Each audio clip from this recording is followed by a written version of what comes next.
Are we getting another double act? It was a close call, but we got the iridescent moon's marrow and restored getting another double Columbine's act. strength, and that's all that matters. In other words, Oh, this mission is accomplished. big. Paimon wonders how everyone else is doing. We're getting our double act. This is crazy. Oh god, oh my god, oh my god. Oh, it's foretold.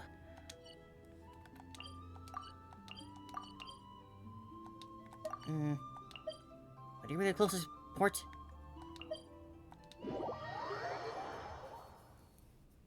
I'm gonna keep going, definitely. I don't want to stop now, not after all that big moment.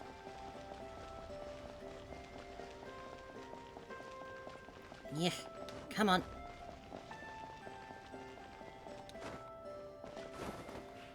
I suppose breaking it up into 2 acts like this makes it a little more digestible for anyone that can't like sit down for 4 or 6 hours at a time to play it. It gives everyone a good stopping point if they need to. Oh, do you think the others are making good progress? Hope it's all going smoothly. Oh, hey look! They made it back as well! Hey Lauma, hey Blins. Lauma! How did it all go? I meant to say earlier, but All is well, why do I have a feeling Nefer that and when we Yahora give had to stay when that at when the Columbina Curatorium gets her to new wrap name, things it's up, just gonna be so they Luna. won't be joining us for now. Seems obvious, but I we've ran seen into Luna Mr. around all Nefer over, and Miss so Ino on the way back. I Their wonder. work That's is still my in that's my progress, bet so for I now. suspect they won't be back for a while either. Unless we're gonna name You them like we seem did with rather cheerful Scaramouche. today, Mr. Flins. I certainly am. I achieved what I set out to do and came away with more than I bargained for. Or was it more than you Fighting bargained alone for? can get quite tedious. Oh, But I had the good Oh my fortune gosh. to run into a pair of brave young warriors. oh, We meet again. How have you been? oh! Albedo! What are you doing here? Good to see you again. Guessing you're here with That Varka? would be a natural assumption to make. It's also the correct one. These two courageously lent me a hand while I was fighting the wild hunt. Oh my When gosh, they he's told me they here. were Sir Varka's I didn't know we were gonna colleagues, be it all him made too. sense. And given how people of outstanding talent tend to cross paths, it's no wonder you're already acquainted. So, who's your travel buddy, Albedo? Why don't you come and introduce yourself? Durin! Ah! Oh, look at him. He's our boy. There's our boy. A Oh, gentleman of few words, I see. And a rather stern countenance. I presumed you were acquainted with him.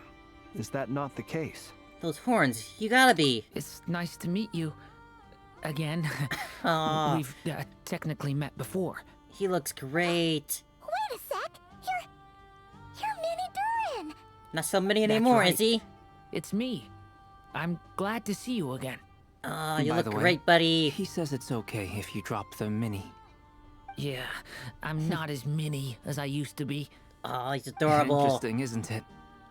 The first step towards blending into human society appears to be reflecting on whether one's name really reflects who they are. Wow! You He's a look pyro. so different! Makes sense. In a good way, of course. It's great to see you looking so healthy. Snazzy outfit. you, Love Paimon. it. And although you're as mini as ever, I understand that diminutives don't always convey endearment. I'll be sure to simply call you Paimon as a sign of my great respect for you. Well, haven't you gotten very You're such a book smart smart? talker now. Paimon could get used to this.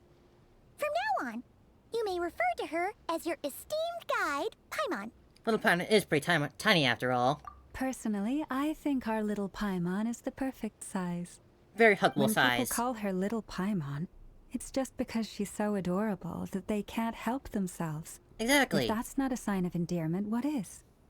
You're absolutely right, Miss Lauma.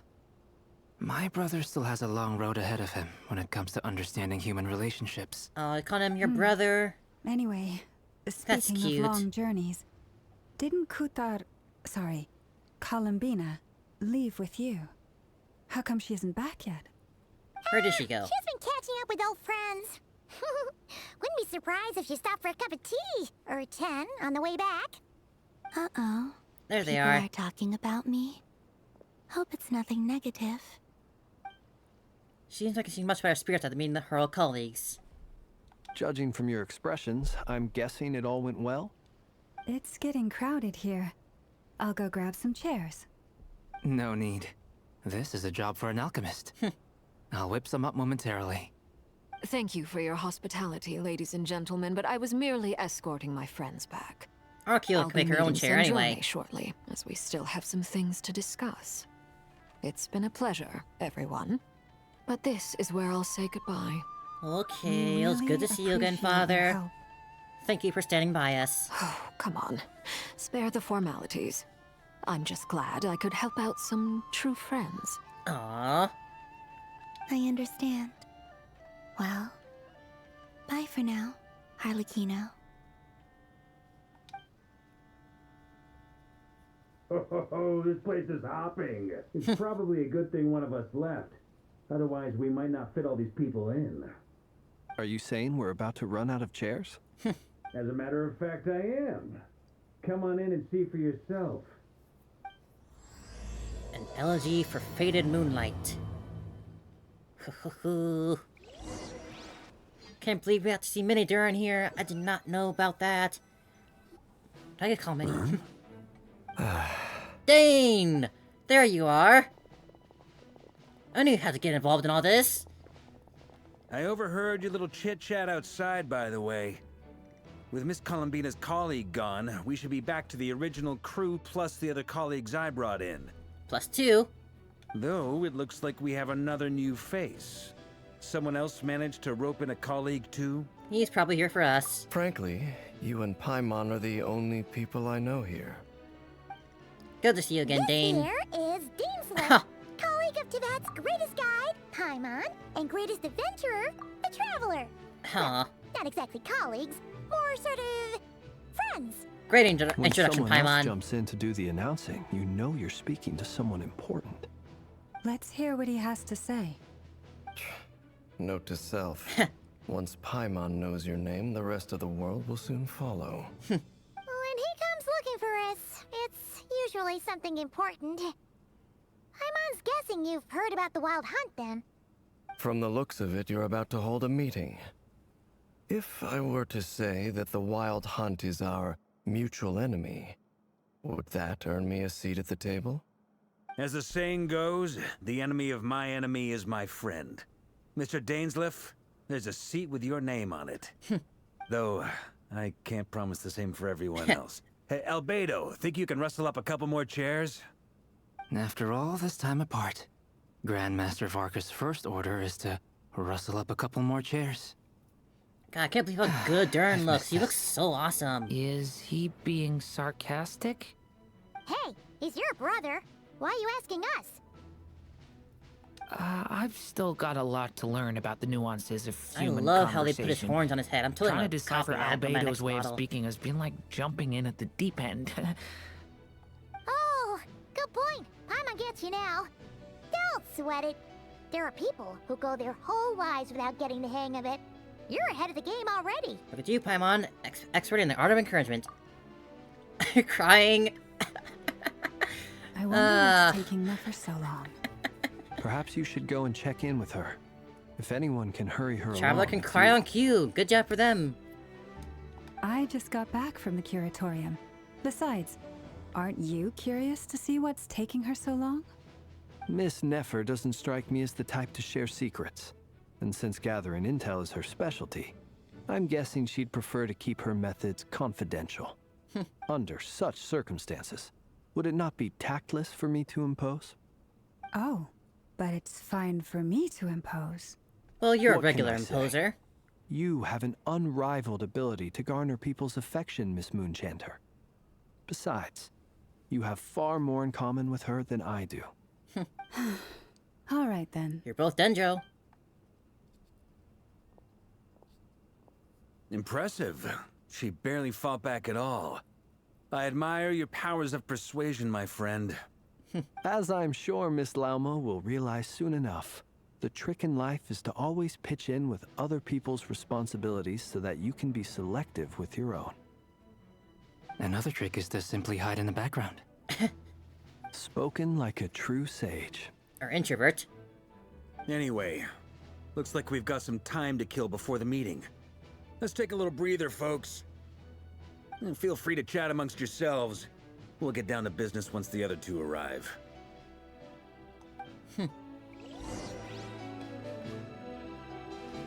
Chat with everyone, see what's going on. This is quite the collection here. You're both awfully quiet. Why don't I start us off with an icebreaker? We got two quiet people here. Much obliged. Have either of you ever had your portrait painted? If not, I'd be glad to help. We try to make two That introvert sounds like a friends lovely idea. make nice with each other. You know how to paint, then? I dabble occasionally. He's an excellent painter. Tables, chairs, people, dragons. you Wow, name tables it. and He'll chairs? paint it for you. I'm flattered. If I ever get the chance, I'd like to give it a try myself. I'll bear that in mind. Anyway, how about you, Durin? What sort of portrait would you prefer? Oh, I'd be fine with anything. Whatever style feels best to you. Very well. Then I'll play it by ear. You can replicate any style I want? You got I multiple can styles try. on you, huh? If you show me a sample, I'll do my best to match it. Thank you. In that case, I'll dig up some reference material for you. They're getting along. Varka Flynn's.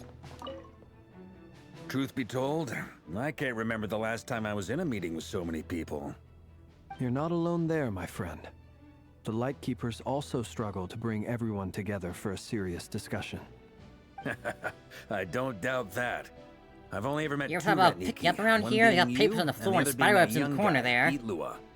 Itlua is a good apple. I'll give him that. He's kind, honest, and regularly delivers supplies to my lighthouse. A true Ratnik to the core. In that sense, he puts me to shame. So you're what? A fake Ratnik? I mean, he's one of the Fae. That's what it sounds like you're saying. But I get the feeling that's not quite what you meant. Come on, why the awkward silence? Because you're so close to the truth. Sorry. I'm not even gonna bother trying to hide it. You've known all along, haven't you, my friend? Now that was an awkward silence. Let's just keep this between ourselves. Probably best if Itlua doesn't know, huh? That goes without saying. Gotta be careful what you share with youngsters, after all. Anyone else in the know? Let me guess. The Traveler and Paimon? Yeah, we learned pretty quick It's dangerous early on. being too sharp for one's own good, you know. Then, in the name of the Animo Archon Barbados himself, I swear, your secret's safe with me. Just make sure you don't bring When any drinks we went around for that drinks, Archon. You said that you and Barbados were practically best buds. In the light of that claim, do you really expect me to take your oath seriously? Of course. Just as long as you don't go spreading around the fact that I'm close with Barbados, all right? So you do know Venti, huh? Fair enough, then. Nothing like a bit of mutual leverage to seal the bonds of friendship. Alright, alright. And what about you, Dane?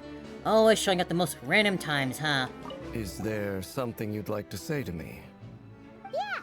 For starters, why'd you just show up here without even giving us a heads up? If you think back to our previous interactions, you may recall that that's hardly out of character for me. Yeah, that's true. You do have a point there. Sort out your accommodation yet? Oh yeah! You'll need to find somewhere to stay the night too, right? Wanna tag along with us? You never know.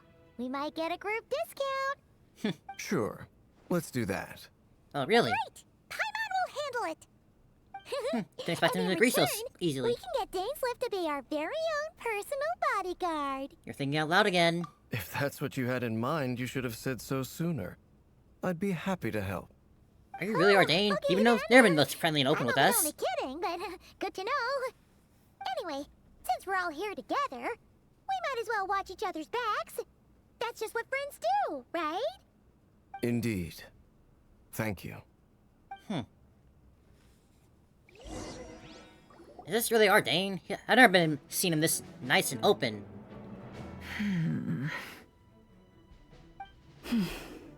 Yes, you have new friends here to talk with. Nefer, I know you don't like new people.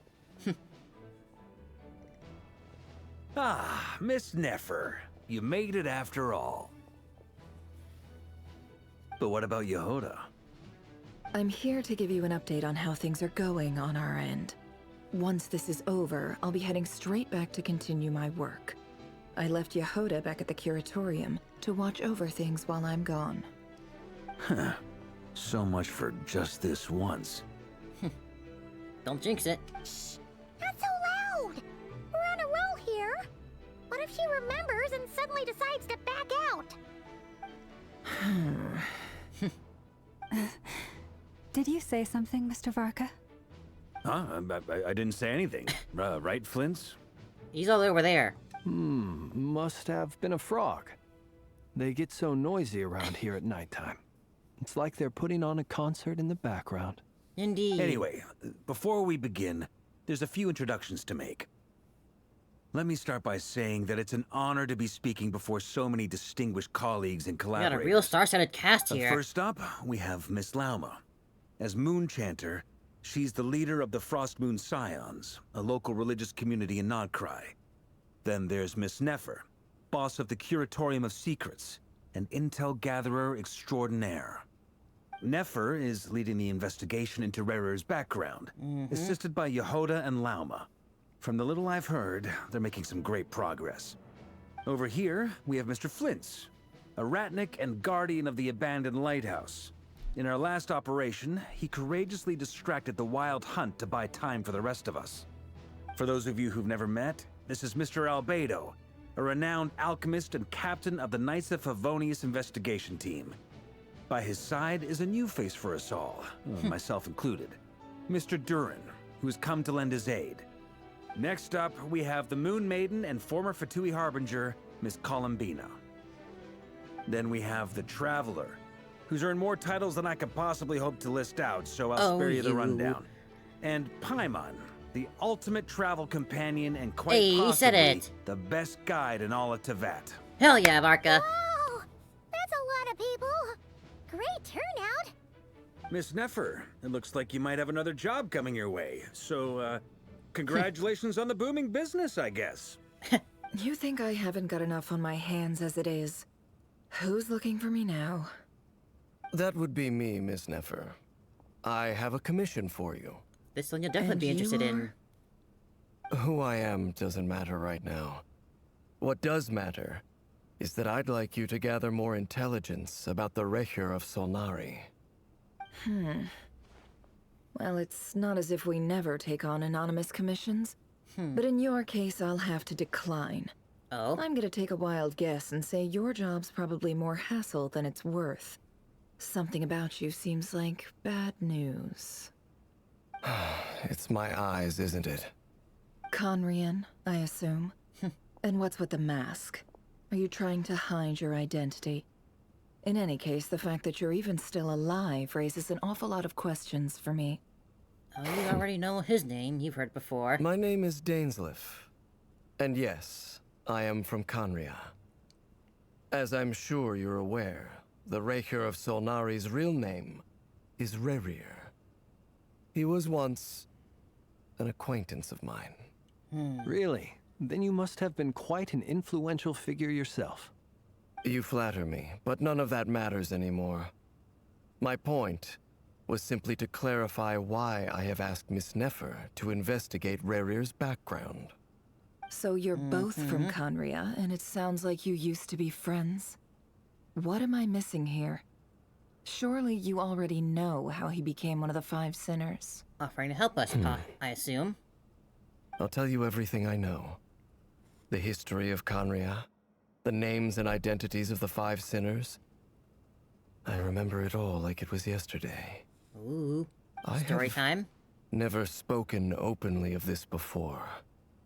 But the truth was exactly as people say. No, he mentioned bringing up The a bunch of five chairs for sinners everyone, were but I don't each see driven any by chairs their own here. desires, and it was by playing upon these that the Abyss tempted them to their fall, tearing Conria apart in the process. The visionary, Vedafinir, who wished to foretell the future. The wise, Haroptatir, who sought limitless knowledge. Gold, Rhindaughter, who desired to create life. the foul Sertologi.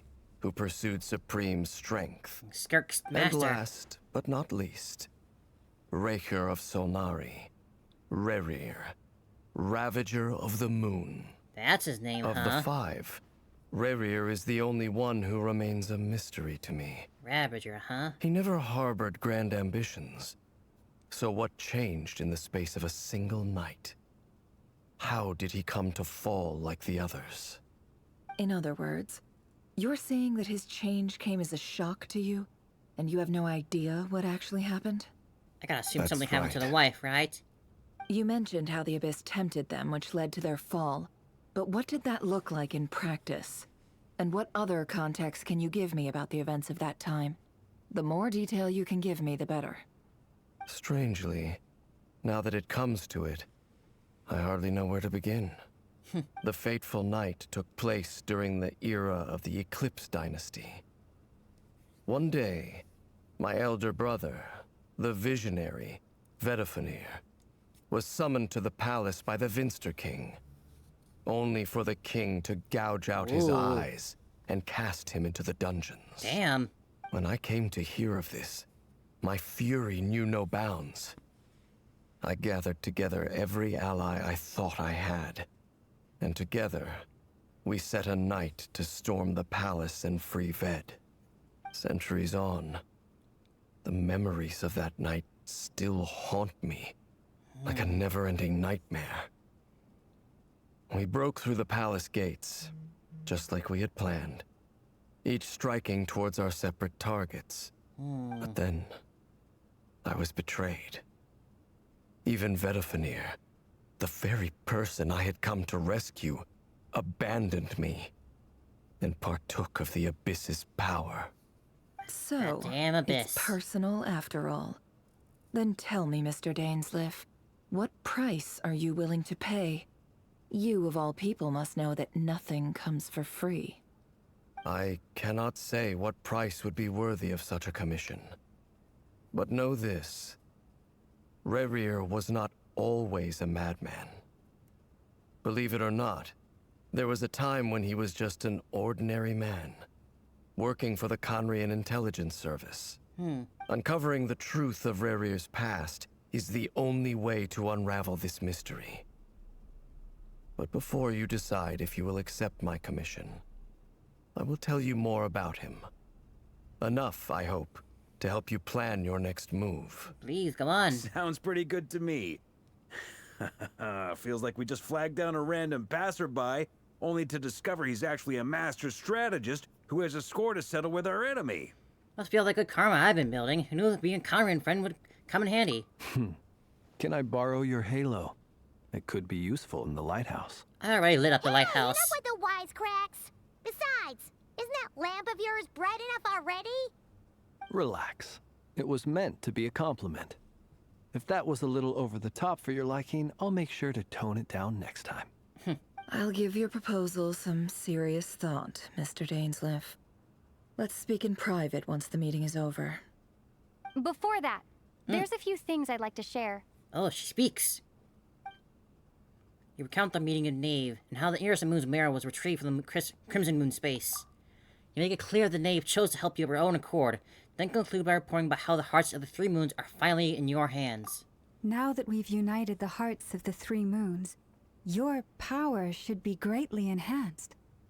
But it seems like that hasn't happened yet.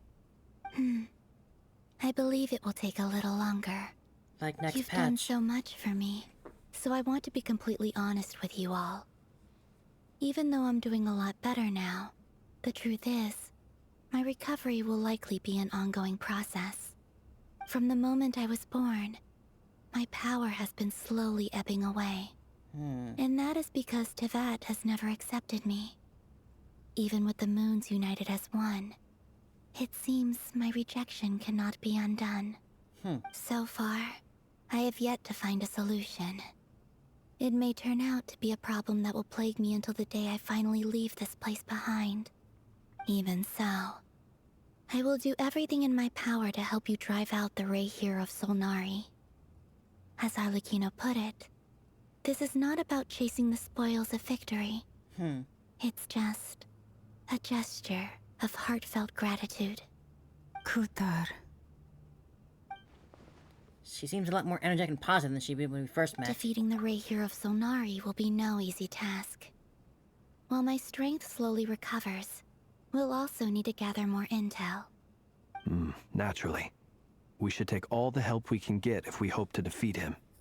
We've considered several viable plans now, but our choice hinges on the answers to a few key questions. Is it even possible to kill Rerir? Down to What business time. experiences shaped the person or monster he became? And what's he really after? Given Albedo's expertise in alchemy, I think we should leave him to try and answer the first of these questions. Understood. As for the other two, I'm afraid we'll have to count on you again, Miss Nefer. Believe me when I say it's not my wish to burden you. But right now, relying on your skills is our only option. So you're placing all your hopes on me, huh? Basically. We can't thank you enough for agreeing to help us. Honestly, I can hardly believe how lucky we are. You sure have a talent for changing your tune, Miss Moonchanter. Timid like Yehoda one moment, then flinches insincere flattery the next. Ladies, please. I must object to your portrayal of me. That's all. Feel free to keep bickering. Just pretend I'm not here. Flins. I almost don't want to leave this room. I'm curious to see how this plays out. I have faith in you, Miss Nefer. Something tells me you'll stand by us until the very end. Oh? And what makes you so sure of that? What if I suddenly decide that my compensation is insufficient? Then we all die. This isn't about the money. I can sense that you've got a deep-seated distaste for Rerir. And knowing you, that alone is motive enough. Really, Look at them personally. getting along so well. Like two peas in a pod. It's almost like they should And start kissing I'm the in one front of they us. accuse of insincere flattery. There is no justice. Miss Lauma, you have to understand something. Unlike you, I don't actually enjoy having everyone's hopes on my shoulders. Is that right? Well, maybe the fact that I'm willing to put my hopes in other people says more about me than you. But the fact is, I also trust you. And that's because I know that you're someone we can count on. Anyway, we've got our plan, so let's get moving. Mr. Dainsleif, let's talk. And Traveler, once we're finished, if you've nothing else planned, I'd like you to come with me. Okay. This whole experience is teaching me a lot. For instance, I now know that when other issues come up in the future, I'll have far more luck getting Lauma to convince Miss Nefer than trying to do it myself. Maybe you shouldn't say that out loud. Hate to say it, friend, but that's one of the funniest things I've heard in a while. Why? You think I've got it wrong? Quite the opposite. But what makes it so hilarious is how long it's taken you to realize. Nefer and Dainsleif converse intently for quite some time.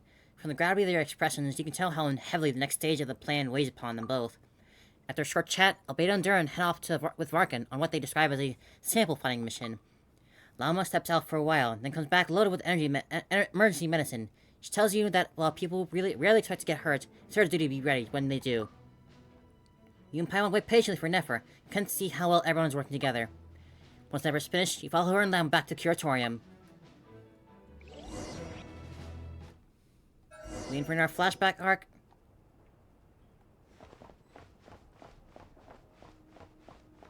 What's this?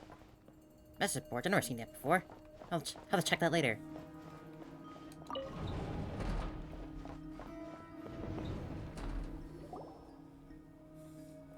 Hello. Thank you for waiting. We're here. It's okay. We actually used the time to help Dainsleif get a room at the hotel. That's very considerate of you. Did you get that group discount? Now, I trust you share my curiosity about Rerir's past, and you seem fairly familiar with Mr. Dainsleif already. We've been on each other for quite a while now. We spoke at some length after the meeting. He was the one who suggested I should invite you to join this operation. He feels confident that these secrets will be safe with you. We've got many secrets in our He has a lot backpack. of faith in us, that's for sure. Thanks for your trust too, Nefer. Likewise. I appreciate that you got right on board without interrogating me about why I invited you. It shows that you trust me to explain everything in due course. That's because we know what you're capable of. We appreciate you too, Nefer.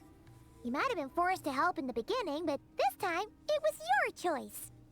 That's one way to put it. Another is this, that once a decision's been made, it's set in stone. After that, my only goal is to see it through. Oh, she's wearing the All Dory's right, thing. So here's Just how noticed. it is. I'm going to access Rerir's thoughts again using my confidential method. Now, I'm sure you've seen things like this before on your travels, so you're surely well aware of how dangerous it can be. Please, The we reason just went I've on a gathered you dangerous all mission like here that. is to ensure my safety during the proceedings. I plan for us to enter the fragment of his consciousness together, and once inside, I will focus on searching for information. Think of this as a diving expedition into someone's brain. If I'm the diver, you are my safety equipment, tasked with keeping me alive while I'm under the surface. We won't let you down. Once the ceremony begins, we will all be spying on privileged information. But in the interests of safety, you must remain absolutely silent at all times. We will discuss our observations after the ceremony has concluded. What about the sneeze? Lastly, any individuals of a weaker constitution are advised not to partake in the ceremony. In any case, Paimon has her own job to do, which requires staying in the room, but not joining the ceremony. Not trusting Paimon, I see. Nefer conspicuously left all the details of her confidential method. Guess her brain diving techniques are a trade secret. Well, good luck, everyone. Sounds like all Paimon can do is cross her fingers and root for you guys. There's That's a your little normal more position, to it Paimon. than that. I was being serious when I said you have a job to do. While the rest of us are inside Rerir's mind, it's imperative that we have a team member on the outside. Paimon's gonna be In the useful. event that something goes wrong, you will be our first responder. I don't anticipate any issues, but the extra level of safety will be greatly appreciated. I second that. This is a dangerous operation here, and you're our whole rescue team. That's pretty much the most important job in the crew. So, Paimon's like the lifeguard? Yeah, that makes sense. All right, got it. You got this, Good. Paimon. Please, take a seat. We'll get started momentarily.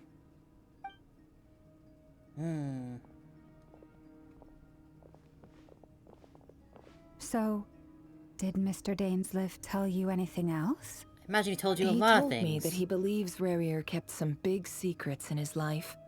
He's not sure that they were the cause of his eventual downfall, but he's asked me to uncover what those secrets were all the same. But surely you're not planning to go through with this, no matter the cost. If you think that, you'd be overestimating me. I'm a businesswoman, not a mercenary. But I do have my own professional reasons for taking this job. You think I'd turn down the opportunity to get a first-hand glimpse into Conrian history?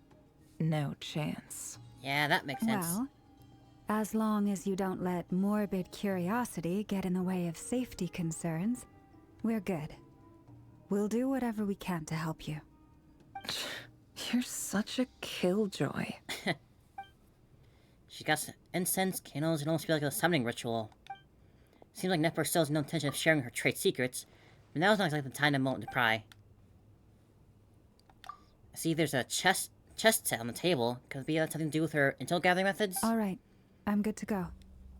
How does this look like a chest All set in set any way? over here too. Ready as well. Promise, Paimon, you'll be extra careful. Pinky promise. All right. Let your whole body relax. We're about to begin. Close your eyes. It's a pretty small chessboard if that's the size of it.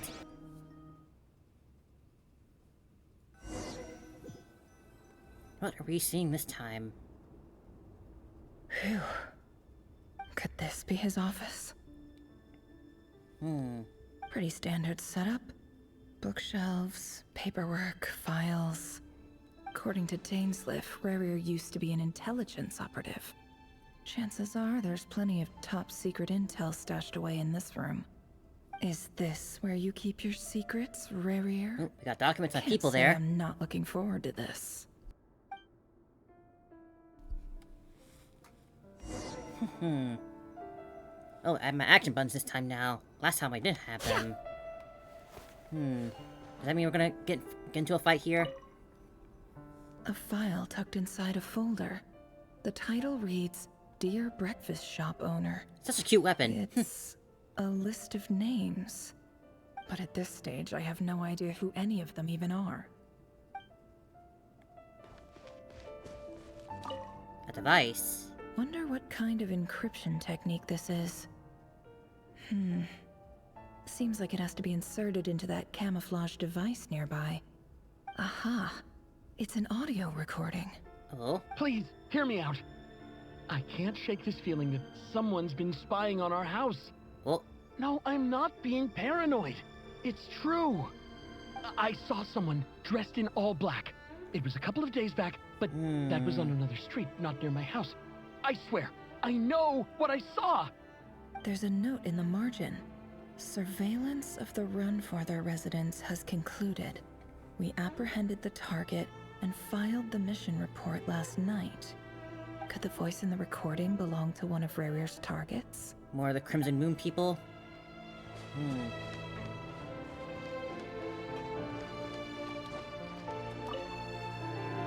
Bookshelves full of documents.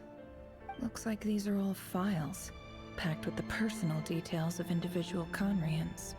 The Crimson Moon dynasty preceded the eclipse. Since Rerir worked as a secret agent during the latter, it stands to reason that he was tasked with purging remnants of the old dynasty. Yep, lines up exactly with what Dainsliff told me. Alright, what's the main documents here?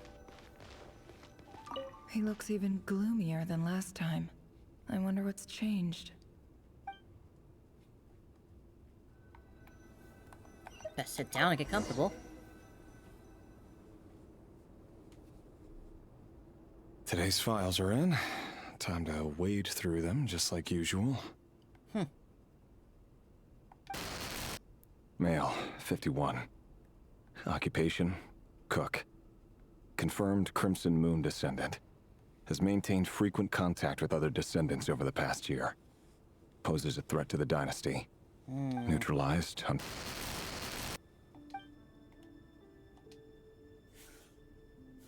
This one should be archived under purged targets. Over here. What about this lady here? Female, 23. Occupation, office clerk. Confirmed Crimson Moon descendant. Has maintained frequent contact with other descendants over the past year.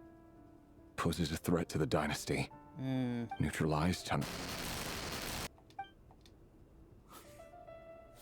Another one for purged targets. Up next. Sounds like she was that other man's daughter. Never mind. What's it got to do with me? Just following orders, huh?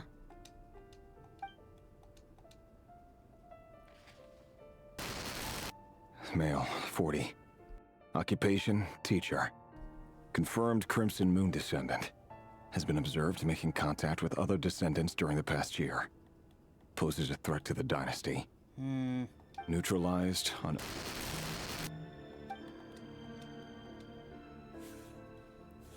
Just another nobody for the archive. Come to think of it, I remember surveilling this man.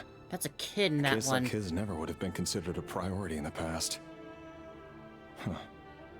He barely even interacted with other Crimson Moon descendants. That's just a kid in this one. Female, 16. 16. Occupation, none. Orphan and confirmed Crimson Moon descendant. Has been observed making contact with other descendants during the past year. Poses a threat to the dynasty. Neutralized on... 16-year-old. Filed. I have no recollection of this girl. None whatsoever.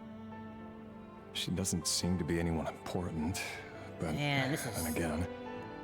No discrimination on who to kill, huh? Just anyone who contacts them frequently. Female, 13. Occupation, none. Orphan and confirmed Crimson Moon descendant. Has been observed making contact with other descendants during the past year. This is messed Poses up. a threat to the dynasty. Neutralized and...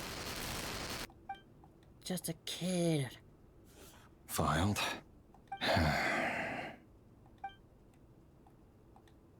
not gonna keep getting younger, are they? 11. Male, 11. Oh my gosh. Occupation, none. Look at yourself, Orphan my man. And confirmed Crimson Moon descendant. Look at Has not yourself. been Look observed at your making reflection. any contact with other descendants during the past year. Poses a threat to the dynasty. If your king is ordering you to kill literal children because they Neutralized pose and- a threat to your dynasty, is that a king worth following, man?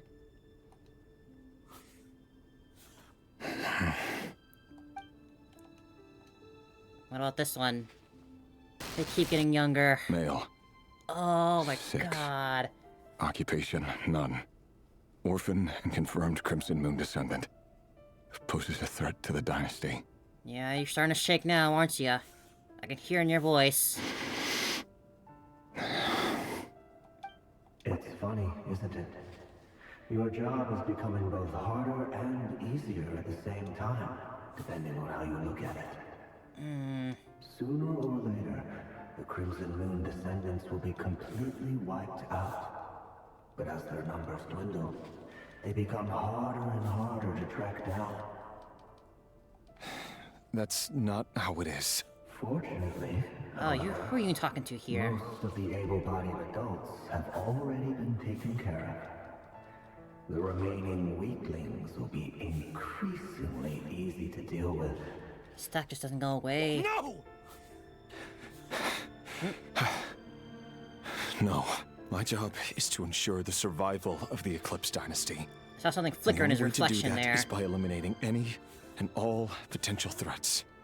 It's a perfectly... Every single one of my colleagues can attest to my fairness. And if my friends were aware of the facts, I know they'd back me up too. Assuming, of course, that they were aware of all the facts. Is your fiance aware of your facts? I don't think so. He looks even gloomier than last time. I wonder what's changed. Let's go again to him now. All the murdering. It's getting too much.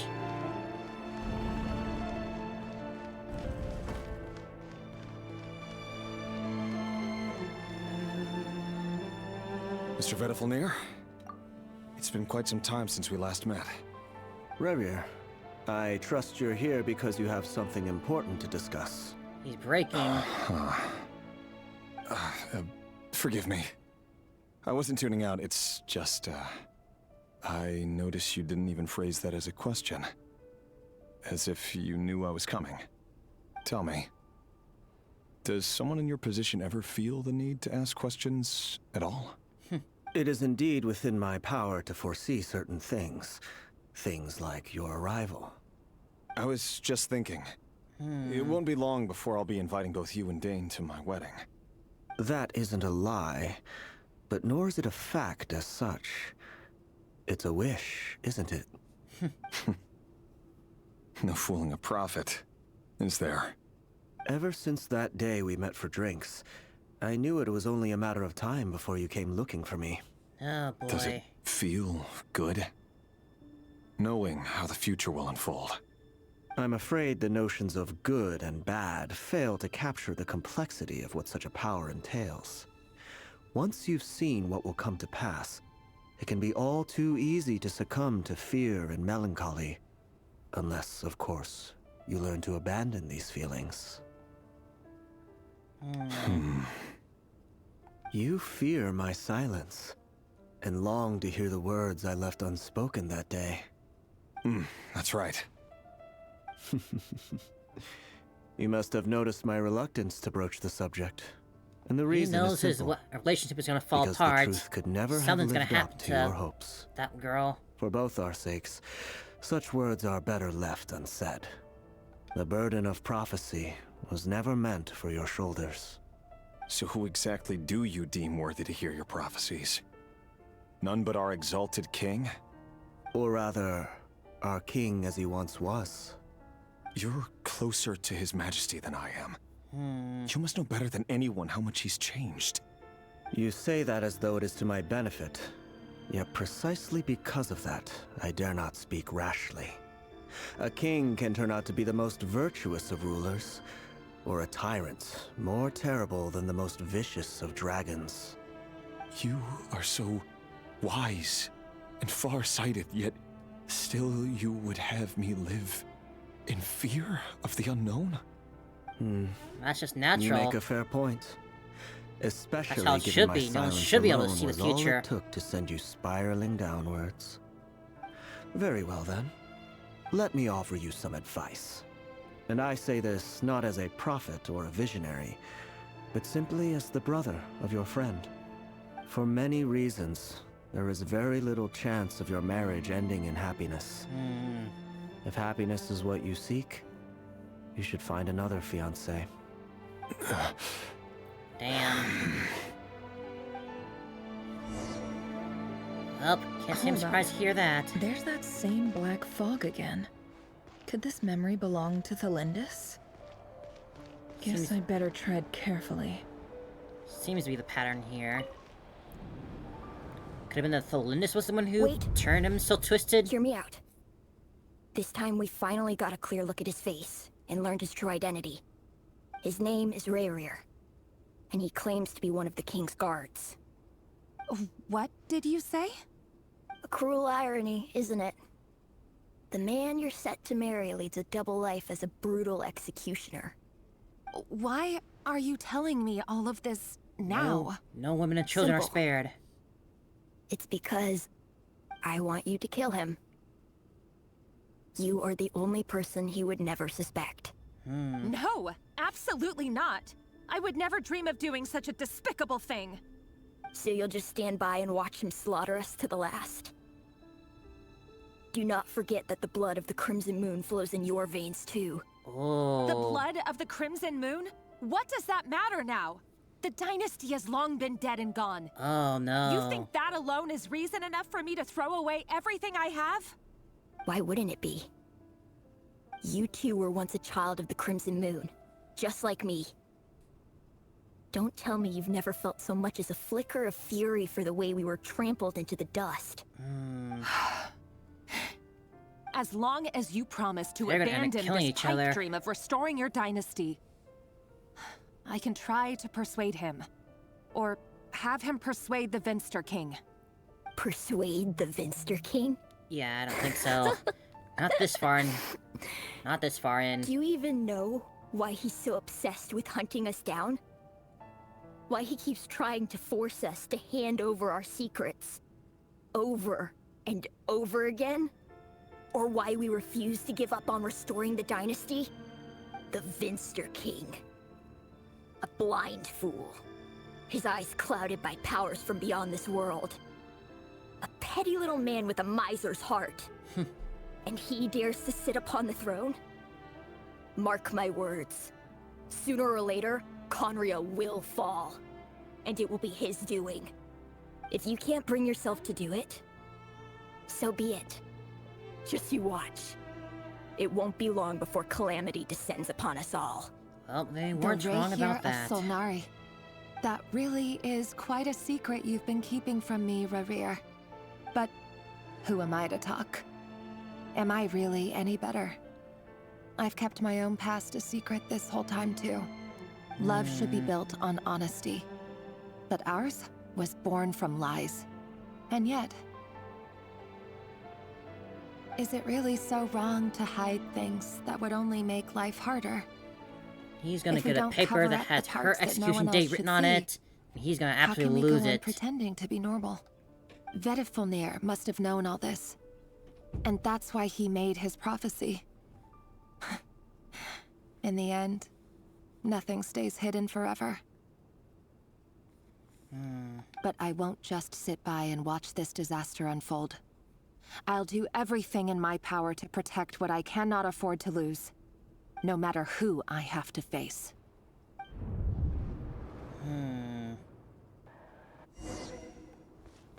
Turn to the office. Huh? Was that Rerir who just walked past the window? Doesn't it give you the chills that he still takes the same road to work every day? As if nothing ever happened. Those people at the deli. Enough already.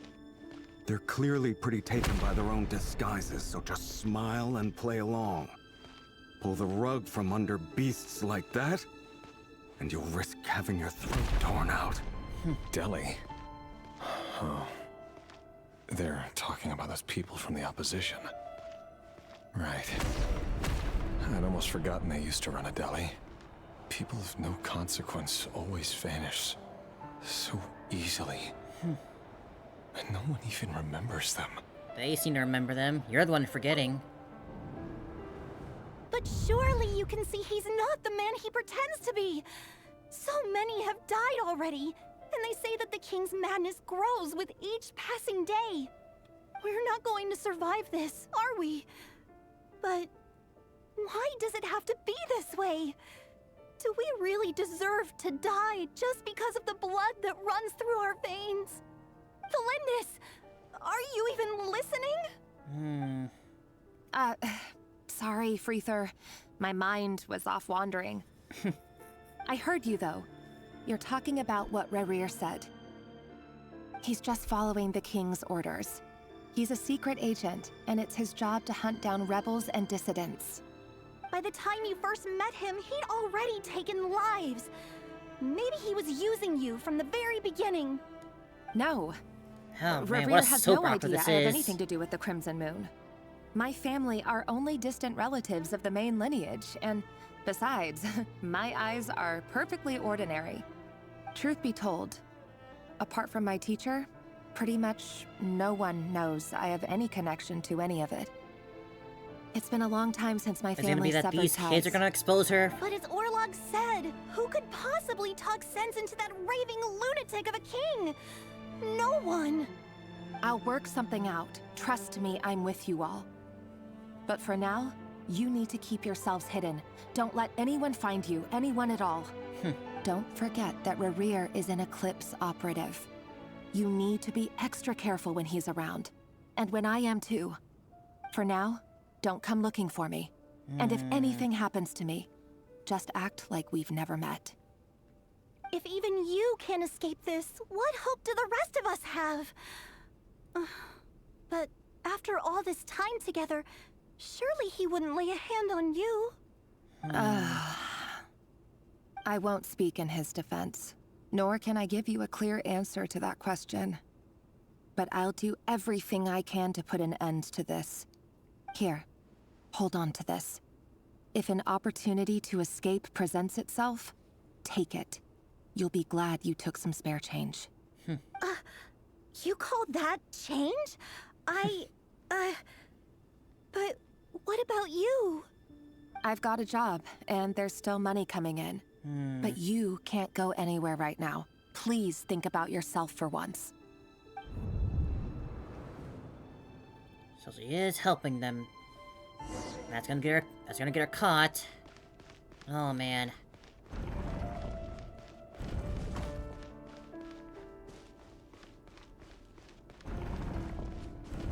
Another day, another round of assassination training. Training ground is just beyond this hidden passageway. When you kill a person, doesn't it bother you when you end up covered in their blood? Why would it? Aren't we all just walking blood bags? But not everyone is accustomed to hunting down others like prey.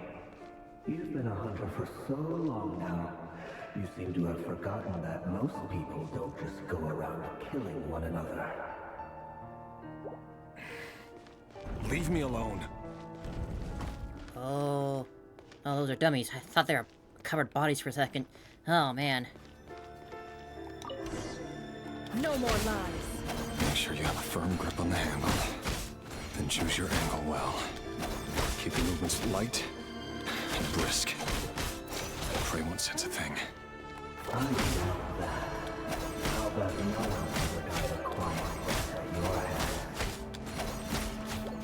work clean.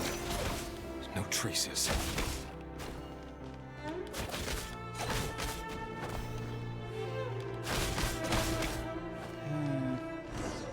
That doesn't make it open or the king just happens to be right now. What if Sunday doesn't? That won't happen. He's changed. Ever since he found that power. This is a hell of a way to give a demo for the character. Maybe I can take on a handful of the guilty. But now... The ones I dealt with have always been guilty. And I've carried out my work flawlessly.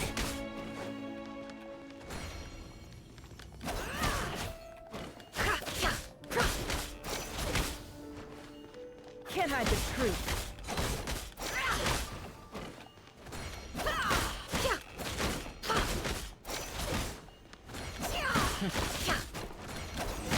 You know I horrendous didn't accept your proposal, don't you?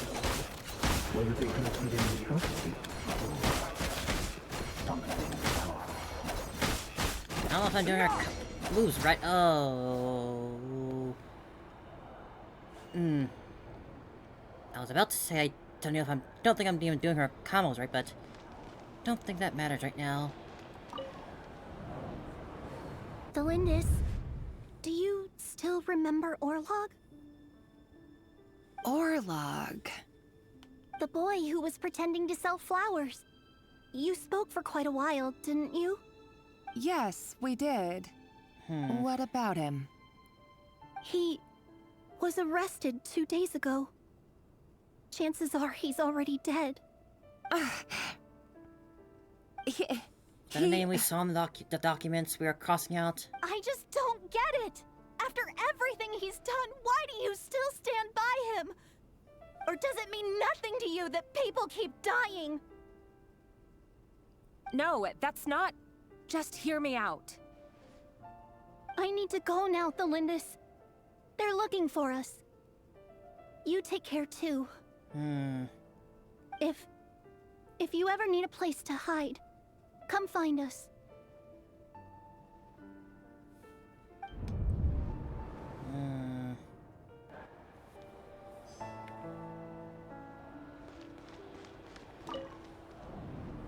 It's about to all come crashing down, this house of cards. Author Delindis. Over the course of this week, the research object was subjected to interference for a total of 47 hours for experimental purposes. The results are as follows. All subjects of observation that were sent inside have now... The situation within is proving more problematic than anticipated. No progress whatsoever. What now? Won't you give me even a glimmer of hope? Things are getting worse by the day. I have to find a way or we'll all be in danger. But I... If all this research comes to nothing, what then? Sooner or later, it'll be my neck on the line. But could he really bring himself to kill me? No. Oh, man. Surely he wouldn't have the heart. I think you're more scared that he does have the heart for it. Return to the office. Oh, boy.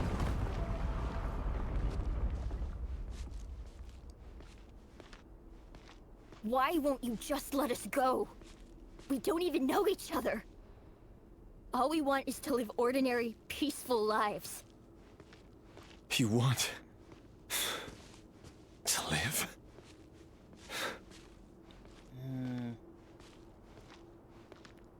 Yes. I just want to go on living. Is that really such an unforgivable crime? He's breaking. You want to go on living. I want to keep living too. To keep living forever. That's why I have no choice but to continue on the path I'm on. If only some savior would suddenly swoop down and change the way the world is. Too bad that's not going to happen. You can start by trying to save yourself at least, I would think. Just stop doing it, like, sure you might get into Imagine that. trouble, but... If there really were such a person, you and I wouldn't be standing here like this, would we? I got scared for a second there. I went to... I saw my buttons appear and I thought that they're actually gonna make me strike them for a second there. Ugh. Today's files are in. Time to wade through them just like usual. Oh, here it I is. know I don't get tired of it. It's my job. And not only am I lucky to have it, I'm good at it too.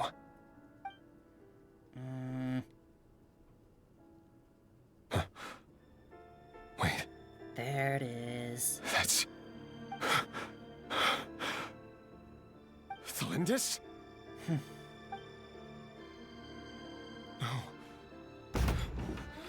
No. No!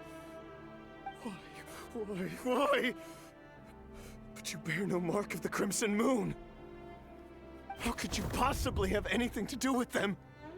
It cannot be! And those kids did.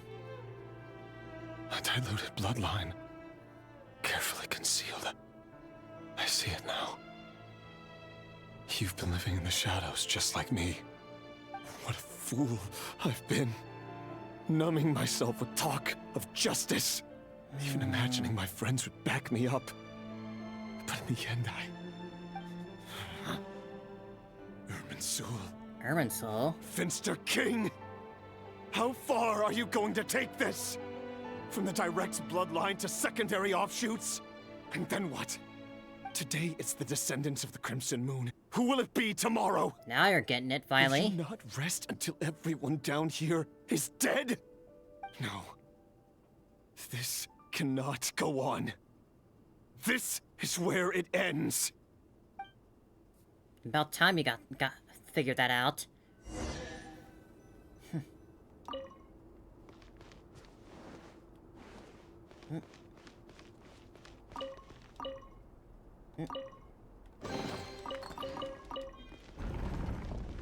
Oh boy. How's this gonna go now? This soap opera we're witnessing. You're really letting me go? I am. As long as you can guarantee that no one will find you. Don't worry, I'll be extra careful. No one will know I was here. But what about you? Me? If you let me go, you won't be able to complete your mission, will you? Good point. In that case, maybe you should stay. Is that your idea of a joke, please. dude? I just want to see the outside world again. To... Go on living? Yes. I know you're a man of your word. So please, just let me go. If I let you leave, what will become of me? Just kidding. Go, now. But remember, don't let anyone know you were caught. We'll be seeing each other again very soon if you do.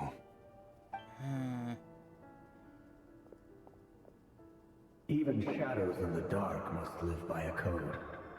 But you can't save everyone. Unless you get rid of that king. You've been whispering in my ear for days now, Vedavelnir. What are you trying to do? Break me down?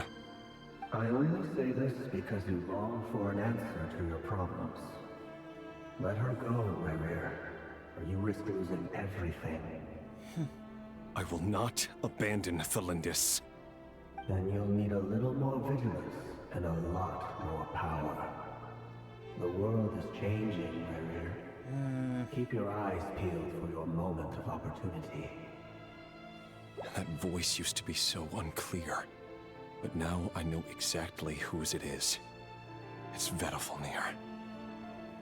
He won't tell me how to actually resolve any of this, but he keeps trying to manipulate me like a puppet. What's his game here? Tell me then. What will this moment of opportunity look like? And no answer. He's like a ghost. Always disturbing me when I'm on edge, but never answering when I need him most. So, the Eclipse Dynasty was purging, well, massacring the descendants of the Crimson Moon. And it seems like it was all connected to the Vinster King's research. The King's obsession with abyssal power left the future of Conria hanging in the balance. No wonder every aspect of Rerir's life was so unstable. And it looks like this Thelindis, Rerir's would-be fiancé, herself belonged to a sub-branch of the Crimson Moon Dynasty's descendants. It almost defies belief that a couple like them could hide the truth from each other for so long. If the Vinster King hadn't intervened in such a drastic way, they might have gone on deceiving each other for the rest of their lives. And why does Vedderfanir, Daneslif's older brother, keep talking in Rerir's head? This guy kept more secrets than I ever imagined. So many mysteries here. The human mind is like a vast desert of shifting sands. When you follow the flow of someone's memories, you only ever see the parts they're willing to let surface. Time for something a bit more creative. We've been inside Rerir's mind this whole time, building up a picture of his psyche. There's already enough clues on the board to start reading between the lines and mapping out the rest. Now, we can finally begin to put the pieces together. Oh, do your Sure, thing, it'll Nefer. only be a reconstruction, part simulation, part reasoning, but it's usually pretty accurate. Once we've built up a cognitive profile, we just need to cross-check the logic behind his actions. And then we'll be able to take a sneak peek at whatever it is that Rerir has really been hiding. So, did he kill Thelindis himself? Or did they send someone else to kill her?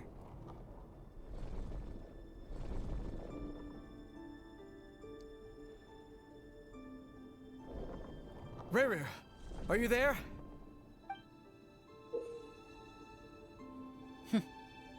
Pieces of action points. Huh. To square the marking, you'll gain the corresponding action points. Uh-huh.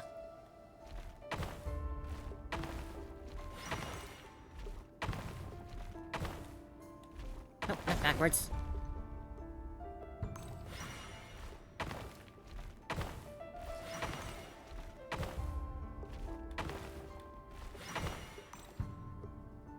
Hey, Rerir! Come out, it's urgent! Dane? What's wrong? Quick, come with me. I'll explain everything once we've met up with the others. Okay. I'll come. But the Lindis is still Here's over some at cool the chess pieces. I'll Universitas. totally buy I'll a need to leave chessboard her a note. if these are the pieces. All right then, but make it quick. Rerir will probably be the I've knight never seen here. Dane so worked up before.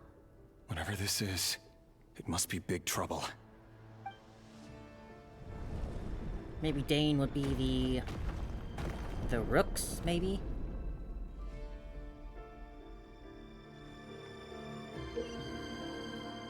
Make use of movement squares to move the pieces. Movement this way to not consume points.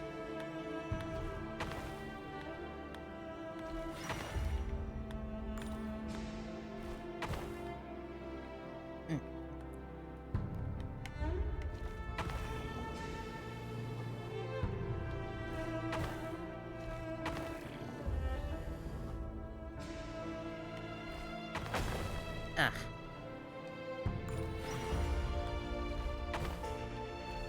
Nope. Ah, come on. Let me try that again.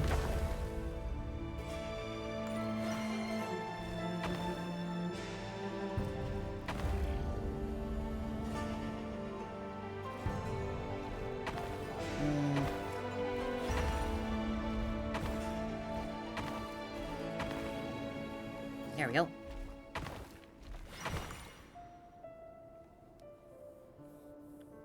Oh, what's this here? Well, this is a nice change, meeting I you all know at this there. hour. When men and women of ambition can speak face to face in broad daylight, I say that's a big step forward for our dear Conria. Don't be ridiculous. Sort of We do not fear the day. Why would we seek refuge in the night? You might ask your blade that same question. I'm told it prefers the cover of darkness. The word on the street is that Sir Elegy only strikes when he has an unfair advantage. But that is patently false. I see you're missing an arm and a leg. Surely only a fair fight could explain that. If this is your way of offering me replacement limbs, believe me, I'll take them. Oh, we can certainly discuss that. With bioalchemy, anything is possible. Assuming I have your full support in my research. Lunatic. Raptatir. What brings you here? Raptatir. Why, Dainsleif, of course. He invited me. Please, cast aside your apprehensions, Miss Rhine-daughter. That's quite an interesting Whatever chess the piece you rumors got may there, say, Raptatir. I am but a humble servant of the king, and I can assure you he affords me no greater convenience than he does you. Well, the Universitas Magistrorum won't stop fawning over you. So at least some of the rumors must be true. You're clearly doing well for yourself, so drop the humble servant act. It endears you to no one. You're president of the Universitas Magistrorum, the chief royal mage known as the Wise by royal appointment, and by far the most favored among the 4 pillars of Conria. Vice President Veit doesn't even try to hide his envy when he sees you. My success is the product of hard work and good luck. It's as simple as that. Were the king not such an extremist, I hardly think I would have received a senior post at my age. Of course, no job is without its gripes. Serving a king like ours can be a challenging task, as I'm sure you can imagine. And as for Efterveit, in missing out on the presidency, he's dodged a mountain of stress. Like everything else in life, it comes with pros and cons. You're all here.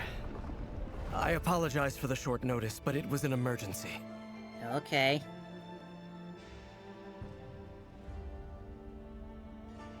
You must be Rerir. Oh boy. Mr. Sertologi. Yes, I handled your case file during your sentencing. Nothing personal, of course. I'm pleasantly surprised that you remember me. You're clearly a person of substance if you've been invited here. But Dainsleif, you'd better have a very good reason for convening this little gathering. It's my brother, Vedafenir. After he spoke at the court this morning, the king was so infuriated by his words that he had him blinded in both eyes and thrown in prison. Ah, so that's where this Vedafenir is. in prison? Strange. I thought the king trusted him and Heruptatir more than anyone else in the world. Does this mean the king's circle of trust just got even smaller? It has nothing to do with trust. It's about what the king wants, which is as clear as day to anyone paying attention. I simply appease him, because it's in the best interests of the Universitas Magistrorum. And also because you're slimy. Vedafenir, perhaps less so. But still, a visionless visionary? It rather inclines me to think that qualifications are not what get you ahead in Conria. Do you honestly think this is an important discussion to be having right now? Dane, what are you planning to do? Rescue Vedafenir, I assume. Correct. It will mean storming the palace by force. Tonight. I need all of you on my side. That's far too dangerous. And don't forget, Dainsleif. Everyone betrayed Dane in this mission, Guard. huh? You swore an oath to the throne. You've been planning this for a while, haven't you? I have no desire to commit treason. But whatever critique the king may have of Vedafenir, disfiguring your most loyal subject for putting the best interests of his court and nation first, this is not the conduct of a wise ruler. My blade will force the king to see the error of his ways. So, Vedafenir's prophecy enraged the king. I'm sure it wasn't what he wanted to hear, but if he won't take counsel even from the visionary, that is deeply troubling news. The extent of His Majesty's madness is now all too clear. The question is, how does a man like me get out of this situation unscathed? You have noble ambitions, Dane. but I'm afraid they don't do much for a guy like me. I'm not interested in saving the world. All I want is a letter of pardon. Oh man, poor Dane. For whom? Thelindis? The chances of the Vinster King issuing a pardon for anyone connected to the Crimson Moon seem vanishingly slim. So what happened next? Oh, got obstacles now. This black fog over the board must have some connection to Thelindis. But why is it taking this form? Does it have something to do with Rerir's past? Another mystery I'll need to unravel. I assume don't touch them? Yeah. Well, we have more action points than them. Wait, I want to step back. Or, not.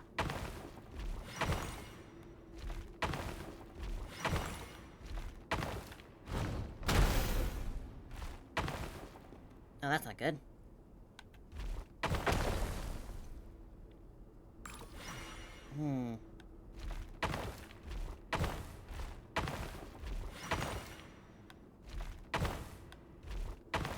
Oh, that's not right either.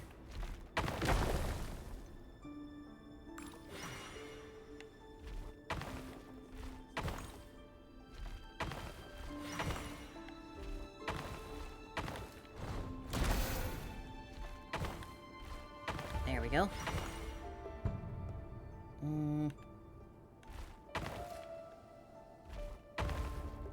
Nope.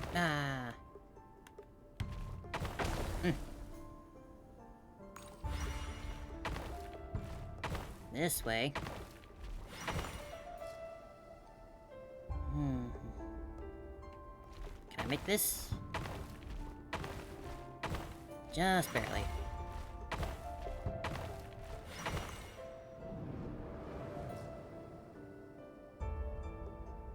Author Thelindis. Over the course of this week, the research object was subjected to interference for a total of 60 hours for experimental purposes. The results are as follows. Research dating back to the Crimson Moon Dynasty has established 2 points regarding Moon Marrow. Firstly, I figured its that the origins object have was Moon something to Marrow. do with a god's power. Secondly, it serves as a portal to an as-yet indeterminate location. Portal? Moon Marrow can thus be defined as a spatial gateway. Oh. However, there are a number of hurdles to overcome before we can answer the question of where it leads to. To start with, opening the gateway requires a specific power source, which the relevant literature indicates. An enormous amount of power is then required to keep the gate open. Currently, the total power output of our instruments remains in the single digits.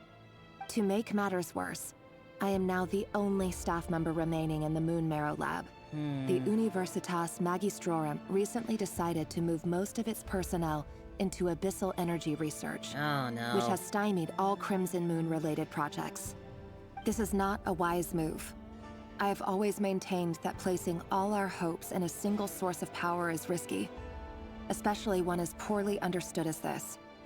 As well as making ourselves overly reliant on a single resource, we are neglecting other promising technologies. I apologize if this comes across as disrespectful. But as a Moon Marrow researcher, I desperately want to see the world beyond the gateway. If we really made it there one day, what would we find? And how would we go about taming the unknown? My imagination is endlessly fueled by questions such as these.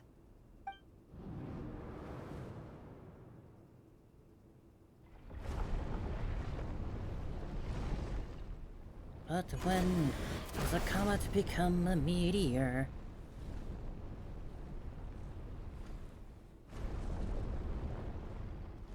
When does a man become a monster? Nope, not that way. I wanted to go this.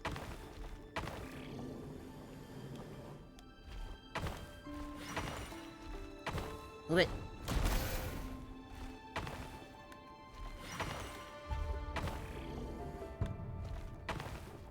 I don't know.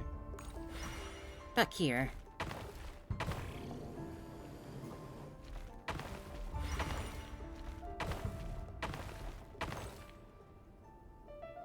I guess it was the wrong way then. Yeah, no, I can't do anything about that. Right, now we're going this way.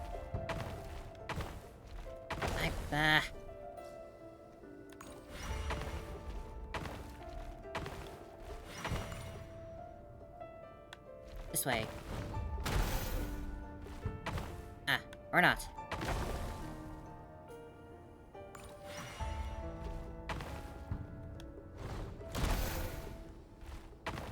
Nope, also no.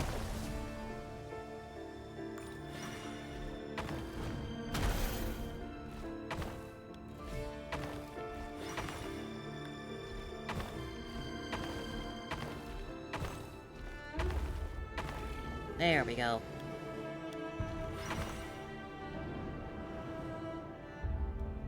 This is for you. I heard you're gonna leave the city with your parents. Oh, it's her again. Lindis, did you hear about what happened? I've heard nothing. Rerir got back very late last Friday, and he was acting a little unusual, but he slept pretty well, so I'm guessing whatever he did was a good deed.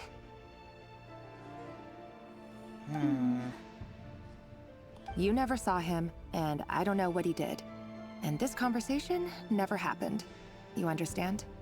What if he finds out that you pried into his secrets? Don't be silly. I don't know what secrets he does or doesn't have. All I know is he's just a normal guy who happens to run some errands for the king. Are you scared of him? Probably very. I don't know. The Rerir I know doesn't match the person you all describe. Logically, I should be scared of him. And yet, I don't want to lose him. But enough about that. You should get going, and be careful with the package I gave you. Keep it secret. Keep it safe. What's in it? A piece of the moon. Oh. All you need to know is that as long as you keep it safe, then in the future, everyone will be able to see a red moon. A red moon? You mean our moon? That's a big claim you're That's making right. there. Our moon.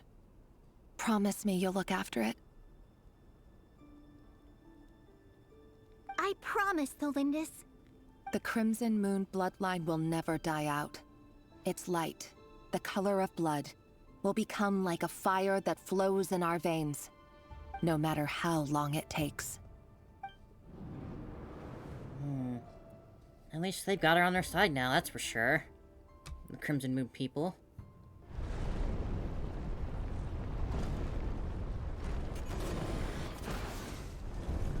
Back that way?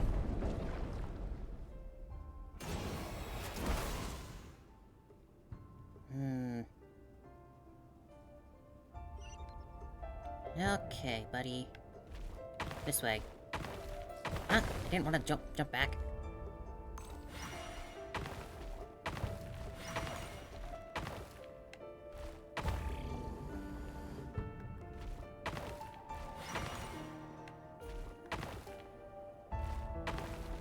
Forward.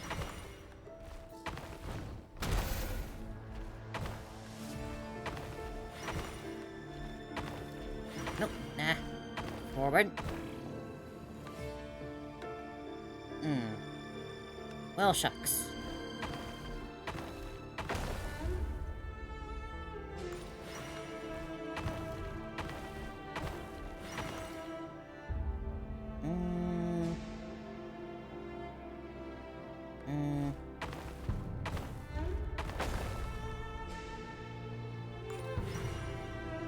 Huh.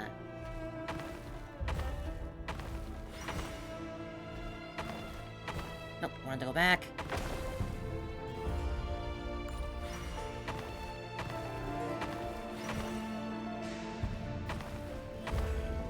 Nope.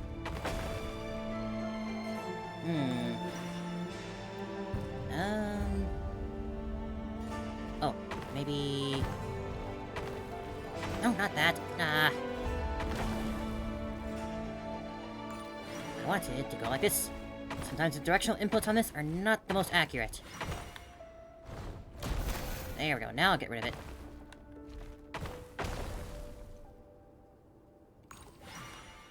Then we can get there.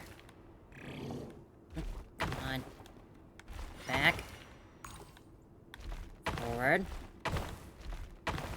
There we go. Hurry, everyone, and stick to the plan. Sir Dainsleif, what are you?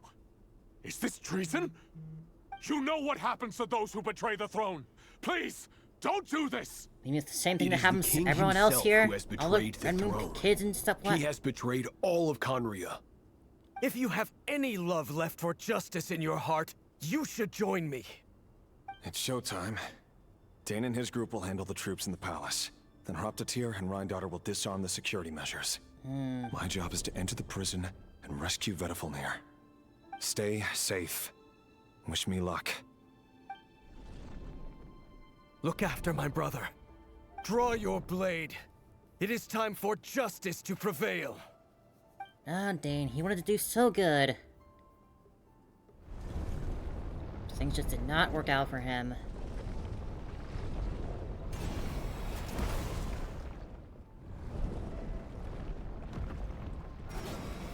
This looks like a final charge if I've ever seen one. One final chess game.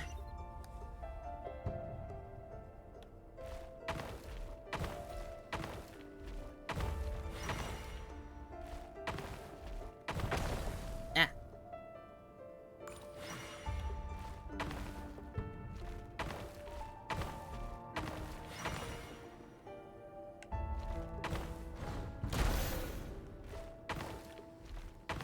Yeah, that wasn't good.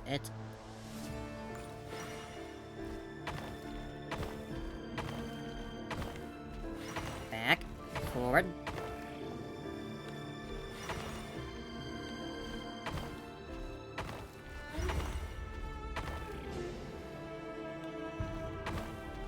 Just sneak on around. Let. Or not.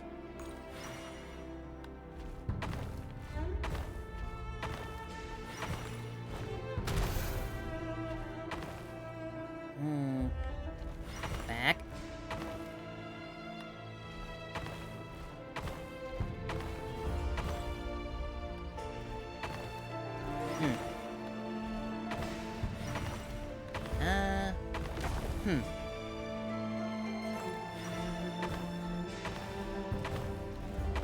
Oh. Here we go. Oh. So he's a snake. This place is filthy. And the smell is abominable. Clearly, the king doesn't allow his prisoners a single shred of dignity. This is dire. Found you. Hello, Mr. Vediflnir. Ah, it's you. Surprised? Oh, wait. I guess surprise isn't an emotion that prophets feel very often. I certainly felt some surprise in the moment So his when I piece was is a blinded. snake, huh? Surprise at the king's sheer ignorance. Being represented by a Surprise at snake is just never, how hardly unfairly ever a this good world thing. responds to words of earnest remonstration. I'm curious. What did you prophesize this time? It wasn't a prophecy. It was a word of warning. Someone had to say it. The king has forsaken all reason in pursuit of his obsessions. I simply told him that if he continues on this path, Conria will surely fall. But he didn't listen. Worse still, he stabbed you in both eyes and locked you away. Dane asked for my help. The court is in complete chaos now, but I'm sure you predicted that. Everything is transpiring as I foresaw, yet I am powerless to change it. Fate is an immutable force. I can but lament as the inevitable unfolds. I do wonder whether giving a man the power to see the future does nothing more for him than slowly crush his spirit. Forgive my curtness, Vediflnir, but the king did not suddenly turn on you today. His suspicions have been brewing for a long time. You can't have wisdom beyond the reach of your fellow man without attracting his fear and suspicion. There are things the king does not want to see. So, he doesn't want you having visions of them either. He blinded you because he thought this would make the visions stop. He wasn't entirely wrong. I did indeed lose my power to see the future. right up until... Until what? Just now. I believe I saw something new. Oh? Well, tonight could go a lot of different ways. 5 of us banded together to storm the palace, also we could rescue you. This will go down as the most tumultuous day in Conrian history. I sense downfall. Hatred in you. But also hope.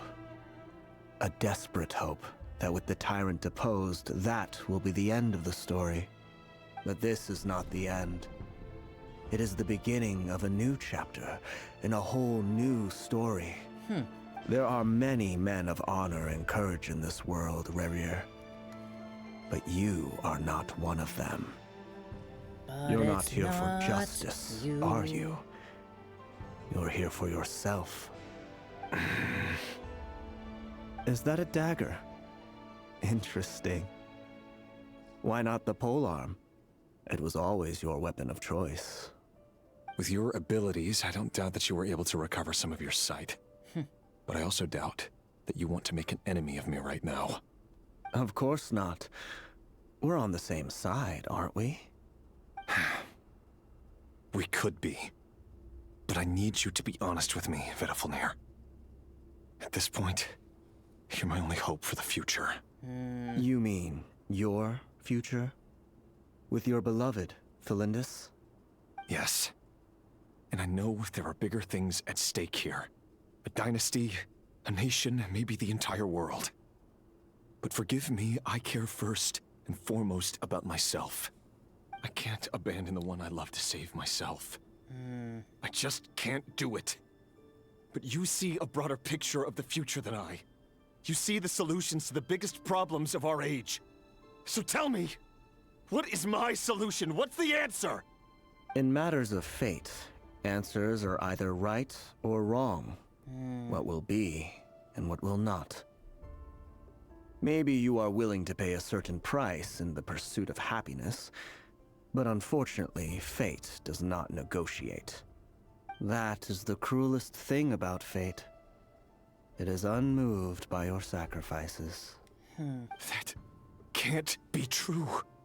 I know it's your voice that I keep hearing in my head, urging me to see how the world is changing, to seek more power, so I can protect the things I love. You show me disaster, but you won't show me how to avoid it? Why? Why are you doing all this? My voice. In your head. Oh no. So, you hear it too? The voice that steals your mind, gains your trust, and drives you crazy. It turns out that we are not so different, you and I.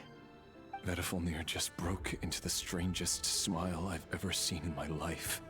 As if he'd discovered some monumental secret. But then he suddenly switched to looking extremely weary. Very well then. My advice to you is as follows. You must persevere. Whatever trials and tribulations you may face, be steadfast in the belief that they are your path to the future. For as long as you live, your story with Felindis shall not come to an end. That is the only chance you have of fighting back against fate. It is up to you whether you believe my words. Regardless, As long as he lives, huh? that is all I will say on the matter. I have no right to intervene any further. I will hold you to your word. Thank you for setting me free. In return, I will tell you one more thing that you cannot afford to ignore. Oh yeah? Just then, a strange wave of energy rippled through the city. We had no idea what it could mean. The abyss. If I were you, I would head to the Universitas Magistrorum. The Universitas? Oh no! I'm sure we'll be seeing each other again very soon, Rerir. Oh, Whatever boy. Vedafalnir said, I didn't catch it. I didn't even help him out of the prison. There was no time to lose.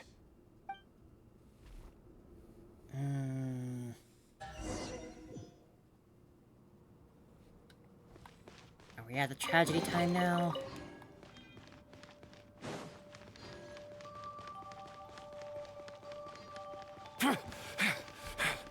monsters? Is this Rhindaughter's doing? Or the Universitas Magistrorum? Out of my way!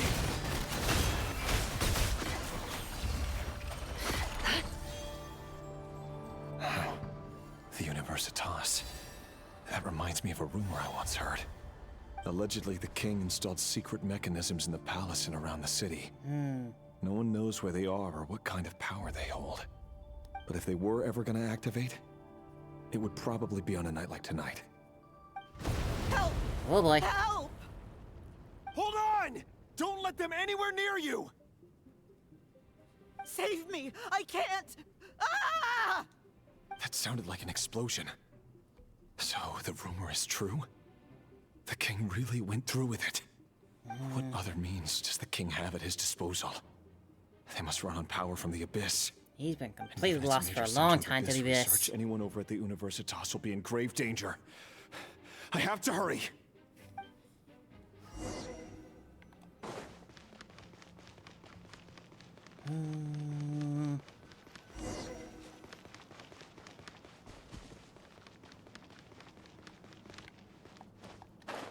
Coming through.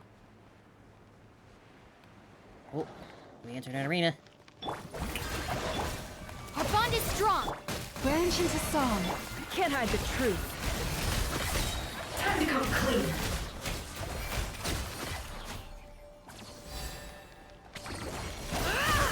The deception ends here.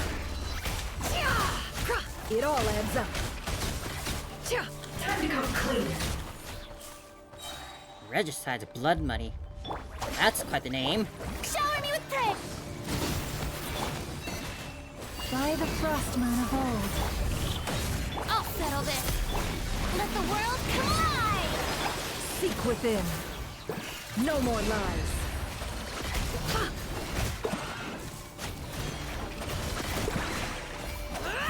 Ooh, that wiped it out quick.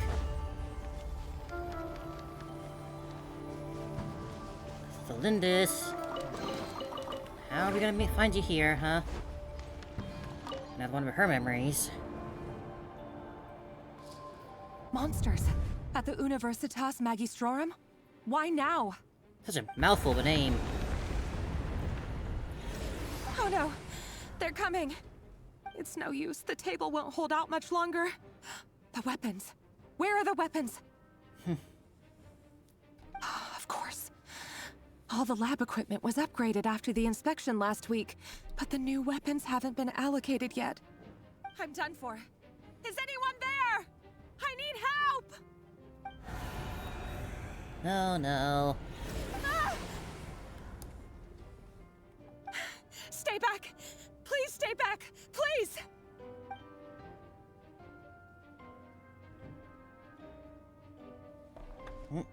What was that? What you seeing, girl?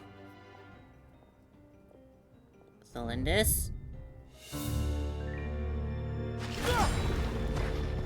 Ooh. What's that? Rerir! So the rumors about your work are true. Uh-oh. What? No! Listen, something happened at the palace tonight. We have to leave! You don't need to lie to me anymore. What do you mean? I know why you're worried, and I will respect the decision you've made. But it's okay, because I found a solution. I know how to end all this. Oh no. You can have it back. The normal life you so desire. But until then, I'm afraid our wedding will have to wait. Celindus? No, don't do it! Celindus! Celindus!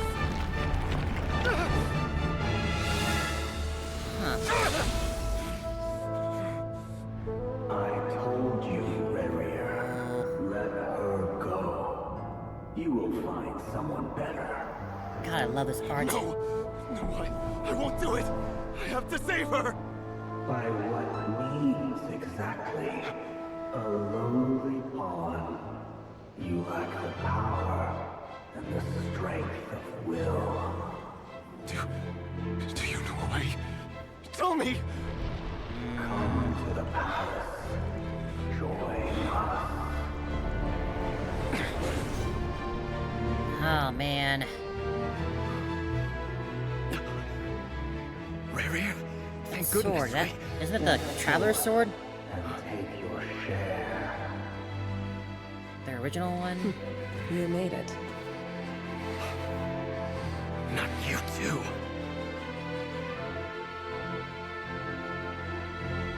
Hatred or grief, despair, desire. We all have our own.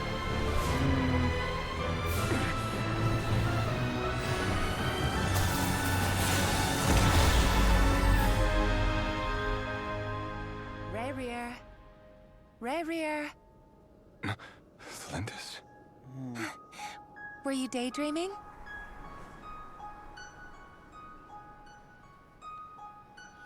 You still remember, Rerir? That question you asked me a couple of weeks ago? Oh. You mean the proposal? Yeah. I'm wondering, where do you think would be a good place to discuss it? Maybe in the garden? Or were you thinking a fancy restaurant? Thlindis. It's your choice. Oh, damn.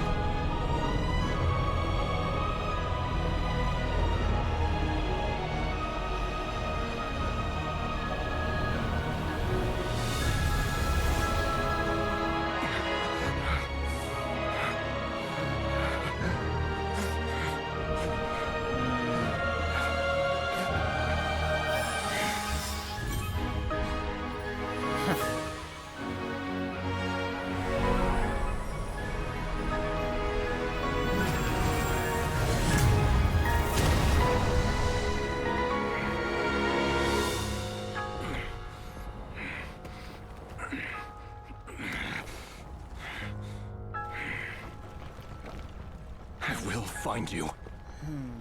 And then, you can give me your answer.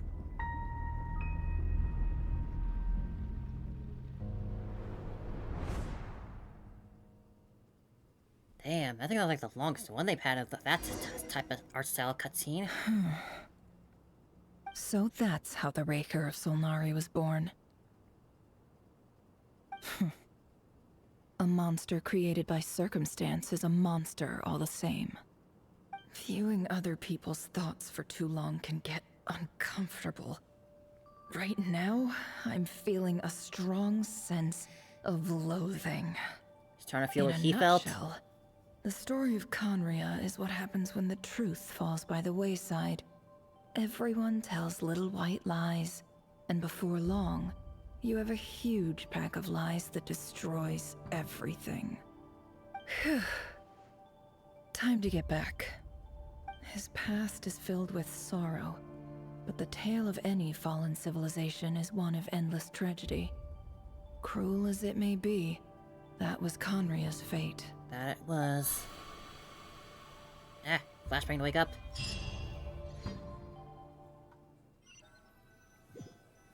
Man, that was quite the journey.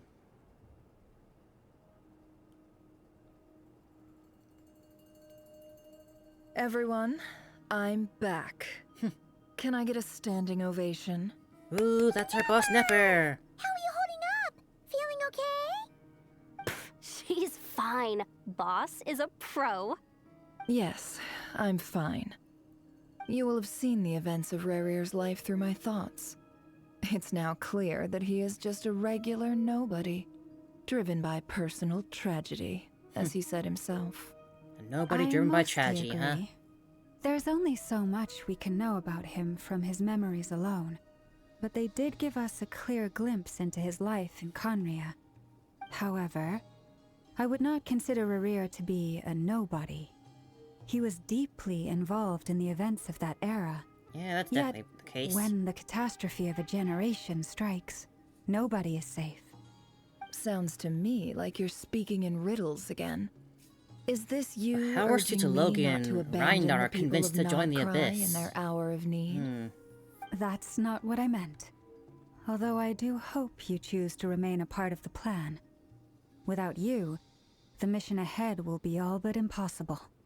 Then try to remember that I respond better to the carrot than the stick. And I don't appreciate being bossed around. Now, as for you, Missy, you were excellent. You stuck to the rules of the ceremony and kept your mouth shut the entire time. Bravo. Good job, Yehuda. Cool! So, can you fill me in on the deets now? Most of what I saw went right over my head. Patience. You'll hear the whole story, don't you worry. But let's meet up with the others first. It will save me narrating it twice. Yehuda? Yes, boss! Let me get that door for ya. That's more like it. Ever the good worker, Yehuda there, I is. was worried you'd forgotten about the first clause of your employment contract. Forgive my curiosity, but what does the first clause say? It says I gotta do the annoying stuff that boss is too lazy to do for herself. Like opening the door, pouring the tea, yada yada. That's quite the clause to have. Right. If something is in the contract, it's because she willingly agreed to it. Rest assured that the Curatorium abides by the very strictest of labor policies. You don't seriously think I'm cruel enough to treat her like my slave? In any case, I believe ya. I've hardly shied away from my share of the work today. Hope I don't catch Flintz and Varka lounging about in their chairs, enjoying a leisurely cup of tea. They might just There's be. nothing I dislike more than other people enjoying themselves while I'm hard at work. If I had to suffer, everyone suffers.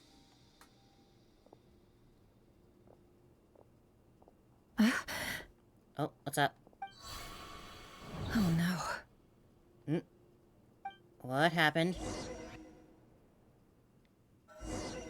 He didn't catch us peeking in on him, did we? Sorry Did he? to disturb you, but we seem to have run into some trouble. Where are we?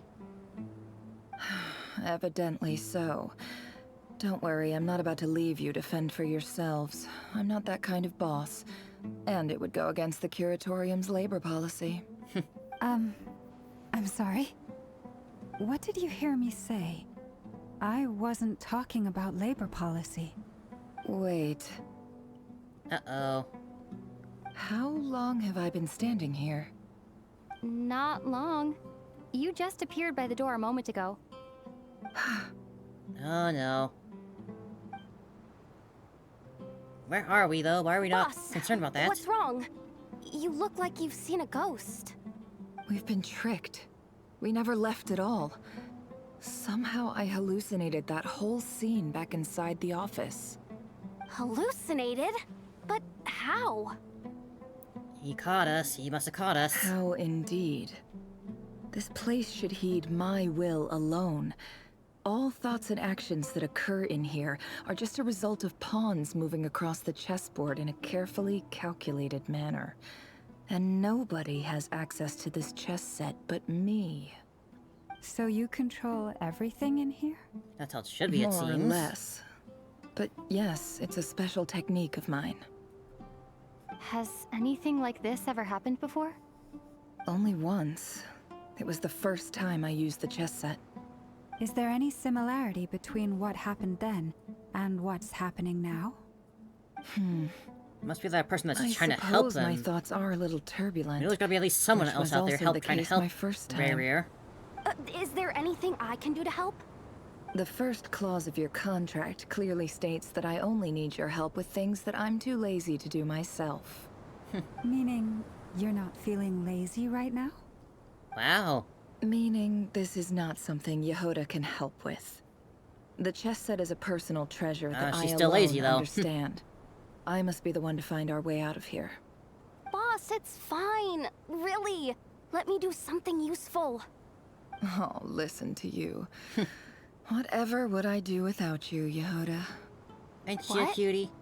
Really? Yes, really. Where would I ever find another employee as obedient and servile as you?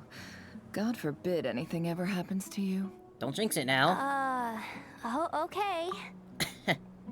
Well, anyway, I was thinking of fetching some water. There's gotta be a source around here somewhere. I suggest everyone finds someplace comfortable to take a rest. We gotta conserve our energy.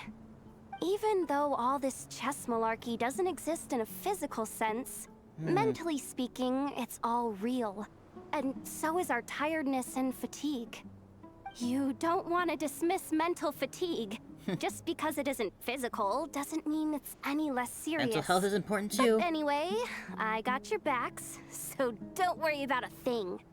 Don't I have the best employees? Jealous much? If we can find a suitable time, I'd love to borrow Yehoda for a day to help out at the Frost Moon Scions. Would you be amenable to that, Boss Nefer? Oh, Lauma. Have I ever told you just how pretty you are? Beauty runs from the tips of your antlers to the depths of your imagination. Time to rally, everyone. Follow me. I don't think that's a complete compliment there, but I take it. As we continue our journey, the same rules will apply. That means stay focused and no talking no matter what we encounter. And don't disturb the chess pieces. But all talking we just You have did my now word is that I will okay. get us all out of here. And here I was, just about to... I thought I would wrap things up here, but... No, can't jump out of this now. Gotta keep going for a little bit longer. Alright then, guess maybe we'll be going through some of Nefer's memories here. I can only assume, since we're back at Sumeru, it seems like. This place looks familiar. That's not a good sign. Dance of Death, There's Serpent and someone Scorpion. Oops. I wasn't expecting visitors at this hour. Wait, is that? Oh, it's him. There you are. Sinue's been looking for you all day. I think he has some news for you. Oh yeah? What were you doing just now, Uncle Retinue? Hiding away some more loose change? I know I saw some Mora. What do you mean loose change? Oh, come on, I'm too old for this. Just pretend you saw nothing.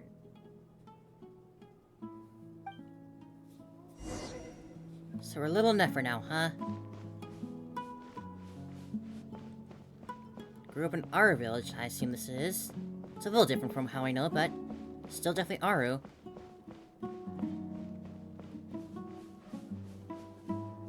Hey, kid. Mind telling me what Sinuhe's been up to recently? I'm trying to get in his good books and I need a way in. Get in his good books? Why? What do you want with my dad, Uncle Apepi?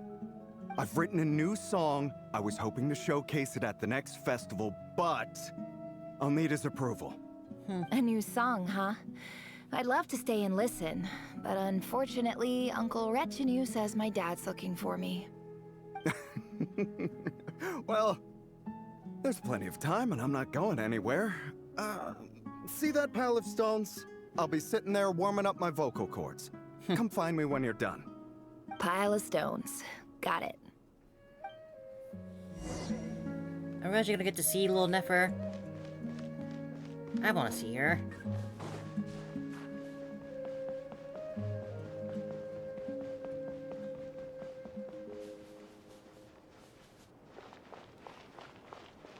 Hi, Dad. Uncle Retinue said you were looking for me. Ah, there's my little princess. If you'd gotten back just a little sooner, you could have shared the spoils of war with me. Spoils of war? Who were you fighting against, Dad? It was just a figure of speech. The aftermath of a sandstorm is no time to be waging war. I was talking about our war against thirst. I went out to fix our water supply problem, and now I'm back. Which means... We have a well again! That's right. I found a new one and brought back as much water as I could carry. Let me It adjust, should it last us sucks. for a good while. If it wasn't for these blasted sandstorms, our wells wouldn't be caving in. You wouldn't be spending all your time out searching for new water sources. As the chief of our tribe, I'm supposed to be leading us out of hardship and poverty, onto better things. You know how prosperous our ancestors were. I've told you all the stories. And look at us now. Squeezed into these hovels. No one would choose this. if it wasn't for the endless wars over the years. But things are looking up. I started working with some folks from the academia a few months back. They gave me some contacts in return for my assistance in the desert. So you're the academia's helper now? Special ambassador, they call it. Think of it as a partnership. It's nothing bad, okay? We've been isolated here in the desert for too long. Seeking opportunities elsewhere is the best thing for us, and the fastest way to progress. So, do you get anything good out of being a special ambassador? Of course. My luck's improving all the time. One day, I swear I'm gonna lead us out of this place. We'll find somewhere new. Somewhere better.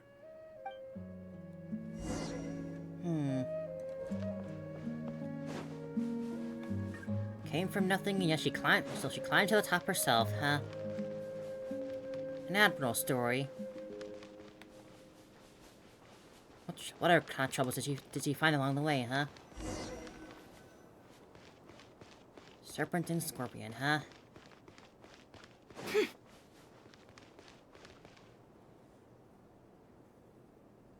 That's our well, and you know it. You stole from us. Oh, no. Well, you've gone from chief to thief, and now you have to face the consequences. Did you really think you could take our water without permission and get away with it? You're either brave, stupid, or both. They have curved swords. And that special ambassador act? Yeah, nice try. We spoke to the academia. They said it was all news to them. You're a liar and a cheat!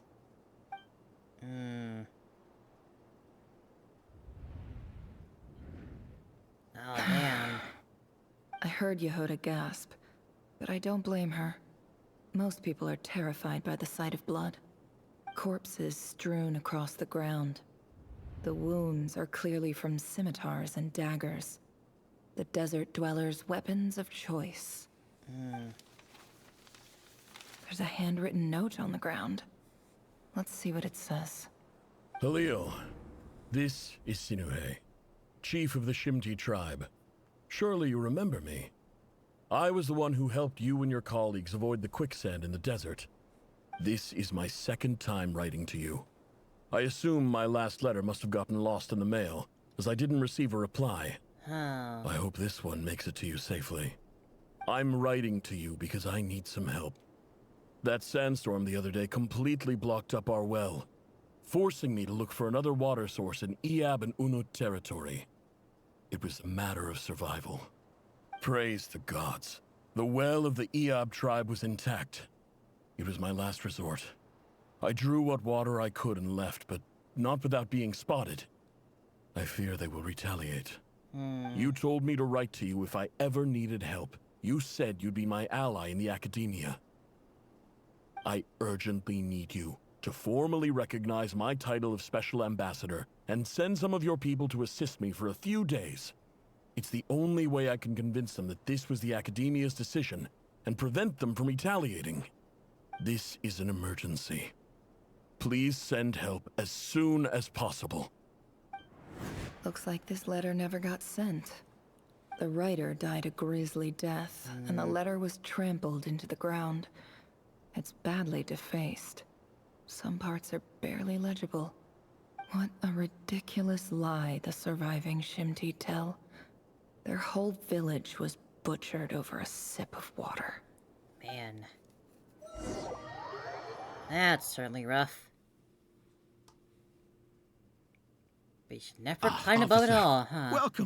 Welcome to our humble village.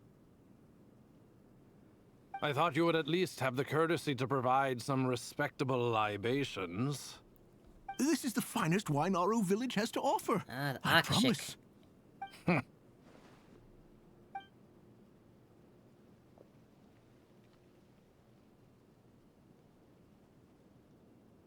The Academia has agreed to reserve a single space for a candidate from your village. But I remain skeptical of this entire endeavor. I highly doubt anyone in this desert possesses serious academic potential.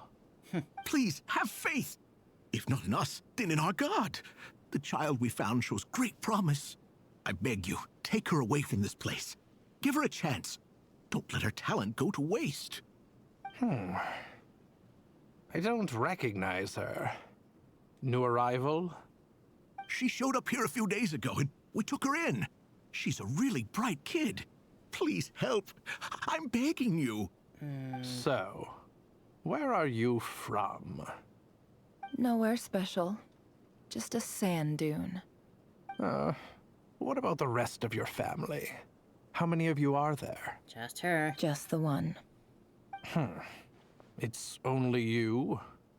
Correct. That's what called being an orphan is. So, no brothers, no sisters, no mother or father?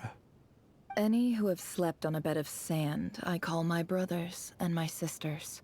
Apart from that, I have no family. All right. Get over here. Sign your name on the form.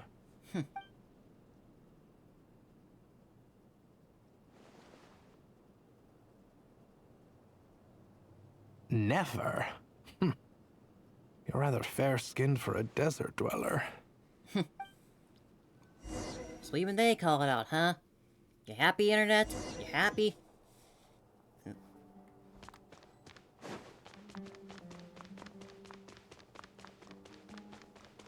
Da-da-da. So she's brought to academia, huh? Nefer, this term's assignments have been issued already. Please read through the materials thoroughly, conduct your own additional research, and then write an essay on the topic. Yes, Professor, I'm aware. I just had a couple more questions I wanted to get your perspective on. Oh? Please, ask away.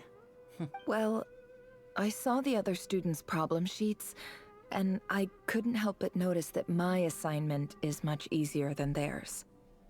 Do you really think I'm a weak student? A weak student? Goodness, no. Quite the opposite. You have a sharp mind. Almost too sharp.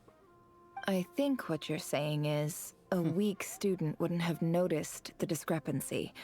And if they did, they certainly wouldn't complain about the lighter workload. You see, sharp as they come. You see things the way they are. And I'm sure you know why they're like that. Because of where I come from. Because I'm different. I'm sorry, Nefer. I don't like it any more than you do. It's just... Anyway, you said you had a couple of She's questions? not even using the What's the Akashic other one? record. I wanted to check. If someone sent me a letter to the academia, where do I go to collect it? Ah, your family wrote to you. As long as they put your name on the envelope, someone should hand it right to you. Not exactly. It's not even a recent letter.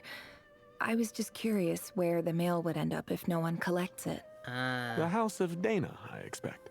I know there's a box for unclaimed mail somewhere in there, probably sitting on a shelf. Trying to find the Whatever you're father's looking letter. for, that'd be the place to start. Okay, got it. Thank you, Professor. Oh, she does have the Don't mention record. it. Honestly, I feel like I failed you. I'm supposed to be your teacher, but I haven't taught you anything. Hey, don't say that. You're a great teacher, and you do your best for all your students. But the rules are the rules. You're not allowed to teach students like me. It's not just the academia either. The whole world bends over backwards for the successful, and leaves the losers to suffer and die. Oh, my dear child. Don't tell me you've given up on life already. I haven't. I just think that if you want to make it in this world, you have to find a way to become successful. Well, you're not exactly wrong there. We gotta find our own way to succeed in life, despite the difficulties.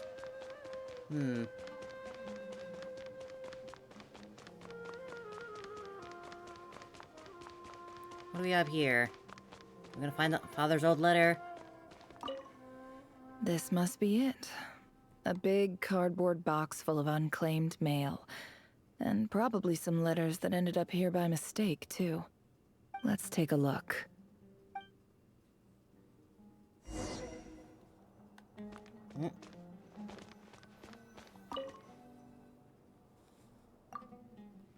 Oh, we're doing this again?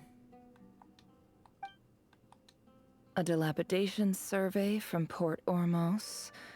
Looks like it's from a Core of 30 representative. What a strange thought. A bunch of mercs losing sleep over rundown buildings. This one was never even opened. I guess the recipient didn't care what the Core of 30 had to say about anything. Who was it addressed to? I don't recognize the name, but it must have been a Kasharawar professor. Next letter. This one is addressed to the Immorta Sage. The title is A lot easier than Changes crossing out Observed faces, in at least. Satyavada Life Symptoms. Why do all these letters read like full-blown dissertations? That's academia for you. Guided by the incense, we became lost somewhere in the forest. All the barriers between levels of consciousness disappeared as our minds soared around in circles, Like smoking looking weed? for a branch to seek refuge on. It sounds like they're high. In clinical terms, these symptoms fit the description of incense poisoning. The Immorta Darshan strictly prohibits the use of hallucinogenic substances, but I believe there are still people getting away with it. For example, my neighbor who always breaks out into song and dance after using incense. This seems like something the academia would want to know about. Why wasn't it collected? Wait, what's this written on the back? It's so small. The note says, the sender authored this letter while under the influence of mushrooms. I would send it back, but no return address was provided. Stamped by the Grand Conservator of the House of Dana. Next letter. This next one is addressed that one must be it. Oops. A few words of protest regarding recent changes in Sumeru's educational policy. In recent years, the academia has taken on a small number of students from the desert region, as per the policy to this effect. However, it appears to me that these students have not, in fact, been provided with educational opportunities that are, in any meaningful sense, equal to those enjoyed by their peers. Oh, so someone else did notice it, As well as receiving dumbed-down assignments and perfunctory tutoring. They do not even have full access to the Akasha system. Really? Education That is far, the fundamental purpose of this institution, which should go without saying in a nation whose founding virtues are knowledge and wisdom. I ask you, is the lip service we pay to the policy of education for desert students truly the standard of pedagogy to which the academia aspires? As Grand Sage, policy decisions are your prerogative, but do not forget Greater your Lord roots. Rukadabada would not approve You of and this I were once discrimination. students too, as was everyone else in this institution. I do hope you will give some serious attention to this matter. I encourage you to discuss issues like this with myself and others, and listen to some alternative opinions. Great letter. Shame it didn't get to where it needed to go. And the sender is... Huh? Sage Cyrus of Spontamod. I didn't realize anyone else even knew how bad students like me have it in this place. So this is where letters from the Sage of Spontamod end up? Wow. Nice one, Grand Sage. Really enlightened leadership. Whatever. This isn't what I came here for. Moving on. The old raggedy, I'm not dusty exactly letter. holding out hope that a letter sent from the desert would even make it here. But if it did, where else would it end up if not in this box? I can't believe how much discarded mail there is. Must have been years since someone last went through it all. And this is just one box. The whole House of Dana is boxes on shelves. I don't believe for 1 second that any human being has sat down and read through all the documents in this place. Who has that much free time on their hands? Especially when they can just use the Akashic Record for all their knowledge learning needs. Wait, could this be it? Least fancy envelope in the box, written on a crudely quality paper. And of course it'll be right at the bottom of the pile. Clearly no one gave it so much as a first glance, let alone a second. The handwriting on the envelope looks very familiar. Greetings, Halil. My name is Sinue, chief of the Shimti tribe. I was the one who came to you and your colleague's aid when you ran into trouble in the Great Red Sand. I don't know how well you remember it now, but I brought you to safety and gave you some water and other supplies. You seemed very pleased and told me your name. In my tribe, learning a person's true name is serious business, and I therefore see you all as friends. You were kind enough to leave your contact details so we could stay in touch. He did try, though. The Shimti tribe lives a harsh, nomadic existence in the desert. You were sympathetic towards my plight, promising to make me a special ambassador of the academia and help us find a way to make a better living. This brings me to my reason for writing. Our tribe has fallen on particularly hard times, and I would like to ask for your assistance.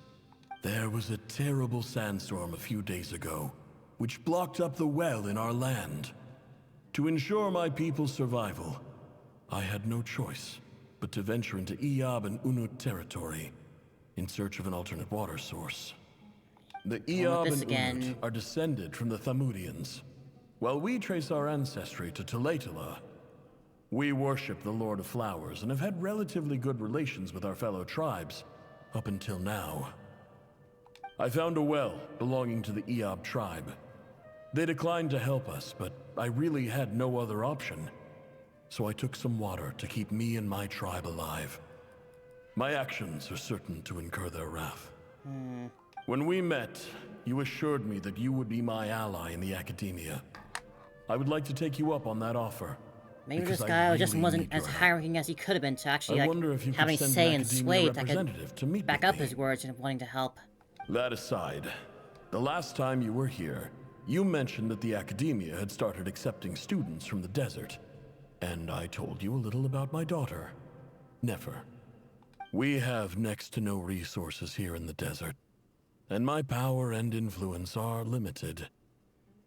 Would you consider enrolling my daughter at the academia? She is a smart girl. I know she won't disappoint you. From the outset, the academia never took you seriously. Those things they promised were just empty words. I doubt they even remember the name Sinue. And you were so emphatic that your luck had finally changed for the better. You swore you'd lead us to a better place one day. You spoke with such conviction, like you were the most powerful chief in the whole desert. You liar. You lied about everything. You promised the world and delivered on none of it. And who fell for it? Just me, by the looks of it. Despite your best efforts. Which makes you a pathetic liar. You weren't even any good at it. I think I'll take over from here. Let me show you how it's done. That's a good daughter in my book.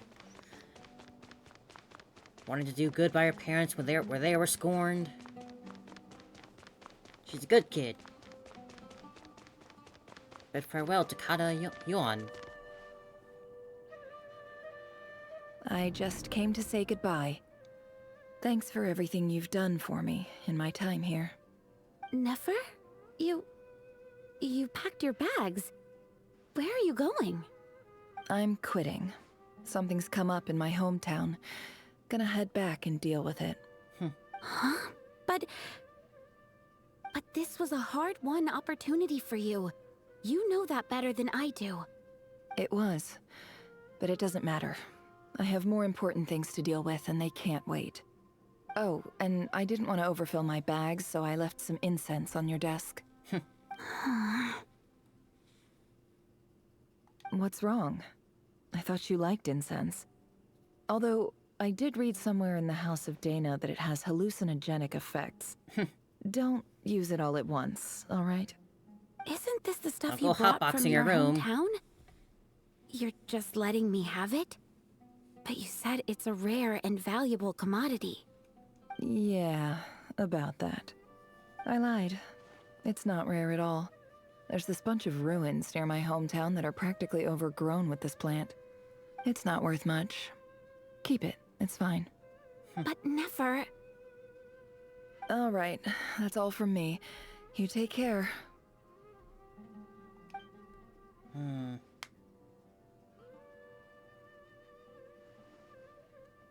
off she Don't wanted forget me, okay? I mean, we're more than just classmates, right? We're friends. Yeah. I'll remember you. I lied again. That incense is worth a fortune, and it's a rare find even in those ruins. And as for remembering her, I have far too much to do when I get back. No time to reminisce. I'll be lucky if I even make it through this alive. But either way, I expect I'll forget you pretty quickly. And off she went to make the curatorium of secrets, huh? I assume we're going back to... She'll head to Nogcrat by the end of these... by the end of this little dream memory trip. We still need to get out of here at some point, right? Can't be too long, right? We've already been, pretty locked in for a while. Yob, Chief, ooh.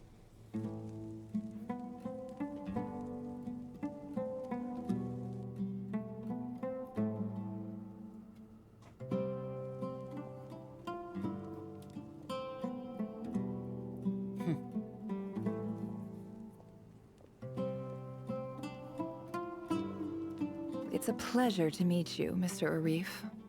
So, what does the Academia want? Since they've sent their special ambassador, I assume there's a big business deal to be made. If not, I'd be very disappointed. Please, sir, lower your blade. You're lucky I'm the one they sent. Not all special ambassadors share my admiration for the Eab people. The ever-shifting balance of power in the desert reduced the once great civilizations of this region to rubble and sand. But the story of the Eab has a very different trajectory. Others grew weak, but you grew strong, beginning in obscurity and moving to prosperity. You're the only ones who defied the trend. Huh. So, you do know who you're dealing with? This well is the perfect symbol of your strength, is it not? It used to belong to the Unut, but it looks like you have control over it now. She knows You're not these wrong. things. But I'm sure you didn't come all this way just to flatter us. Of course not. I came to bring you some very good news. Some information that recently came to light, which might just be your ticket to freedom. Records uncovered by the Vahumana Darshan show that a certain well currently under Eab control is built on top of some ancient ruins. These ruins are of great archaeological interest to the Academia. Oh? I checked the map carefully on my way over here, and I'm confident that this is the well in question. The Academia is offering 50 million mora in return for excavation rights. 50 million? No, wait. If these ruins are as important as you say, 50 million's a little low, don't you think? Don't get greedy, Eab. We know far more than you think. We know that you seized this well by force. Wasn't that the first step in your rise to power? To drive all your away dirty the little Unut secrets, and huh? steal their water supply? So what if it was?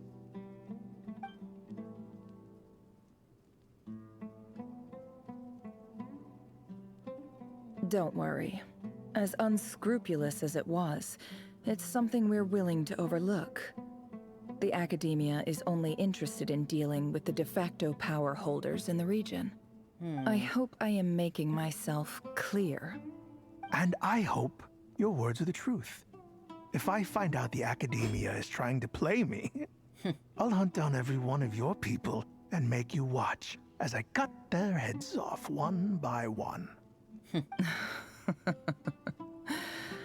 I assure you, Chief, that would not be in your long-term interests. You don't want to make an enemy of the Academia. You Especially see when how you're I'm just a little desert dressed, tribe don't out you? here. They're the whole I Academia. appreciate that you've never been to the rainforest, but surely even you recognize an ambassador's attire when you see it. And what does a barbarian like you have to lose anyway? You really think the Sumeru Academia would bother to come all this way just to lie to you? We have more important things to worry about. All right, I take your point. The Academia is the highest authority in the land. I'm sure you're trustworthy people. In that case, we have a deal. We will sell you the excavation rights. I'd like to thank you, Ambassador. This is good news indeed. Excellent news. In fact, it calls for a celebration. Would you do us the honor of staying a while and enjoying some EOB hospitality? Gladly. I am partial to wine myself, and I trust you are as well. So let's indulge in a few drinks together, in celebration of this momentous occasion. Later, the Ea drink the night away. Prospect of their new wealth is almost as intoxicating as the wine. Well, the new day dawns to bring some shocking news. Chief! Chief, it's an emergency! It's the Unut. They've taken the well. Uh-oh. What? Well, don't just stand there. Take it back. Yes, Chief. I have every confidence in the EAB's military superiority, and yet... Well, what is it? The Unut's response was alarmingly fast. The day after we reach a deal, they seize the well. This can't be a coincidence. Perhaps there is a traitor in your midst. I don't think so. Sowing I am discourse, obliged to remind you, Chief, making them eat them, that the Academia will eat only themselves deal with the de facto power holders. If you cannot Words regain are failing, it's been too control long. over the well, I'm afraid you won't see a single mora of that 50 million. No! Please, Ambassador, just give me some time. I swear the Unut will not get away with this. That well is ours, and so is the Mora. Glad to hear it. Eat each other from I the will inside wait out, here huh? for an update. If there is a traitor, I will find them. In the meantime, make yourself at home. I'll report back as soon as I have an update. Much obliged. Wow. All it took was a few words and I've got him wrapped around my finger. What an amazing feeling. Good job, Nefer. So, in summary, Ambassador, the Academia would rather negotiate with our tribe instead of the EAB, yes? The EAB are ruthless murderers who don't listen to reason. And now they have the gall to interfere in our research projects in the desert region. So let me ask you, Chief. If you were the Academia, what would you do? Kill them all, of course. Precisely. The Academia does not tolerate those who stand in our way. The EAB have held back our academic pursuits for too long, and our patience is wearing thin. At the same time, there is simply no way that the Academia can be seen to be intervening in desert affairs. I'm sure you understand where I'm coming from. We have our own rules out here. If the rainforest dwellers raised arms against a desert tribe, it'd start a bloody war. Right. We can't confront them ourselves, but we can support their enemies. The Unut have always had strained relations with the EAB, which makes you our natural allies. Natural allies. Weren't the Yeah, quite the way with your words, allies Nefer. once? You were quick to send them after us to protect your interests back when we stole that water. And now look at you. You're at each other's throats. Let me be clear. The Academia wishes to collaborate with the legally recognized rulers of the desert in this matter. We are asking for excavation rights to that well, and our offer is 50 million mora. Say no more. I believe we have an understanding. Good.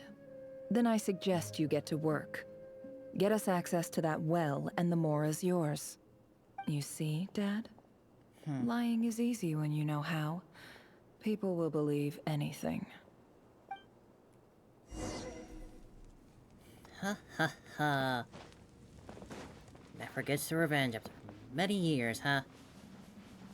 Is she gonna get back at the Academia too? If so, I wonder how.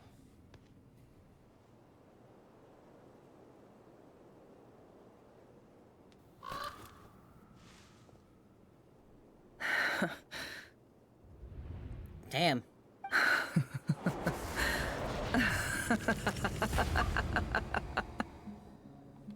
Look at yourselves. Whoa. You may be vile, savage monsters, but your butchered bodies bleed like any others. You're no different. You're nothing special at all. The monsters who destroyed my home, they're just ordinary, petty human beings.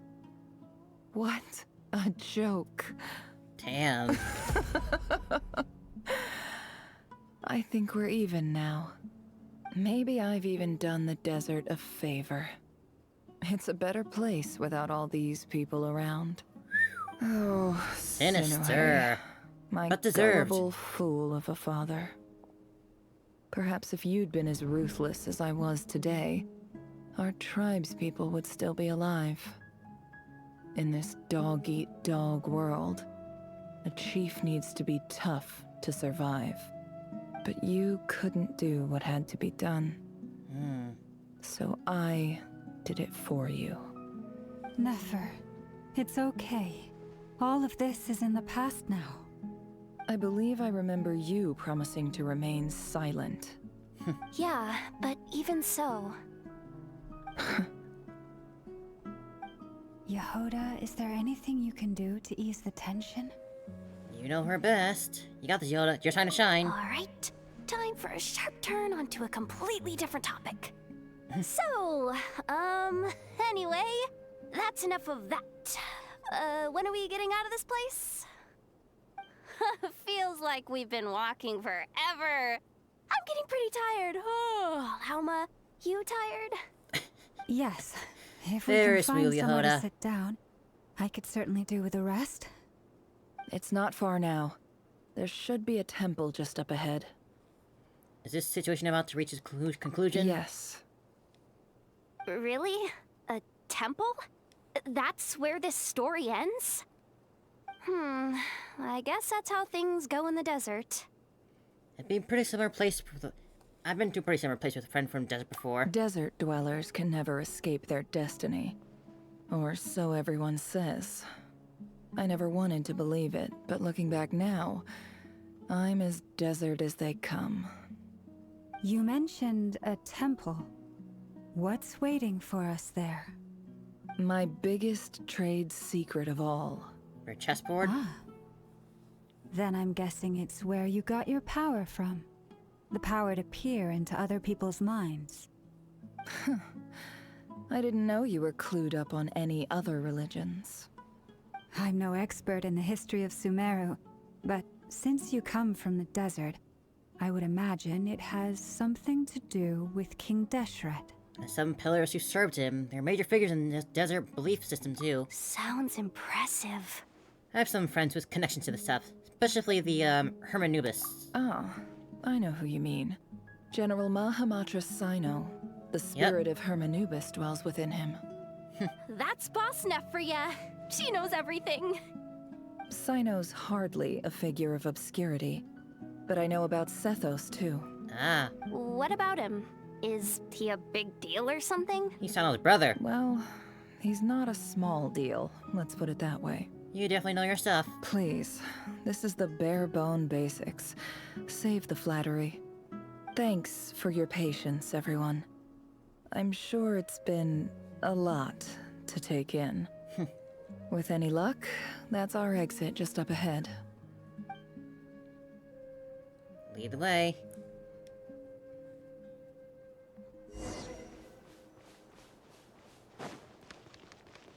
Man, that's quite the story though. Orchestrating two tribes just slaughter each other like that. It's very impressive and cool. Completely deserved and just very cool.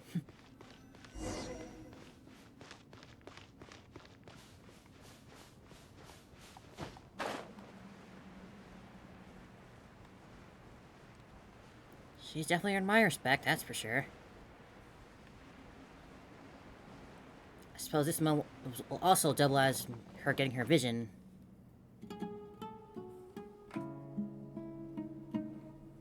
Uh-oh. Uh-oh. Uh-oh. I'm totally out of my depth here. I don't have anything to add about any of this stuff. Like, look at that statue, for instance.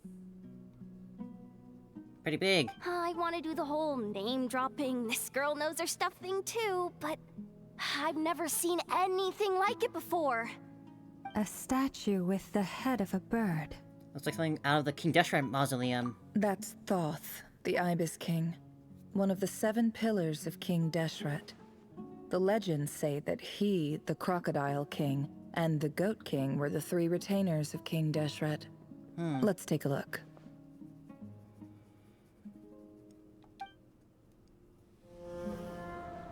Oh?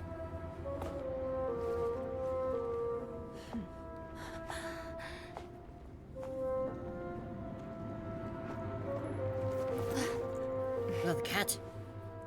The cat!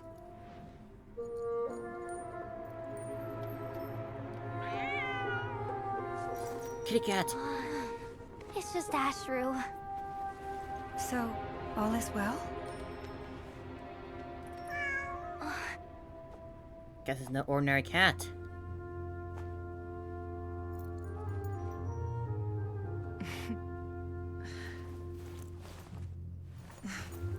Typically speaking, at this point, the world disintegrates. Then we find ourselves back in the outside world. Besides, these are my memories. There's nothing to fear. You're sure? Of course. It's almost over. Whoa. Oh no. There it is. Oh damn. Get back. Nefer! Nefer! Hold on! Oh man, he definitely caught us. So, doubly confirmed now that he caught us peeking his mind. Knowing too much is always a death sentence. Speak for yourself. Oh damn.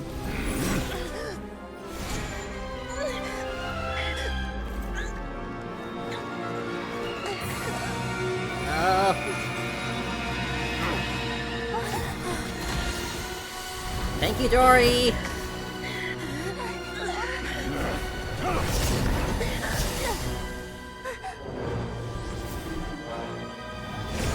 Whoa! How repulsive. Dane, my boy!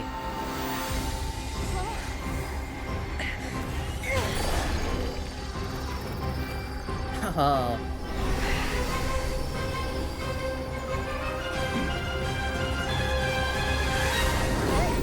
He wasn't even trying to break out of that one. Gambina!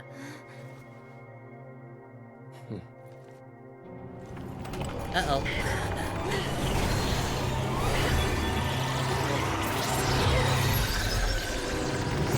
Down. Phew.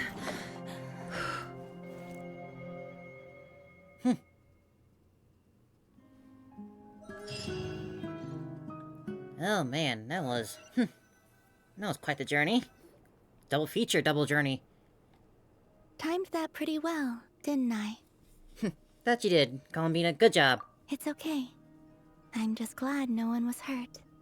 Paimon noticed you doing something too, Dainsleif.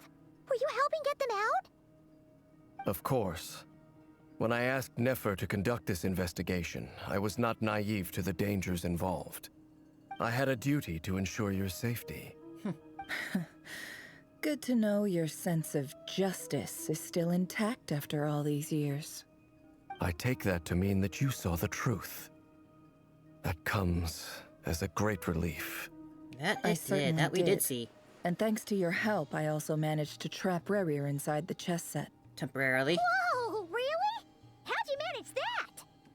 Well, to be honest, I sensed that something was wrong long before we made it to the temple. By using this fragment to probe into Rerir's past, well, the monster formerly known as Rerir, it seems I alerted him. I was tracking him, then he caught on and started tracking me too. Can't say I'm surprised. But how did he track you through your thoughts alone? That shouldn't be possible. Rerir was a secret agent who reported directly to the Vinster King. He is an expert at finding a trail and hunting down his pursuers. That he was. No wonder. He infiltrated the chess set, read my thoughts, and built a new virtual chess set inside of it. That's why we weren't able to leave at first.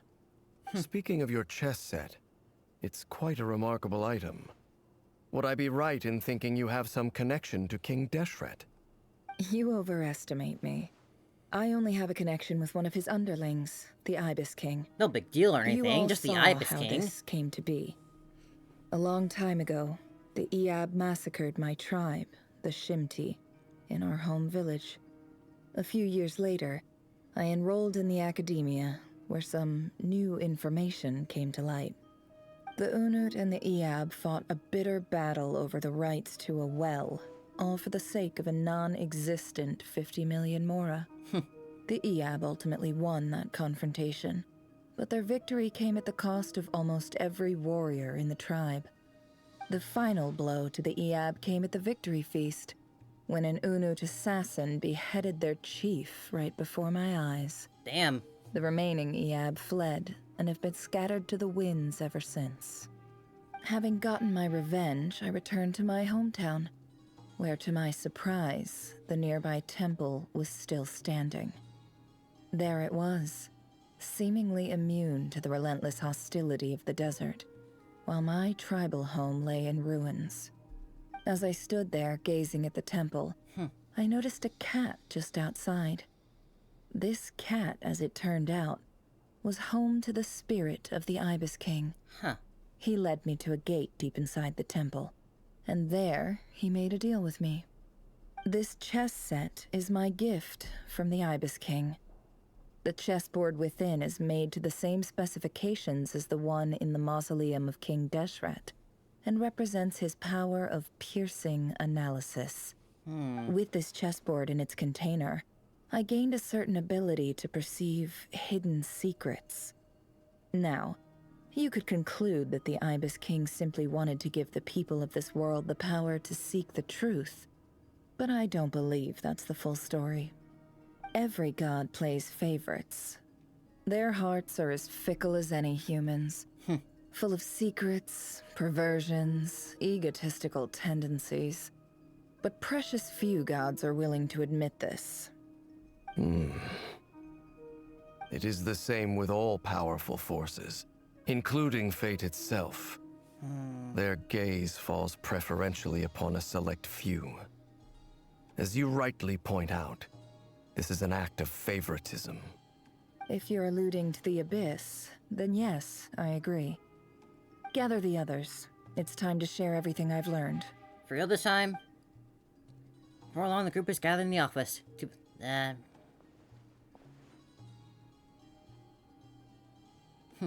Thank you all for being here.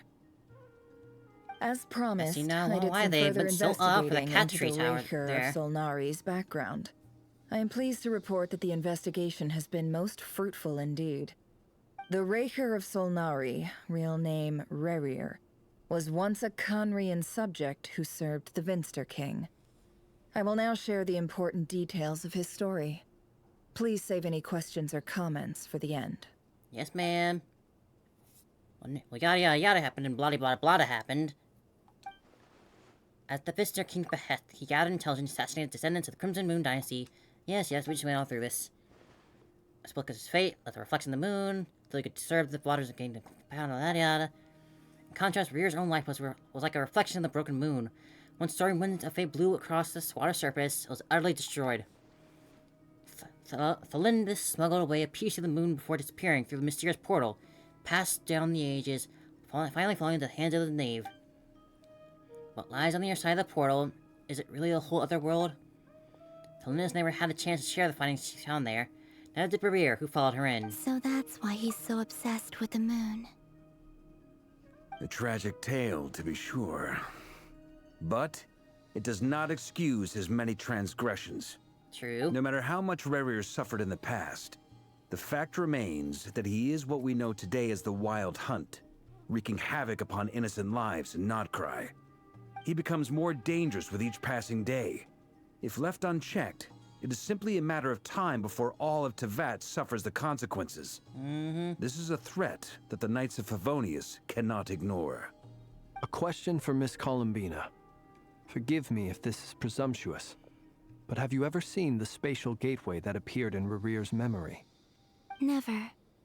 But I have heard stories of something called the Moon Gate, and this seems to fit the description. Miss Lama, any thoughts on this? In the lore of the Frost Moon Scions, the moon is believed to hold many secrets.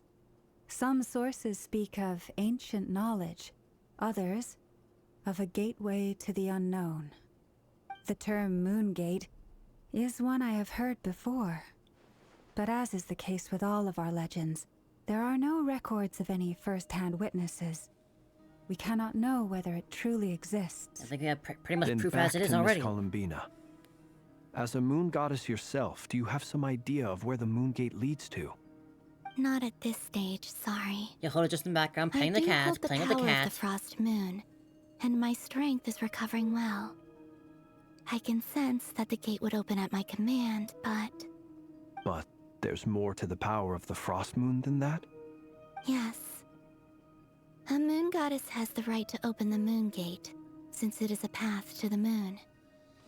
But as Nefer mentioned, holding open a spatial gateway takes a huge amount of power. And right now, I need to conserve my energy to fight the Rerir of Solnari. I'm afraid this is one mystery we may have to leave unsolved for now. I agree. Better to save your strength. But if you'll humor me for a moment, I have a bold conjecture of my own regarding the world beyond the gateway. Oh yeah? I highly suspect that neither Thalindus nor Rerir made it through unscathed. The evidence pointing to this is the fact that the Rerir of Solnari exists in the form of countless fragments. With the abyssal power he wields, no ordinary foe can touch him, let alone tear him to shreds. Hell And yeah, yet, just playing the cat. Wild Hunt proliferates wherever his Where everyone else scattered just talks fragments seriously, lie, she's just playing with the cat. drawing hordes of monsters to many different locations across the land. So your theory is that Rerir was physically torn to shreds by some powerful force? Hence, why the Wild Hunt is a distributed phenomenon, rather than a unified one? Makes sense to me. Explains why the Wild Hunt is so pervasive, and why he's been trying to piece himself back together. He was whole to begin with, and he wants to be whole again. Without the power of the Abyss on his side, he almost certainly would have perished the moment he was torn apart. But the Abyss, much like a curse, has kept him alive. I could not agree more. The power of the Abyss. Hello, Irish. So this is morning for you, huh? It is a compelling explanation. I've been here for quite a while, and as you one can that see. accords with my present The story's just been understanding going of Abyss on and on. creatures. Whether the life form in question He's is right there. primitive or He's right in this room with us. If a curse has He's pretty extended cool. its lifespan unnaturally, it will continue to survive in spite of everything. This raises some interesting There he is, right questions. there, right next to us. I will run some experiments and see if there is any validity to my suspicions. We got everyone That being here, said, even Durin. Regardless of whether my research bears fruit, I would like to thank Miss Nefer for conducting such a thorough investigation. Already, it has greatly enriched my understanding of the entity we face. My pleasure. Not the one Mr. sitting down. Albedo. He was like the one standing I up too next to hope that the the information high I've collar shared today guy. proves useful as we look to formulate the next stage of our Blonde plan. hair. Hey! What is it, Dainsleif? You look really upset. Blue hair, or blonde hair, blue eyes. It's just... when I think of the man I once knew as Rerir, I struggle to understand why things had to turn out like this. The two of you used He's a pretty to be cool guy. friends, He didn't saved you? us earlier. I don't know if these words will bring any comfort, but And Yehoda just in the background my playing the heart cat goes still. out to you. Mine too. We can never know all the hows and whys of the way things are. The moon and stars are full of untold secrets and lies. And the skies are host to many more mysteries than these alone. Yet, none of that can begin to compare with the complexity of human life. Those are the first comforting words I've heard in a long time. Thank you, both. We've been on a long Well, journey here through I think this past is a good memories place of the to end past, today's meeting. and memories of Nefer's I'm past, sure Nefer needs some time to and you recover. dying many times. She's been through an awful lot today. That she has. That's very thoughtful of you, Llama. She got choked out Of earlier in the course. dream world. Sounds good to me. Take some time to rest and digest before we reconvene to nail down a plan. Back at the hotel, you sit with Pound for a while and discuss what lies ahead. Oh boy. Hey, is this a bad time? There he is, Hope that's I that one. didn't kill the conversation.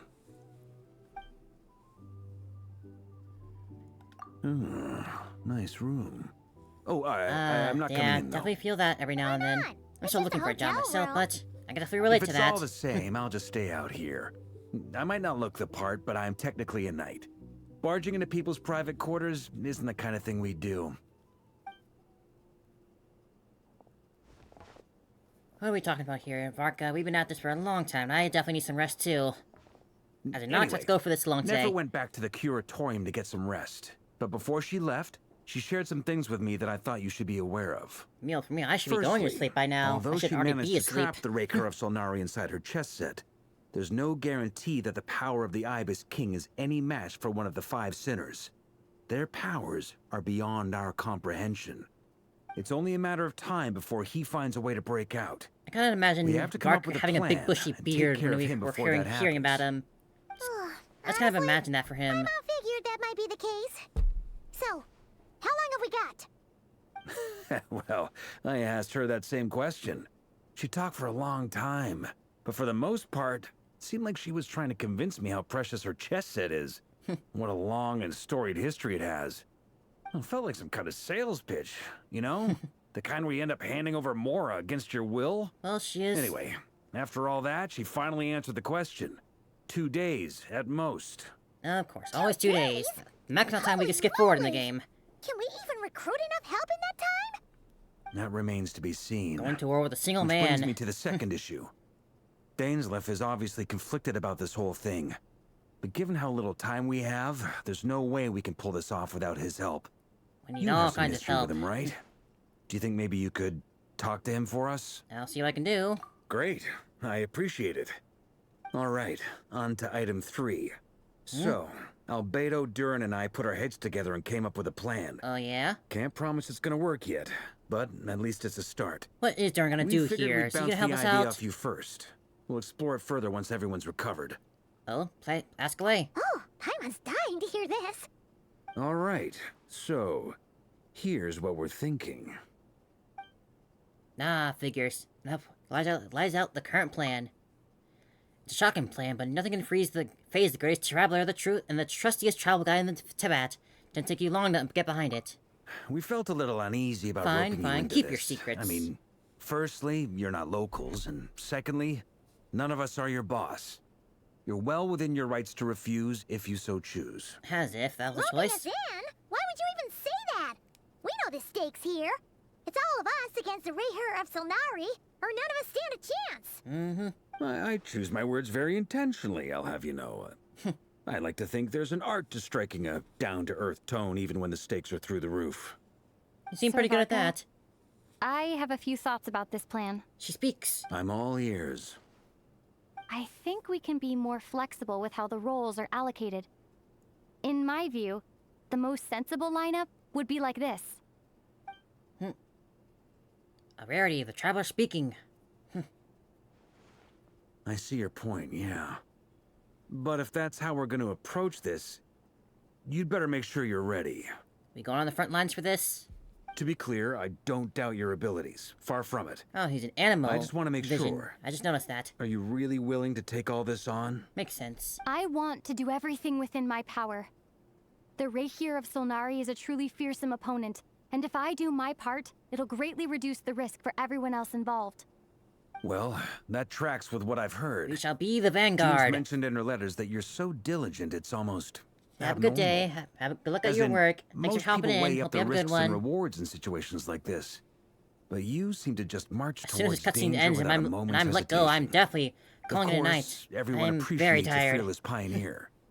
But all that aside, I'm the Grand Master of the Knights of Favonius, and you're our honorary knight. I want to make sure your courage doesn't come at the expense of your safety. Thank you, Sir Varka. I should be the Since one when does thanking courage you. not come at the cost of It safety, means a lot huh? to have you on board. Be honest, I'll man. give some serious thought to your suggestions. Varka gives a very knightly bow as he says he'll see you at the hotel again later, as he has arranged for everyone to meet and finalize the plan of action. In an effort to lighten the mood, he booked a hotel for his meeting, so you can all chat and over a drink. As the moon rises in the sky, you and Paimon leave your room, discussing whether Paimon has any other options than fruit juice. Everyone is already there waiting for you. They're chatting and smiling. Clearly, the rest has done them good. As well as the existing crew, some unexpected help has arrived. Still, you remain conscious of the fact that the future of Nakai rests on what is decided tonight. So many lives are at stake. You may never meet most of them, but whether they know or not, all of them are counting on you. Oh, I'm free. Oh, I'm free. Oh, gosh. I'm excited. Oh, everyone's here. This is a thorough plan, but I do have one last question before we take action. How can we be sure that our enemy won't leave the designated area? Great question. Thinking Albedo's about been hard at Dorian. work analyzing Rerir and the Wild Hunt's behavioral patterns. His conclusions are as follows. Firstly, from the earliest known confrontation until now, Rerir has never displayed any ability to manipulate the dimension of space. So it's unlikely he has any power in that domain. Secondly, he seems to have a particularly strong vendetta against our group. If we put him in a fight-or-flight situation, he'll choose to fight every time. Thirdly, finally, and most importantly, he is consumed by hatred, both for the moon and for his enemies. Oh, true. Turns out, we tick both of those boxes. We have a reincarnated moon in our ranks, and a spy who accessed his private memories without permission. He'll be baying for blood, not looking to escape. As someone who's had their fair share of interactions with the Wild Hunt, those all seem like valid observations to me. Understood. Then I will defer to the verdict of the group. Well, everyone, that's the plan in full detail. Albedo and Durin are carrying out their part as we speak. Plan approved. Scheduling. Okay, any firepower you need, I got you covered. Let's light this baby up. The Frost Moon Scions are behind you as well. And the rest of you? Sounds like a final confrontation, all right. No objections? But are we actually gonna win this? All right. Or something else gonna happen to throw a wrench in things? This is the plan we're going with. Next up, an old tradition of mine. Anyone who wants to back out, now's your chance. Wait, we can still back out of this? Everyone says things they regret, right? I don't want anyone feeling trapped because their mouth said yes before their brain had time to think things through. Weren't you nice, A Varka? very people-first approach. I hear that's common practice in the Knights of Favonius. Who'd you hear it from? D-Luke? We don't use people's real names at work. Oh, of course. This contact will be known only as Owl, please and thank you. This plan can only work if everyone does their part. Flint's and I will absolutely support it. We shall indeed. You'll be glad you accepted our help. Also, you are the last person I expected to see here, Miss Dory. Yes, talk about tiny elephant in the room. It's not often I get called Dory in a work context. My peers usually call me Lord Sangama Bay. So, the longer your name, the higher your net worth. Is that the idea here? In that case, Mr. Flint's here must be worth a fortune. That's right, I know your full name. The walls are thin here. I'd appreciate you keeping that a secret. Okay, fine. I'm actually only here as a favor for someone else. Do you have any idea how much it would cost to hire me otherwise? Oh, does this mean someone out there actually has the power to boss Dory around? She's right there, Certainly Paimon. does not. We have a long-standing and mutually beneficial business partnership. She's actually the mom of a friend of yours. Said mom supplied me with a great little trinket, but now that She's lady's talking about known Alice. She's talking about everything. Alice. If I don't start building a little goodwill now, my whole business in Notcry is gonna go down the drain. She's definitely meeting Alice there. So what exactly is so special about this pendant? It's a lucky charm that a great mage made for me. We have a business relationship, and she was worried that something bad might happen to me. So, she wanted me to have something that can store power to protect myself with. I finally got it all fully charged up with Kovaki, and then Nefer went and used it all up at once! Never lost so big in my life! You're right. It was all my fault. I didn't mean to drain all the Kuvaki in the pendant, but I'll make it up to you. You will? Oh boy, don't give her that something well, open-ended. case, how about you give me your chess set, and we call it even? I knew you'd say that. Well, it's yours if you want it. In fact, take it now, and I'll even throw in a free Rerir of Solnari. He's still trapped in that, yeah. You're putting me in a difficult position here. It's a very useful thing to have around. But I have a funny feeling it won't be around much longer. I guess we'll see in a couple of days. Looks like bankruptcy for me. Hey, don't be so pessimistic. See this through and you never know. You might find a new business opportunity on the other side. With an action plan in place, everyone chats among themselves before they go their separate ways. Paimon time to check to see if and how each stage of preparations are going. Oh man, this is gonna be awesome. I can just tell. This whole chapter and both of these acts have been so awesome. I can't wait for this. This is gonna be a hell of a battle. Dory, how are things going? Feeling ready? Oh, I was born ready. We only have 2 days. You think Lord Sangama Bay would let an opportunity like this slip by? Don't forget, when something's in high demand, the people with the goods on hand get to charge the highest price of all. Even higher than the sellers taking advance orders. Ta-da! See? It's right here. Ah, it's so pretty. Did you make it? I had no idea you were so skilled in here with your hands. No, I have a supplier. We go way back, so he made me a very attractive offer. Oh, yeah? Aha! No wonder you were talking about lucky charms at the meeting. You've been getting Kave to make them for you. That's not the full story. It actually started a while back as a project between me and the Dendro Archon. Oh, really? Mage Alice once warned me that this world won't stay safe forever. There may come a day when everyone faces a great crisis. I passed this on to the Dendro Archon, and she secretly brought together a research team made up of Sumeru's top scholars Are we to gonna meet invent Alice a here? technology Or is they gonna that could hold out a keep little bit people longer on safe. her? I won't go into the details because it's all very complicated. But if you want to know more, you can ask the Dendro Archon about it sometime. Anyway, point being, it was the Dendro Archon who asked Kave to build this little contraption. As one of the top Kashara War talents, he was the obvious choice. Took him long enough. He stressed over it for ages. Must have gone through at least a dozen designs before producing a final product. But that's Kaveh for you. I mean, it looks good. You did a good Marak job. delivered it to me a couple of days ago, along with a letter from Kaveh. Could I ask why I'm sending this technology to you? And what's your proposed use case? Has it been approved by the relevant authorities? Probably not that last one. Nosy. My fault for sending him the research permit to begin with. Surely Nahida must have told him you were involved in this project. He was probably just nervous because you're always so secretive about your business. Could be, could be.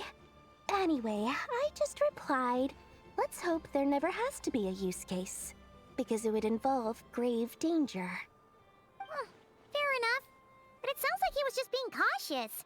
He probably felt responsible as the one who made it. Or maybe he was asking as a favor for his housemate. He's done that before. Not sure why, though. His Housemate slash doesn't boyfriend, seem to some really would say. care that much about this kind of stuff. Either way, all's well that ends well. I'm just glad to finally have my hands on the product. I wouldn't want to be without it, given the potential dangers that lie ahead. Huh? Even Dory's sounding What serious. does that look mean? Paimon's just super surprised. This must be the first time we've ever seen you actually get serious about something. That's not the Lord's Song of Bay we're used to. Well, a long time ago, I made a promise to myself.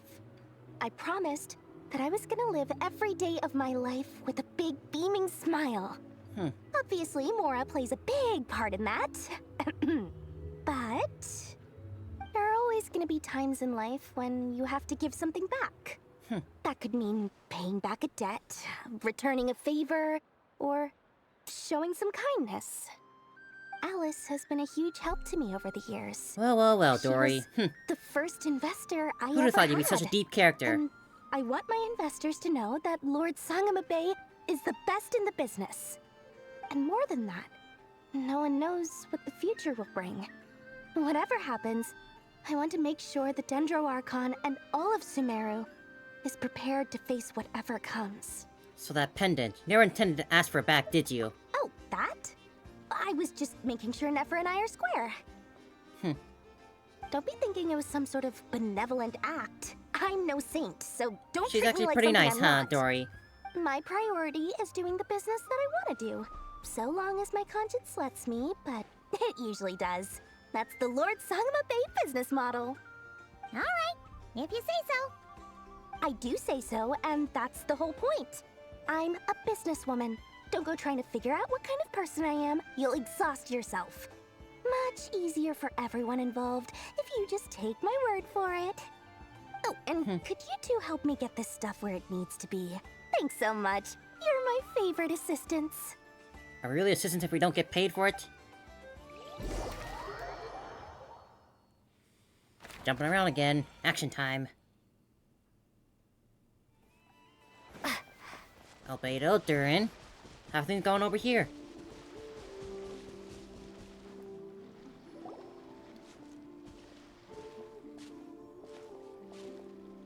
Traveler, boys? Paimon. It's good to see you. Everything going smoothly over here? Sort of. As you're probably aware, Varka, Durin, and I captured some abyssal creatures from the Wild Hunt. And the level of difference in detail between Albedo and Durin's outfits is staggering. Of these creatures. The process went very smoothly. The findings, however, come with some troubling implications. What? You can actually dissect the Wild Hunt? That depends on your definition of Wild Hunt and dissection. Harmless, lifeless. These words are accurate descriptions. The Wild Hunt is an interesting phenomenon. In and of itself, it doesn't seem to possess anything akin to a human personality. But taken as a collective, the medium through which the Wild Hunt is summoned does appear to have a soul. Master griped a lot about the wise Horoptetyr, and seemed somewhat fascinated with the foul Certology. But she barely mentioned Rerir at all.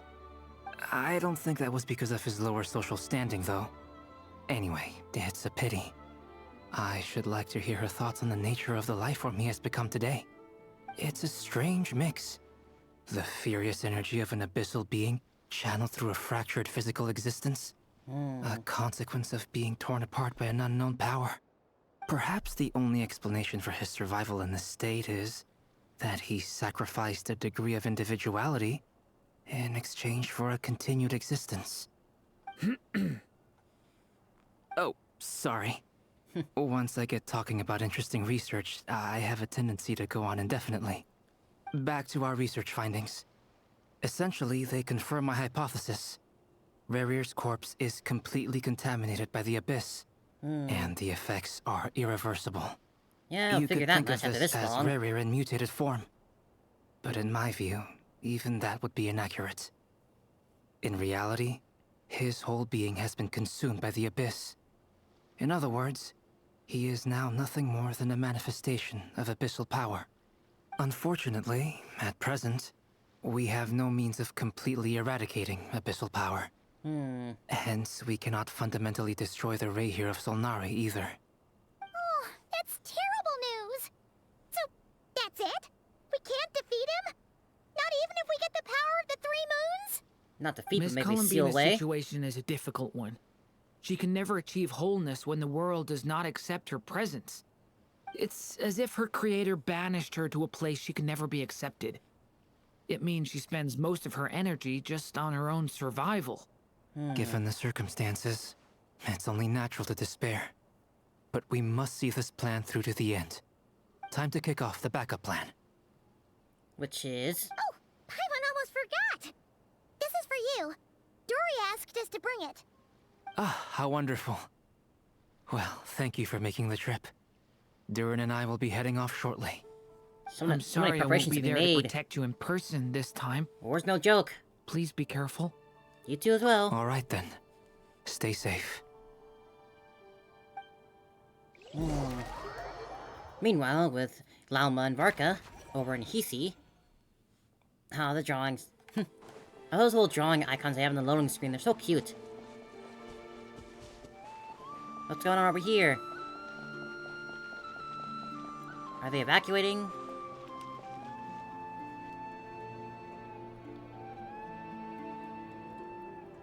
Miss Lauma, is everyone here? Yes.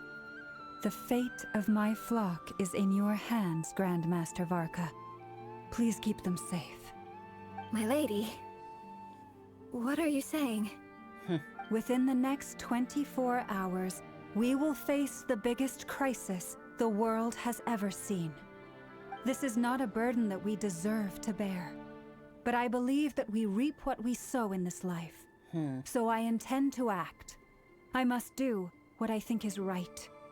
For me, that means fighting for the future of Nodcry.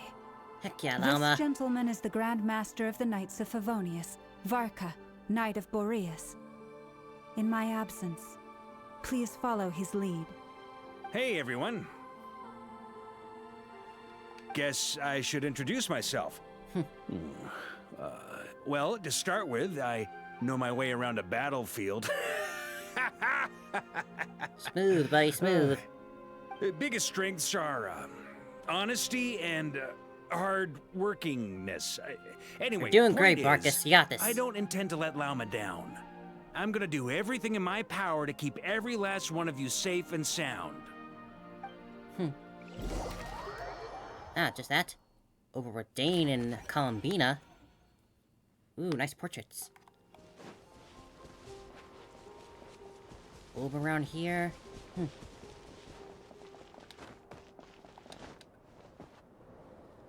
So, what are they working on? Something on your mind? A lot of things. Miss Columbina, was it?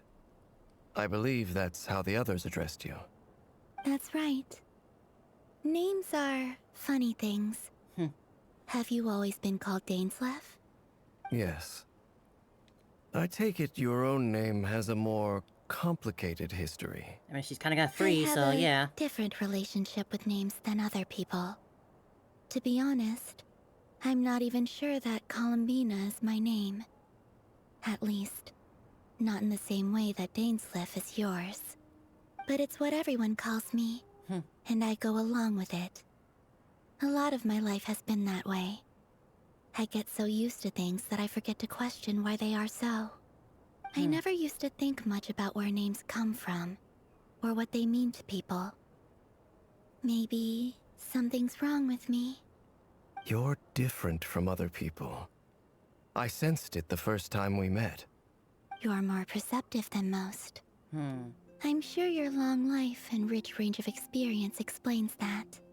Do you ever find yourself missing Conria, Mr. Dainsleif? That's why he fights, isn't it? Difficult to answer. I have dreamed of the past many, many times. Sometimes I'm fighting tooth and nail. Other times I'm lying on the ground, defeated. I don't recall any happy moments from that time. It has been too long. Is that because hatred survives longer than love and affection? That would not be for me to say. I make no excuses for the grudges I bear. But whatever the reason, I remember little that was beautiful or sentimental. Thank you for your help with the bad memories Rerir are just too situation. powerful to Without remember your the efforts, good ones, I never could have learned the hidden truth of his story. You're welcome. I know he's your friend. Friend? He betrayed me. And I never really understood what he was going through in life. Some friendship, that is. Okay. I mean, hey, friendship So, doesn't have to really be that do you plan to complicated. fight him with us? If you enjoyed being around him, that could be You enough. see? You're torn. Now you know what really happened. You see the things he's done in a new light. I need some time. Of course. I completely understand. Anyone else in your position would feel conflicted too. Actually, I went through something similar myself recently. Something happened that changed my perspective on a situation. A situation I took for granted at the time, but now I feel very grateful for it. You mean the Harbingers who still support you, even though you've left the Fatui? Yes. They're not so bad. I Some of the always thought they were only Harbingers at helping least. me because Harbingers are forced to work together. But then I abandoned them. A warrant was even put out for my arrest. And even now, they still support me. Which means I was wrong about them all along. Clearly, they view you as a friend. Well, maybe not some of them. I feel a little guilty now. I regret not seeing her help for what it was. I still And don't like not Doctor treasuring Guy. it. We don't want look forward to pounding his face in. I see the guilt that you're feeling now, because I feel it too. Hopefully, talking about it will do us both some good. Have you noticed that the Traveler and Paimon are over there? I think they've been listening. We've been had. Shall we say hello? Sure. Hello. They caught us! I guess we're not really good at the stealth stuff, huh? We were just concerned about you. I apologize for making you worry. No doubt you wish to know where I stand on the plan to take down the Rerir of Solnari. I'm afraid I need a little time, but I will seriously consider joining you. You will? Guess that's all we can ask for now. Much. Everyone will be so grateful to hear that. They needn't be. This was something that I was going to have to face up to eventually. That doesn't matter to them. They're grateful to you regardless. You can't control their gratitude, so just accept it. And then, have a think about whether you're willing to join us.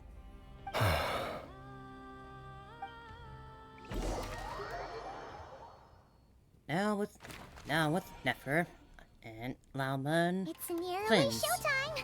Let's go rendezvous with the others. You know the place. Oh boy, is it really almost time now?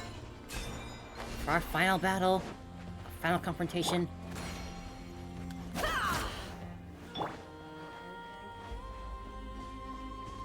How you doing, Flins? Where are the others?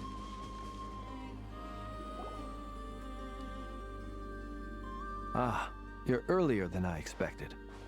You seem to be the first one here. Been waiting here long? Not too long. I came a little early so I'd have some time to think. Are you nervous about the battle? Quite the opposite. I'm reminiscing on my past battles. Excited to battle, When I was awakened by the Ratniki, I had not touched a weapon in many years. I felt like the battlefield was not where I belonged. But after waging war against the Wild Hunt for so long, I came to realize something. A life of absolute peace is simply not a possibility for me. Well, that's not so My bad. restless That's kind of how it is for flame indicates everyone. that somewhere inside of me, there is a deep yearning to root out the evil in this world. Oh, that doesn't sound like such a bad thing. No one can live in peace forever. Well, in the past, when I was a Fae whose primary concern was hibernation, it was hardly ideal. But it certainly serves me well here in the present. And I am delighted to be able to join forces with you in this endeavor. Looks like I'm not the first to arrive. Ah, Hey, Miss Lalma. Llama. Did you sleep okay last night? I struggled to settle down at first because of the nerves. But don't worry. I got enough sleep in the end. I'll be just fine. Thank you for everything. Please. I'm just doing my part. Nefer! Over here! There's our snake cat lady. Goods have been delivered. Backup's underway. Ino asked me to relay a message. She said Nefer will be on high alert and keep a close watch over all secondary districts where defense is required, providing support as necessary. Cool. Meanwhile, Ino herself will provide range support to us directly, using her latest invention. Oh, yeah? Excellent. My thanks to all involved. Oh boy, it's shaking. The chess set's looking a little unstable. Set the It blow. won't hold him much longer. We should be prepared to engage at a moment's notice. No sense sitting around waiting. Let's make the first move while we still have the option. I agree. Paimon, find a safe hiding place. Scamper away safely. Got it! Be careful, Traveler! I will. Aw. I'm ready, let's do this! Everyone, take your positions as soon as the battle starts. Every ounce of strength we have in our bones, let us bring to this fight. Ready? Ready? Let's go. Ooh. I've seen all your futile ploys before. You have become the authors of your own demise. I wouldn't be so sure about that. You are merely a moment of sport before I tear down the moon. He's got such an intimidating presence. Oh. Special loading screen and everything? Oh, man. Stay on your toes. Yup, you too. Let's do this. Let me help you guys. Eat this! Moonlight betrays Ouch. Range. Hey. Take that. Observe. I don't know how to use cleanse. Yeah. to dust. It all adds up. The mystery unravels. Yeah. No more lies. Lush as the moonlight. With one heart, we... Be silent. Moonlight. Hey. Futile. Close your eyes. Go!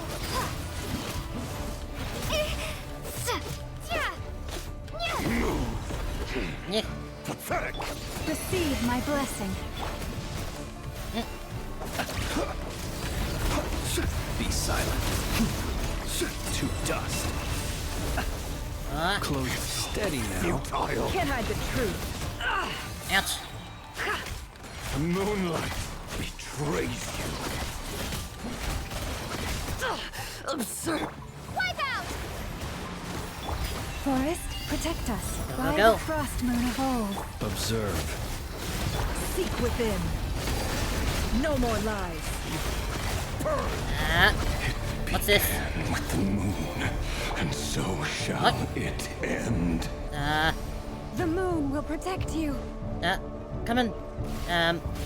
Huh? Oh, A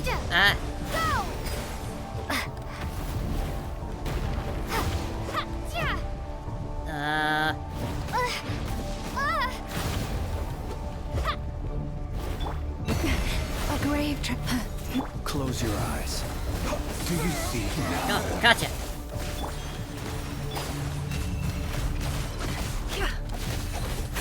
Here. When will it be as you foretold? Hey. Show yourself. Your foul spirit is not welcome here.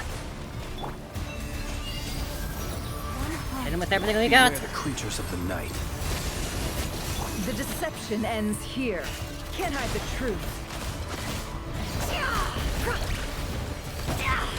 Yeah. No more. Stop taking the ground. It all adds up. Move. The moonlight. Are you quite finished? Hunt him down.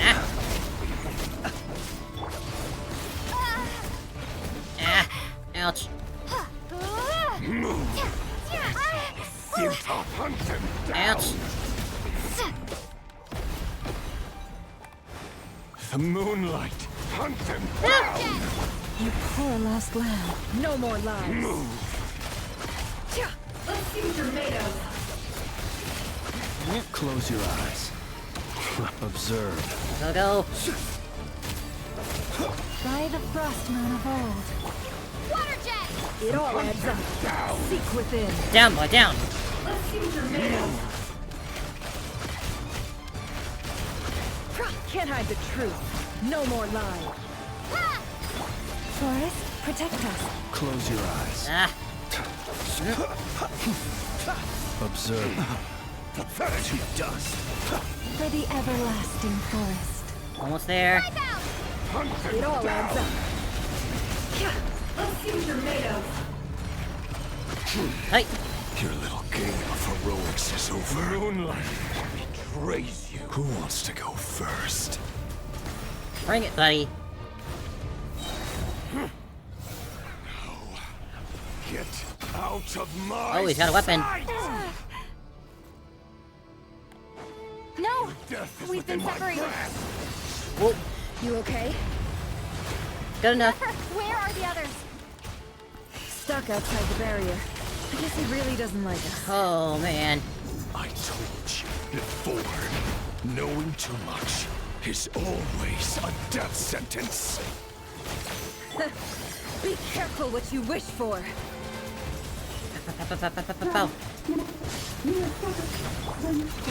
Lauma! Can you hear me? Hold on, Don't worry, we're doing fine. We're surviving. Voices are gone. But at least I know they're still there. I need to focus. Stick to the plan.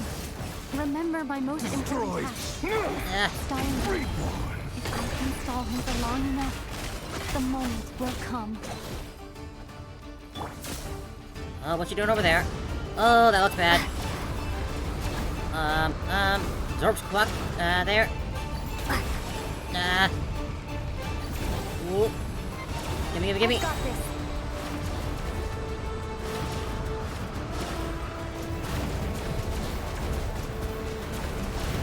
I'm guessing I'm fine now, just take it. God. Holy shit. The shield's broken. I can't keep this up. Don't push your luck.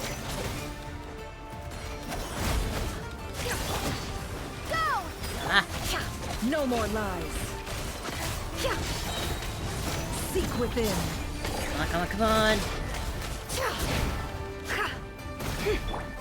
Water jet! Can't hide the truth. Death is within my grasp.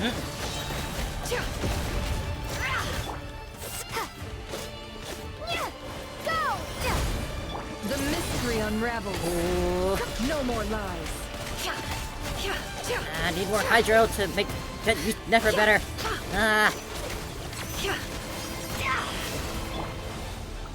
Pow. Go. Can't hide the truth. Let's see what you're made of. The deception ends here. Nearly halfway there. No more lies. Oh wait, not again. How unfortunate. Curses. There's no other way. Just gotta grin and bear it. Nefer. Whoa. Oh. Holy shit. Oh my gosh. The only way to defeat Rerir is to borrow his own power. That means Columbina will have to disappear while you two bear the brunt of his attacks. You have to hold on. Find a way to keep him focused on killing the two of you. I see. Nefer! Your eyes are bleeding. Oh boy. Soon you will be powerless to resist. And then, I will reduce you to dust. But that dust will plague your memories. Come on. Keep holding on. You got this, Nefer. Any other tricks up your sleeve? Let's see them. As entertaining as they are, you've backed yourself into a corner. You don't fool me. I see your fear clear as day. I have to stoke his rage. Make him unleash everything. You fear what you could never defeat. You fear the thought of never being able to save You wanna make him your upset, just beloved. bring up the Solinus' name. You cannot win the fight against fate, Rerir. Is that what you think? Well, now it's your turn to feel afraid. Oh. You fear the sound of your own name? Is it us you hate? Or is it what you've become? Let's see what becomes of you! Here he comes!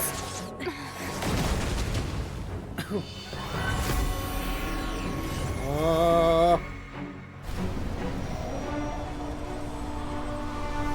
Stealing? Absorbing?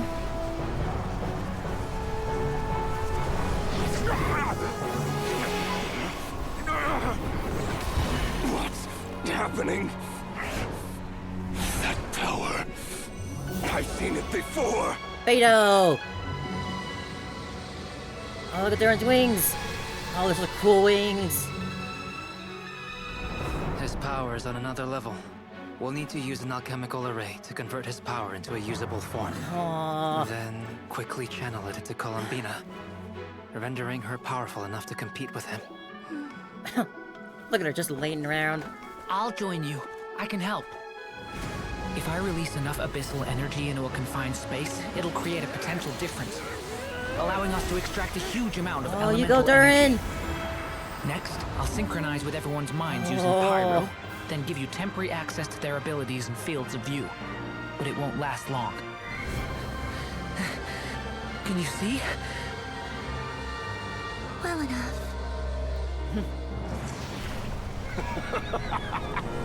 So, we have a student of Gold Rhine-Daughter in our midst. How about that?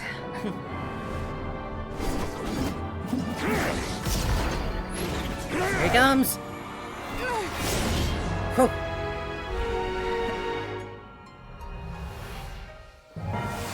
Go, Columbina!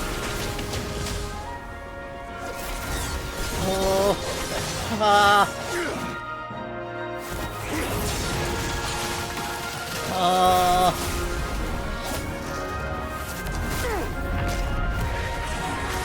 Oh my gosh, like a Dragon Ball Z fight! You use my own power against me? You dare use my own spells against me? Kuvaki. Look familiar?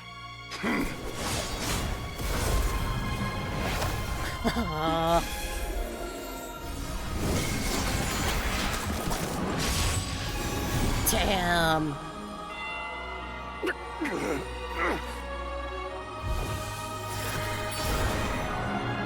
Whew.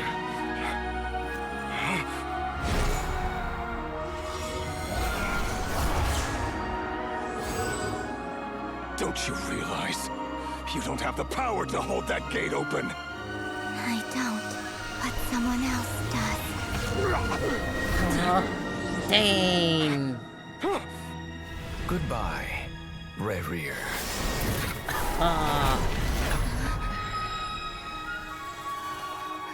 Oh, fucking yeah, that rocked. We won. You okay, Durin? You did so good, boy. You caught us right at the finale, Iris. Welcome back. Welcome in. God, that was awesome. But we won. We did it. That was an awesome fight. And Nefer's still bleeding from the eyes. You okay, girl? Nefer, how are your eyes? It's looking like the end. At least of this act. Apart from the blindness, of course. It's not too late. Let me handle it. Definitely seemed to be in the... Definitely was the climax. Oh, silver blood. Haven't seen that in a while.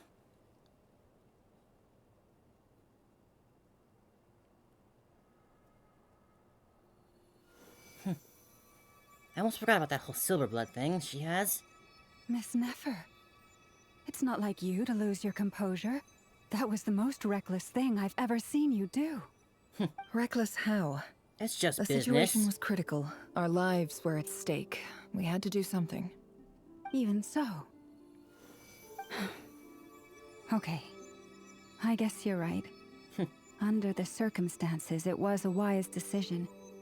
You traded your eyes for... I love how they've been going so crazy with these fights. In like going terms, like almost like a full Dragon Ball Z fight with how that crazy it gets at sometimes. I'd be hard-pressed to argue otherwise. I'm all for it. I don't like this outcome, and I don't want you to lose your sight for good. People suffer when they make sacrifices they shouldn't have to make. Whether that means faith, strength, or in this case, your ability to even see.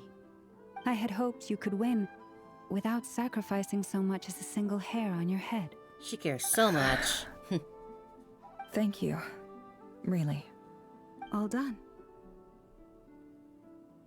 Don't try and open your eyes just yet. We'll see how you're doing in a couple of days. Until then, please follow your recovery plan to the letter. I'll send full details through Yehoda. Where is she? She needs a guide home. Get yourself home, relax, and rest. How's she gonna get herself home? She's blind. We have fought bravely and achieved a spectacular Controls, yeah, victory. A dark cloud has been lifted from the skies of Nodcry. Who knows? Maybe that'll work. This land will be grateful for what you have done. The moon will remember this day. Thank you both. Yehoda shows up and helps help get Nefer home. There she is. And you, of course, have Paimon to escort you back. The sight of Nefer navigating the road with her eyes closed is a new one for you. She proceeds cautiously, but as her silhouette disappears in the distance, you know she seems more smug. There's something I want to let you know. Oh yeah? What's that, Columbina? What is it? When Durin connected everyone's minds so I could access their powers, I also felt everything they felt. Felt? And since Nefer's eyes were injured, my eyes are hurting now too. Oh no, you don't even open those. Hold on. Let me try. I only feel the pain. There's no actual damage. I just thought I should tell you. You're right. There's no damage. That's a relief. But I must say, I'm surprised to hear the Kutar share something like this with me. In the past, you never used to open up about yourself. Things are a little different now from how they were. I'm learning to share how I truly feel with my friends. She's growing. You have no idea how glad I am to hear that. You can't help but break into a smile at the word friends, as a warm and fuzzy feeling fills your chest. One by one, your fellow teammates report in to inform you that everything is under control. At Lauma's insistence, you lie down. You fought on the front lines against Rerir, and now you need rest.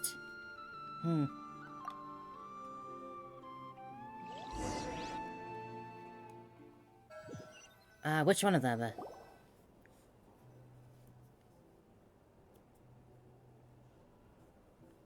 Nothing comes to mind for me exactly immediately about their voices.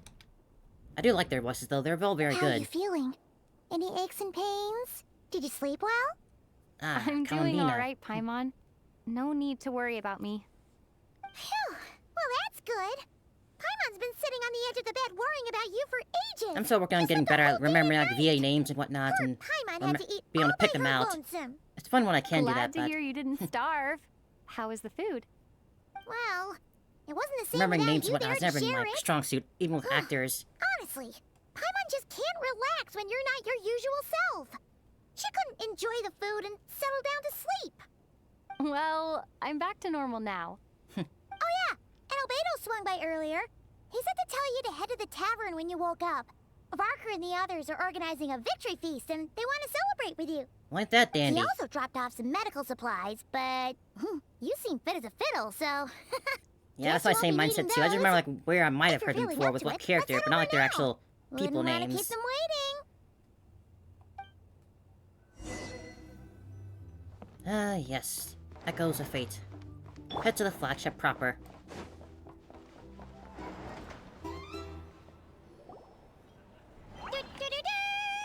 We're here! Oh, Traveler and Paimon! Perfect timing! We were literally just saying how there's no way we're holding this victory feast without you any longer, and we would have postponed it till tomorrow. Oh, Yehoda, How such are a you cutie. feeling today? Much better, thanks. Don't worry about me. Relieved to hear it. If that changes, just let me know. Happy to check you over at any time. Yep, we're here for you. Anything you need, just let us know. Oh wait, where's Nefer? How are her eyes doing? Probably still healing, if I had to Nefer's guess. right over there. I'm sure she'd love to catch up with you.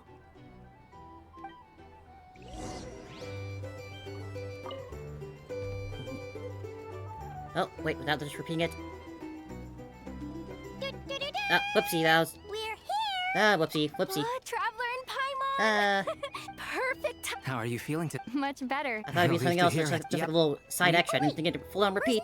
How are her eyes? Nefer's right over. I'm sure she'd love to. Right. Hello, Dory. You're even here too. Hello, you. Recovered from the battle? Mostly recovered, thanks. I'm touched that you'd even ask. Come on, what do you mean? Of course I'm gonna ask. I care about my friend's well-being. And we are friends, aren't we? Get yourself a drink. You've definitely redeemed yourself in my eyes, Dory, a lot.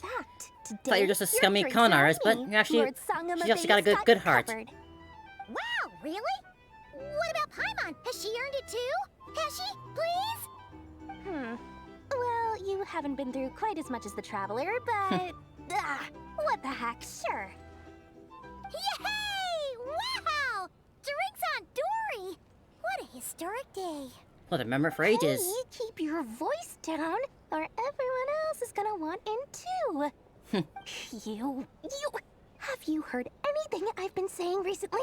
Doing business in Nodcry has been an absolute nightmare. If I'm buying for everyone, I'll... Okay. Especially with Varka here and Mondstadt. Quietly, jeez. That's more like it. Don't you forget, Lord Sangama Bay doesn't just go around buying drinks for anyone and everyone. Hey, Varka, what's up? How you doing? I thought of 1,000 ways to congratulate you, but now you're here, words are failing me. Certainly not as much of a poet as other Mondstadtans, huh? Well said. The honorary knight showed us all how it's done. The other knights told me that Mondstadt was the first stop on your journey. That it All of was, us are so truly long delighted ago. to count you as our friend. I'd like to thank you for supporting the Knights of Favonius, and also for helping us save Nodcry. Don't mention it, Grandmaster. Also, when are you gonna go back and help Gina out? Nonsense. Of course I'm gonna mention it. This is more than just business. It's a relationship. And there can be no relationship without showing gratitude where it's due. But yeah, you're not going back to Mondstadt anytime soon to help Gina out. Like, she's been working herself to the bone, trying to keep up with your workload. Nothing. Alright, Varka. Hey, Nefer.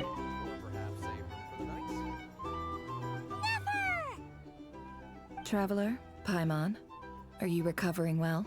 Much better, thanks to a good rest, and you're looking well too. I missed your beautiful eyes. Turns out that moon chanter has some real talent after all. My eyes were mostly recovered after just a couple days rest. I can actually open them again now.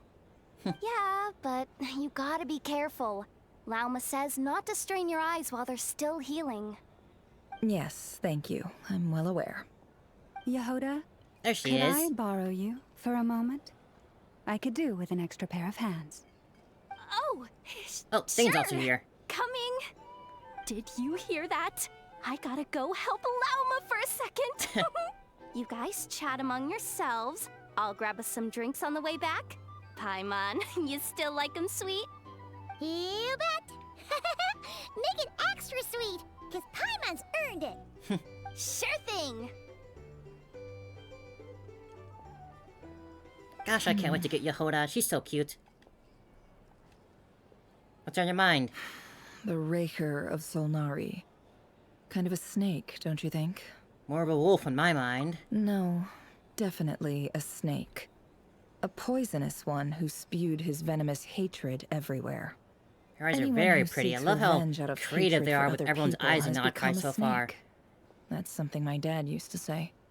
Guess he didn't like the seeing people go down the path of vengeance. Perhaps. I'm sure it sounds like a very wise and open-hearted perspective to your ears. But me? I think hatred is a perfectly justifiable emotion. Oh yeah, you definitely had a What lot of else that is in your left when past. everything you depended on in life gets stripped away? Something's gotta fuel that drive to keep on living. When I looked at your life, I saw a lot of things you could depend on. If you're worried about me, you can nip that in the bud. I'm not someone who gets stuck in the past. It's She just, kind of orchestrated two desert clans I into suddenly killing feel each like other I over a was fake wrong to bull call money. my father a So liar. she has a bit of a He history. was just a fool. That's why the academia turned their back on him, and why the other tribes ganged up on him. Oh, father. She's very How calculated. much better things could have been if you were a skilled liar. Look at the Ibis King. Thoth is a fiendishly cunning liar. And yet, strangely, he feels more like a father to me than my real dad ever was. He's never brought it up, but I'd bet he feels the same way. Why else would he give me the power to perceive the truth? Nefer is a very while cool at the character. same time training me in the art of deception. Sadly, I never heard the Ibis King's voice. What's she actually like? Well, King Deshret banished him to Aru, which is essentially a prison, and posed 3 questions to him. He promised that he'd have his freedom if he could find the answers. Oh yeah? His response was to take on a physical form and approach me, hoping that I cat? could become his envoy and search for one of the answers on his behalf. Did he really think I'd fall for that? He's stuck there. He can't make me return what he gave to me. Sounds like he was nice enough. Sounds like he was nice enough to you. You definitely sound like a father and daughter. So that's enough for you to decide he's nice, is it? I mean, for He's God, it's a pretty prisoner, big, and he big was step. scared. So he decided to perform some good deeds to win people's approval. He lives in fear because he's a deceiver. How is Rerir any different? You can't work as a spy your whole life and expect a happy ending. Well, it's preposterous. But I like happy endings. Yet That's I so can't wrong. say I don't understand it. Liars live in the darkness of their own making. But it's still human nature to want to go on living. We're stubborn They things. say that a liar's soul is the most worthless thing in the world. What do you think? Oh, an actual answer here, huh? Well, taking into account everything we learned about Nefer, a liar's not worth it. Oh, No. really? Well, it takes a very kind person to find compassion even for liars. If you ask me, the soul of a liar really is worth nothing. Because all they care about is themselves. For example, when something good falls into my lap, I don't go sharing the news around. Stops other people trying to steal it from me. I have a feeling some people over there may have overheard that. So be it. They have sharp ears. I can't keep anything from them. Is that your way of saying you warmed up to them now? Oh, is that what it looks like? After all this, hell yeah. What it looks like is that you're starting to see us as your friends. Well, you all know my past now. And I can't simply eliminate everyone who knows too much. So I guess I just have to put up with you. For the foreseeable future, at least. When you find yourself in a situation how you can't taxing control, I'm sure it is for you. the safest play is to keep calm and start monitoring everyone involved like a hawk. In the intelligence world, you need to have a sense of perspective and play your hand accordingly. If you understand what's at stake, please ensure my secret is safe with you. I trust you'll respect my wishes as a friend. But don't forget, I will also be watching you like a hawk. Your secret's safe with us, Nefer. Very good. Oh, wait! Now that the panic's over and we've all calmed down, Paimon suddenly remembered something. And what's that, Paimon, huh? After all that build-up, our mystery ally never showed up even once. Wait, that's... Oh, you leaving it like that? Oh, no time for indoors. Huh? What's that? Am I imagining things? What was that? But that... Seems like we have a little bit left. So, that Whoa. close colleague who stayed behind with you? What's he been up to recently? Alekino... Don't know, don't care. I get more normal human interaction from hanging out with Bosco 2 than him. Although, now you mention it, Harbinger he meeting, hasn't bothered nice. me in a while. I wonder if... If he's disappeared without a trace, it's the biggest gift he ever gave to the world. But I somehow doubt that's what's going on. He won't lie low forever. So we'd better stay on guard. Dun dun dun. Does that mean Alekino's gonna be sticking around for a little bit longer then? After this? I'd love that. I would love to hang out with Father more. Listen to what everyone else is talking about, huh? I saw Dane leaning against the wall somewhere. Where'd he go? Nah, I guess he was just there. I didn't see him earlier. Maybe I could've talked to them. Oh well, let's talk with Nefer a bit more. What's up?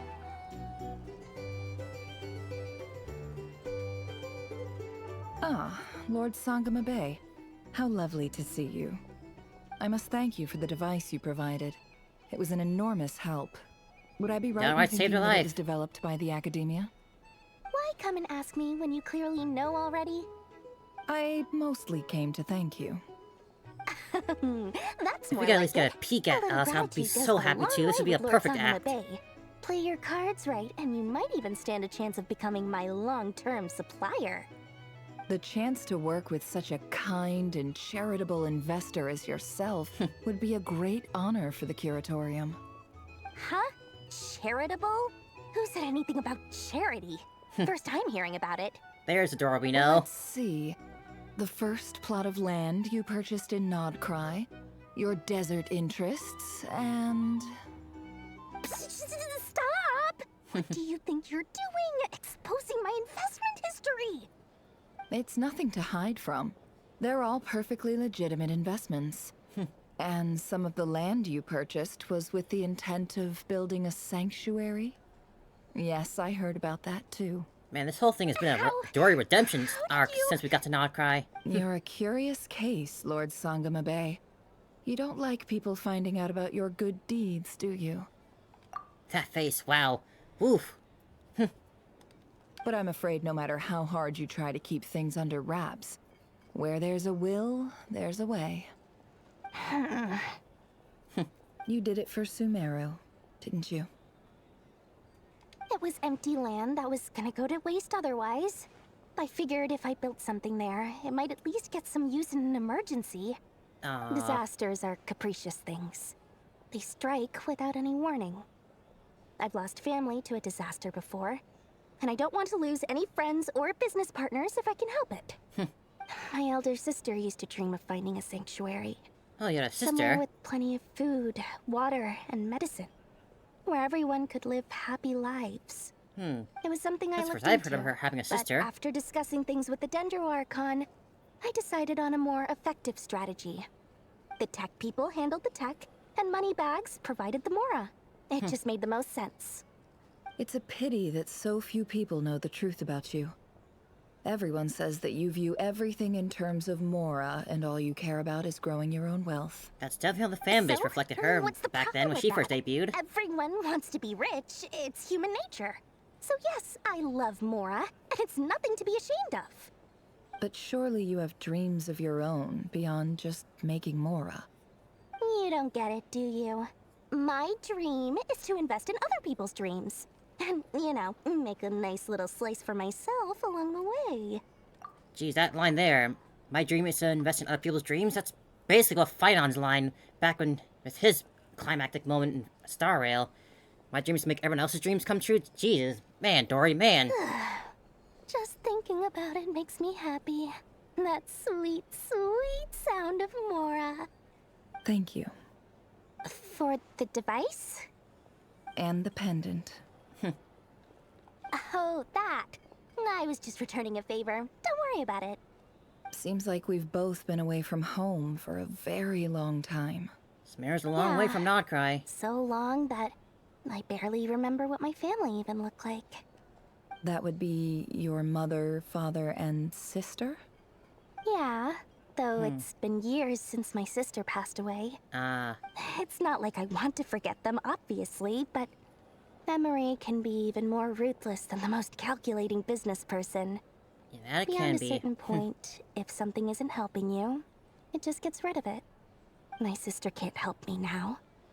Slowly but surely, her face is fading from my mind's eye. Don't have a picture of her or It's anything? become a vague impression. Not everything will fade. When loved ones pass away, the beautiful memories are the ones that last the longest. Yeah, that's true. If you ask me, that's the one silver lining in all of it. Well, that, plus, I'm sure that life is much better now than it was back then. Oh, absolutely. I guess have she's swimming in tons that of money Mora, now. A big, beautiful house. Business is booming, and I'm as happy as can be. And you played a critical role in saving the world. You've got a lot going for you, too. Boss of the Curatorium of Secrets? I'm sure there's plenty of Mora to be made in that line of work. I appreciate the vote of confidence. Well, that was nice. Man, I really am surprised at how much effort they put into redeeming Dory as a character. I myself was one of the many people that didn't care for Dory at all when she released. I did also just see her as just a greedy businesswoman. But they really put a lot of effort into making her a lot more likable now. And I like that. Hey, Monstans, what's up? How have you been holding up? Any adverse reactions? If you start to take a turn for the worse, make sure you tell me right away. You don't need to worry about me, Grandmaster. I'm fine. I mean, I barely did anything, so... What? Gotta admit that Durin has a lot more of a nerdy, nasally voice than I expected him to have, concerning his dragon form voice, an but indispensable role in the battle it's not for bad. Nodcry. I'm going accustomed to We it. can't thank you enough for your support. Sometimes, when people praise you, it's because you deserve it. The best thing is to accept it calmly and with grace. It's important to learn how to respond to words of admiration. Your wings look badass, too, when they're on fire and everything. Albedo, that was an incredible feat of alchemy. The pressure was on, but you worked flawlessly at lightning speed to get the job done. Thank you. I can't take all the credit, though. Durin played a big part in forming the alchemical array. See? Did you catch that? A masterclass in how to take a compliment. Okay, yeah. So that's your I shy did work VTubers, pretty friends. hard to help prepare for the battle. No point denying that. Hey, you guys! What's up, boys? Seriously, great work, everyone. You all outdid yourselves. Hey, look who's bounced back. Looking good, Traveler. Seems like you've recovered. You won't need to take any more medication. Can I get you a drink? Huh? You know how to order at a bar now? You've sure learned a lot recently. Our boy's growing up so fast. Handling a drinks order is ridiculously simple compared to alchemy. Don't worry, I'll blend into society yet. Paimon believes it. You're clearly a fast learner, just like your brother. To be totally honest, though, Paimon didn't quite follow all the details when you first explained the plan to us. Don't worry, Yeah, that's it's completely alchemy. understandable. Unless you're a student of alchemy, it's hard to grasp the principle and how the process works. To put it in the simplest terms, we saw how our enemy stole the power of Kuvaki. And that gave us the idea of stealing his power to turn it against him. When facing an enemy you have no hope of defeating, it's best not to engage them in battle. So, instead of looking for a way to overpower him, we decided to help Columbina get strong enough to at least stand up to him in a fight. That was a very awesome For this fight. to work, we had to analyze his modes of attack, confirm who his main target was, and make sure that he wouldn't go beyond the range of the alchemical array. For added security, we prepared a total of 4 arrays. But to mitigate the impact of the battle, we identified one location in particular as the ideal spot, which is where the confrontation took place. The alchemical array absorbed his abyssal power. Then Durin processed it to render it usable by Columbina. That power enabled her to do what would otherwise have been nigh on impossible. What surprised me was that Dainsleif actually agreed to join us. Given his history with Rerir, he had every right to sit this one out. But we're Yeah. extremely grateful for the decision he made. Confronting a former friend in battle could not have been easy on him. It must have been a painful choice to make. He had a real dirty history, But huh? I'm sure that making a decision was far better for him than staying in limbo. Absolutely. He was torn between 2 paths, but in the end, he made his choice and stuck to it resolutely. He doesn't strike me as the sort of person who'd stay trapped in limbo for long. Anyway, however you cut it, everyone gave a stellar performance. And now, it's time to kick back and celebrate. Here, here. Any more conversations left?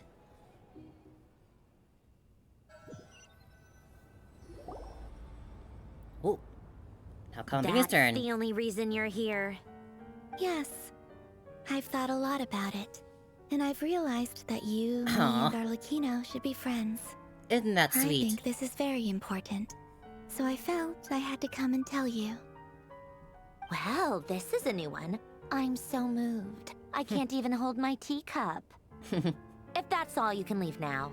Come on, Do you not Sandrona, want you're to be happy about it friends with too. me? Or is it that you prefer being co-workers? What is this, Columbina? Are you deliberately testing my patience threshold? Right now, my politeness module is active. But if you say another word, I swear I'll shut it down. If your politeness module was active, wouldn't you say the word please at some point? Polonia, She's learned how to bite back. please see Lady Columbina to the door. Will you still invite me to your next tea party? What? Yes, I think you will. Bye-bye, dear Sandrone. Look at our Columbina. She's gone so brave. Oh, we're also here now. Hello. Hope I'm not interrupting. Last time, the Wild Hunt escorted you out. Would you rather I handled it myself this time? We just wanted to, see how you were doing now that it's all over. It was quite the massacre for all your robots back Why? then. Out of concern for my safety? I hope you didn't seriously think that the Rerir of Solnari would be able to lay so much as a finger upon me, given how prepared I was. Sure, Mostly sure. because you kind of helped us out, so we just wanted to check you were okay. And it's totally not Looks that like he all just... your robots are fixed, huh? It's totally not that he just ignored her when he realized that Columbina wasn't here and just left her without fighting. Yeah, that's definitely why. Oh, don't you worry about that. Tea time is already a write-off. The visitor before you managed to kill my appetite. If you're in the mood for tea, go ahead and help yourself. Otherwise, it's going to waste. My coasters are still missing in action, though. Use this notebook instead. Whoa! Pretty hefty notebook. Look at all those calculations. You can ignore those. They're just dumb scribblings. I doodle and write I in can't my use a free book time. as a coaster. What kind of Sometimes person do you think I remember am? the distant dreamlike past. Sometimes I imagine the far-flung future. And other times, I grit my teeth and note down all the crazy nonsense going on in the present. Some people do the crosswords in the newspaper. This is my equivalent of that. Trying to kinda like a predict diary? the future is like daydreaming. And writing about the present just makes me furious. The past is my favorite. If nothing else, it's already set in stone, so I don't have to rack my brains trying to figure it all out. Huh. Although, having said that, the only vaguely interesting memory in my past is probably that guy they call Lord Artificer. Elaine Goulianton? I definitely remember who that is. Who else? Pretty much all the mecha and Fontaine are his personal handiwork. Wait, are you saying you know him? Like, personally? As a friend?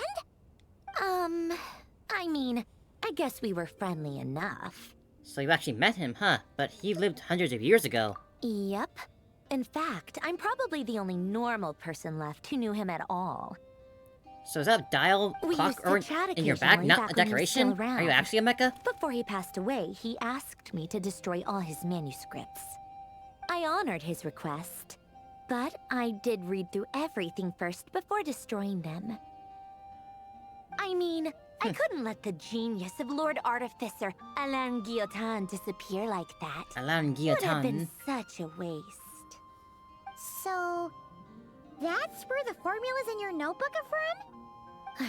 I just told you. Those are my equivalent of crossword puzzles. They're just dumb formulas that I solve for fun when I'm bored. Alain's work was like epic poetry. The formulas in my notebook Quite the fanatic, are huh? just silly little riddles in comparison. Not that there's anything bad about them. I mean, at least, solving those riddles isn't going to hurt anyone. Except me, because I lose a few brain cells in the process. Anyway, while we're on the topic, I might as well tell you about what happened to him and his friends.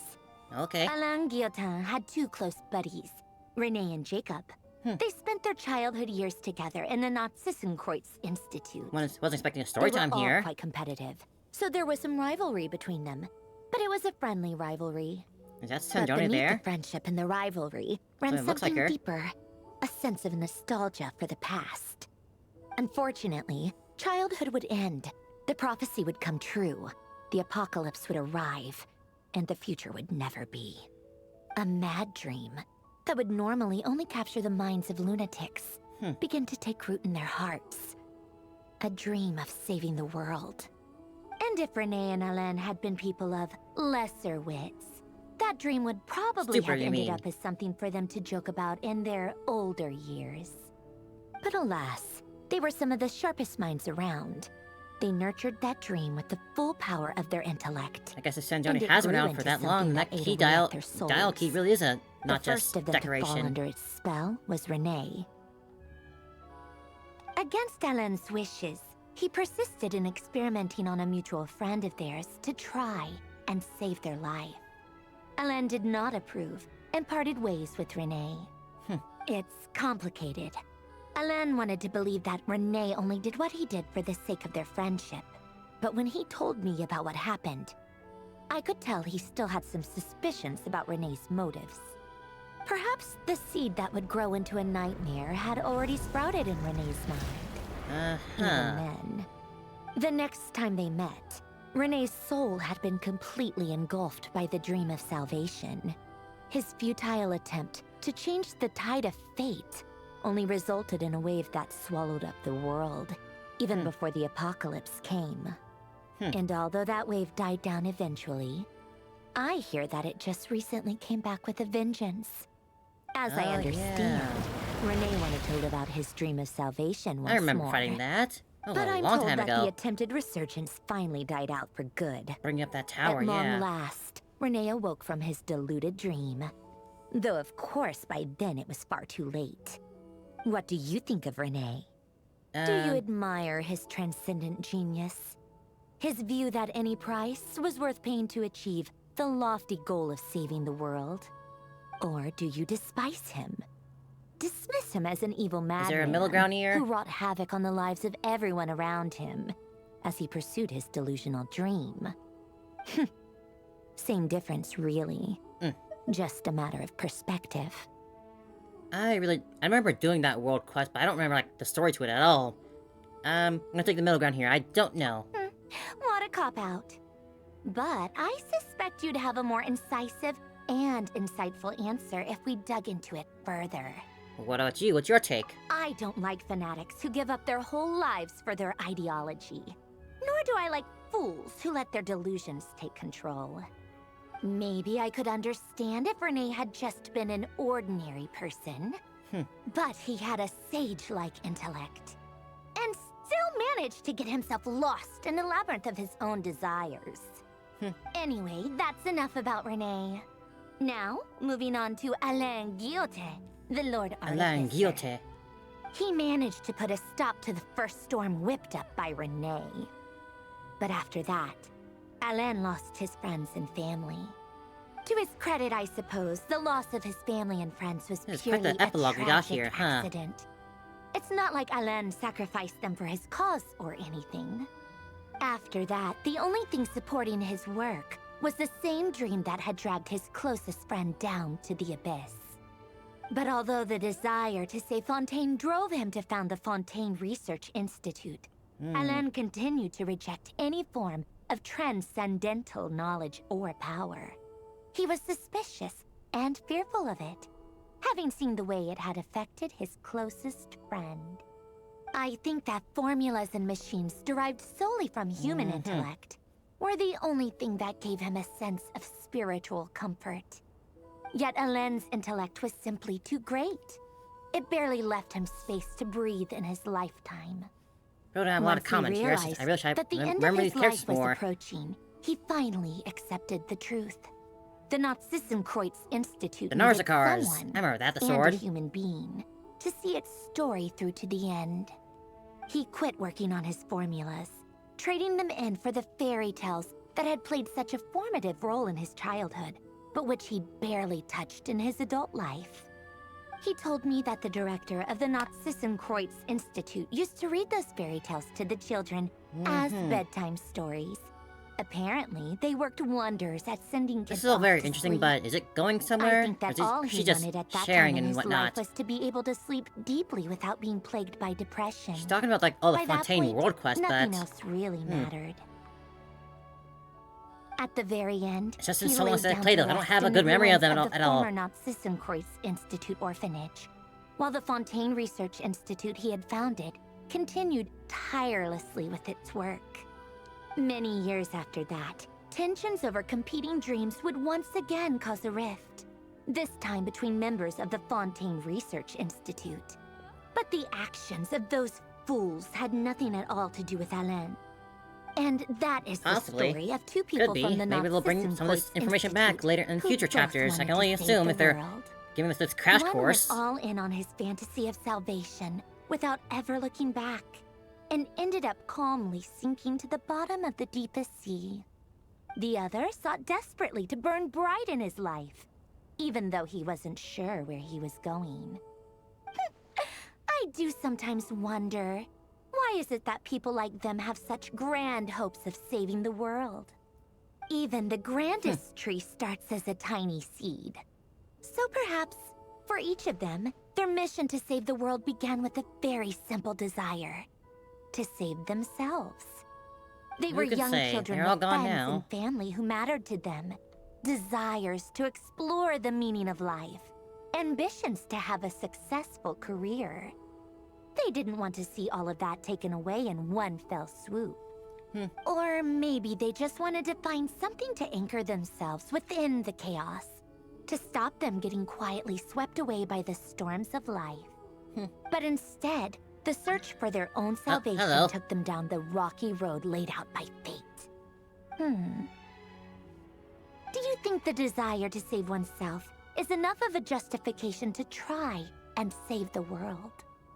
Okay, for that question, I think I can say that, yeah, why not? If you want to save yourself, what's wrong with like trying to save other people too? The way you said that sounded just like Alain. I asked him the same question back when he was in his prime, putting all of his energy into his work. He gave the exact same answer as you did. No elaboration, just a quick short answer before getting right back to his work. He was always that way. All right, tea time's over. Oh, we done now? I owe Arlecchino a favor for telling me these stories. I'll have to bring a whole sack of gifts the next time I visit the House of the Hearth. I'm sure the kids I'm love gonna go tinker Polonia. with Polonia now. You guys can do whatever you want, as long as it doesn't involve interrupting me. Alright then, Cendrone. Polonia, exit hibernation mode. Begin diagnostics. Guess we'll see you later, Cendrone.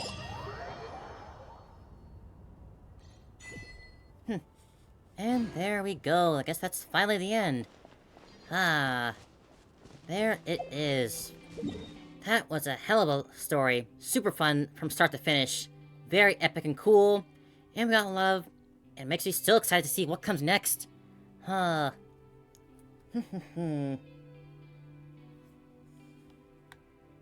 That's your perspective, huh? I guess it's understandable, yeah.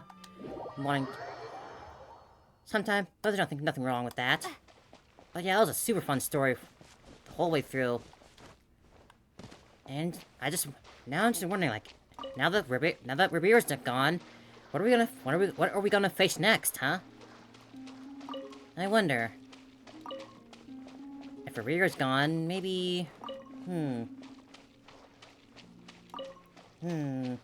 maybe he'll find a way to claw back, or we'll fight something new. Who knows? Who knows?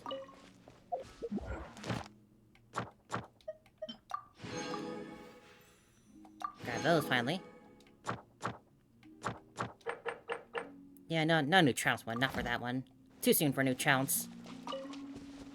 Once upon a time, there was a lake in the woods that this is a new one. reflected the moon, and all the animals loved to drink from its waters. The lake was so still that Traveler all is the just called animals Traveler. It's more like a believed in nickname its than their real waters. name. They were gazing The at Traveler's real name true is like moon. Aether and Lumine. But when Lumine they is the reached girl in one, to and scoop Aether's out the moon, it would shatter boy one, to guy pieces. one. The reason everyone just calls the Traveler is because, well, basically they go traveling around through all the nations. And while they do recognize that it's not just like a sort of like way to sort of self-insert exactly. I think it's more so there's like an actual lore reason for it. I think in some way, because there was an event story a while ago where you did meet your sibling again after so long, and they did call you by your name, Lumine, or Aether. And like that was like a big thing, like with the Traveler saying like you're the only one who called me by my name. It was like a emotional moment back then. And so everyone just calls Traveler the Traveler, not their real name for some mysterious reason. It's not really explained. But yeah, it's like something that happens every now and then. Oh, are you here to listen to the story too? Well then, take care not to be fooled by false moons. Alright, Combino, we'll see you later. And also grab this now. Thank you. And thank you. Go. Imagine, if you can believe it, a whole I'm going other world basically completely blind within into this this part. I've not learned universe. anything about what the Wonderland's about. In that world, people found supreme bliss in what can best be described as lucid dreams. Reality became blurred, or rather, redefined. But outside of their flawless reality, the problems of the material world remained. And in the end, the cold, hard truths of the real world caught up to them in the reality to which they had escaped. Deep in the dark ruins, another soul who was fleeing destruction discovered the final remains of this world. Wide brim hat and cape looks cool. These two terminals were once a means for the dreamers to manage the outside world. Now, they form part of the mage's collection. The mage once tried to form a world from things she had gleaned in her eclectic experience. But as the calm observer, she never found that spark of inspiration to bring everything together. Okay. Before fate caught up to the wandering mage, she paid one more visit to her wise and learned friends. She learned much during their time together. The witches. And although she did not find the answer, her loneliness faded away in time. But as she and her friends crafted other wondrous worlds together, She finally realized the missing piece in the world she dreamed of creating. Simulanka. A vibrant, captivating protagonist. The glorious traveler and their impeccable companion were the perfect candidates. She was filled with hope. The lucid dream of a lost civilization was built anew, and the mage's vast collection now had a world to call home. This looks very After cool. sojourning for so long, very interested to see what it this was will time be. for her to leave, lest the destruction catch up with her. And in any case, a new story had now begun. Here we go then. That's a very cool opening.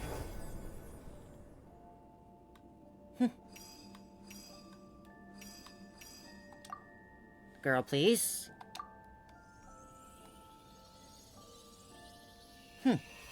What do we have here? What exactly is this place gonna be?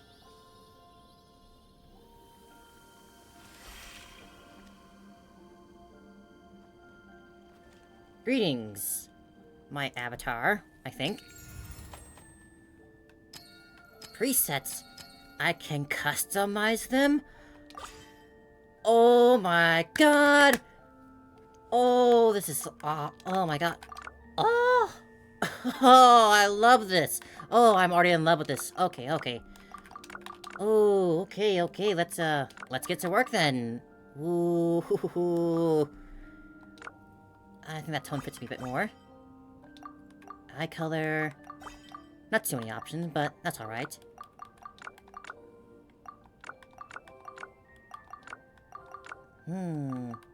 Iris size. Ooh. Wait. No, I'm not done yet. Eyebrows.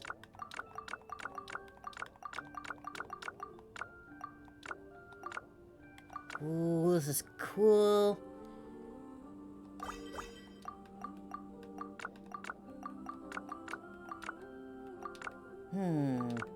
I like this one. Ooh, outfit combinations. Ooh. Oh. Ooh. Hoo.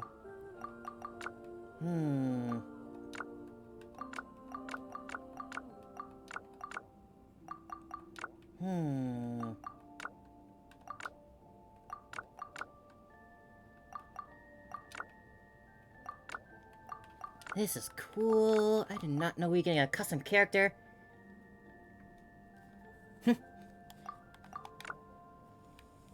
Oh, Iris. Oh, I got absorbed. I didn't even realize that. Yeah, I guess I can understand the confusion in that one. What do I want? I imagine there'll be maybe more outfits they'll add in later on, but I still want my first one to look right. This one's honestly kind of close to what I'm wearing. Separate sleeves, chest covering. I think I like this one. As for the leggings, or bottom wear, I like this one. Leg wear.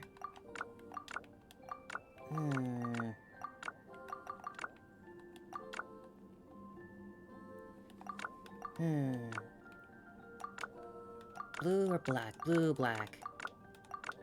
I think I'll take the blue.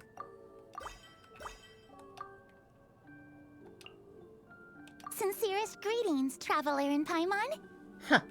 Sincerest greetings, traveler in Paimon. Sincerest greetings, traveler in Paimon. Sincerest greetings, traveler in Paimon.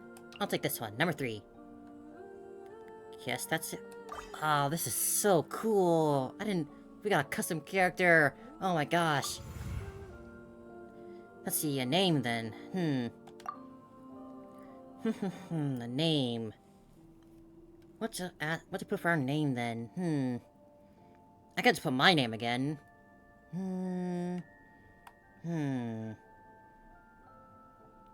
Let's see. Something...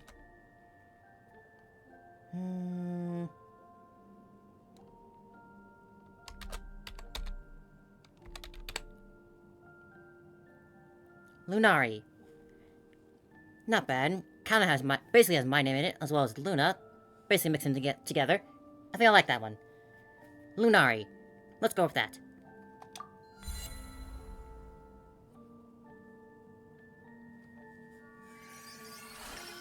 Alright then.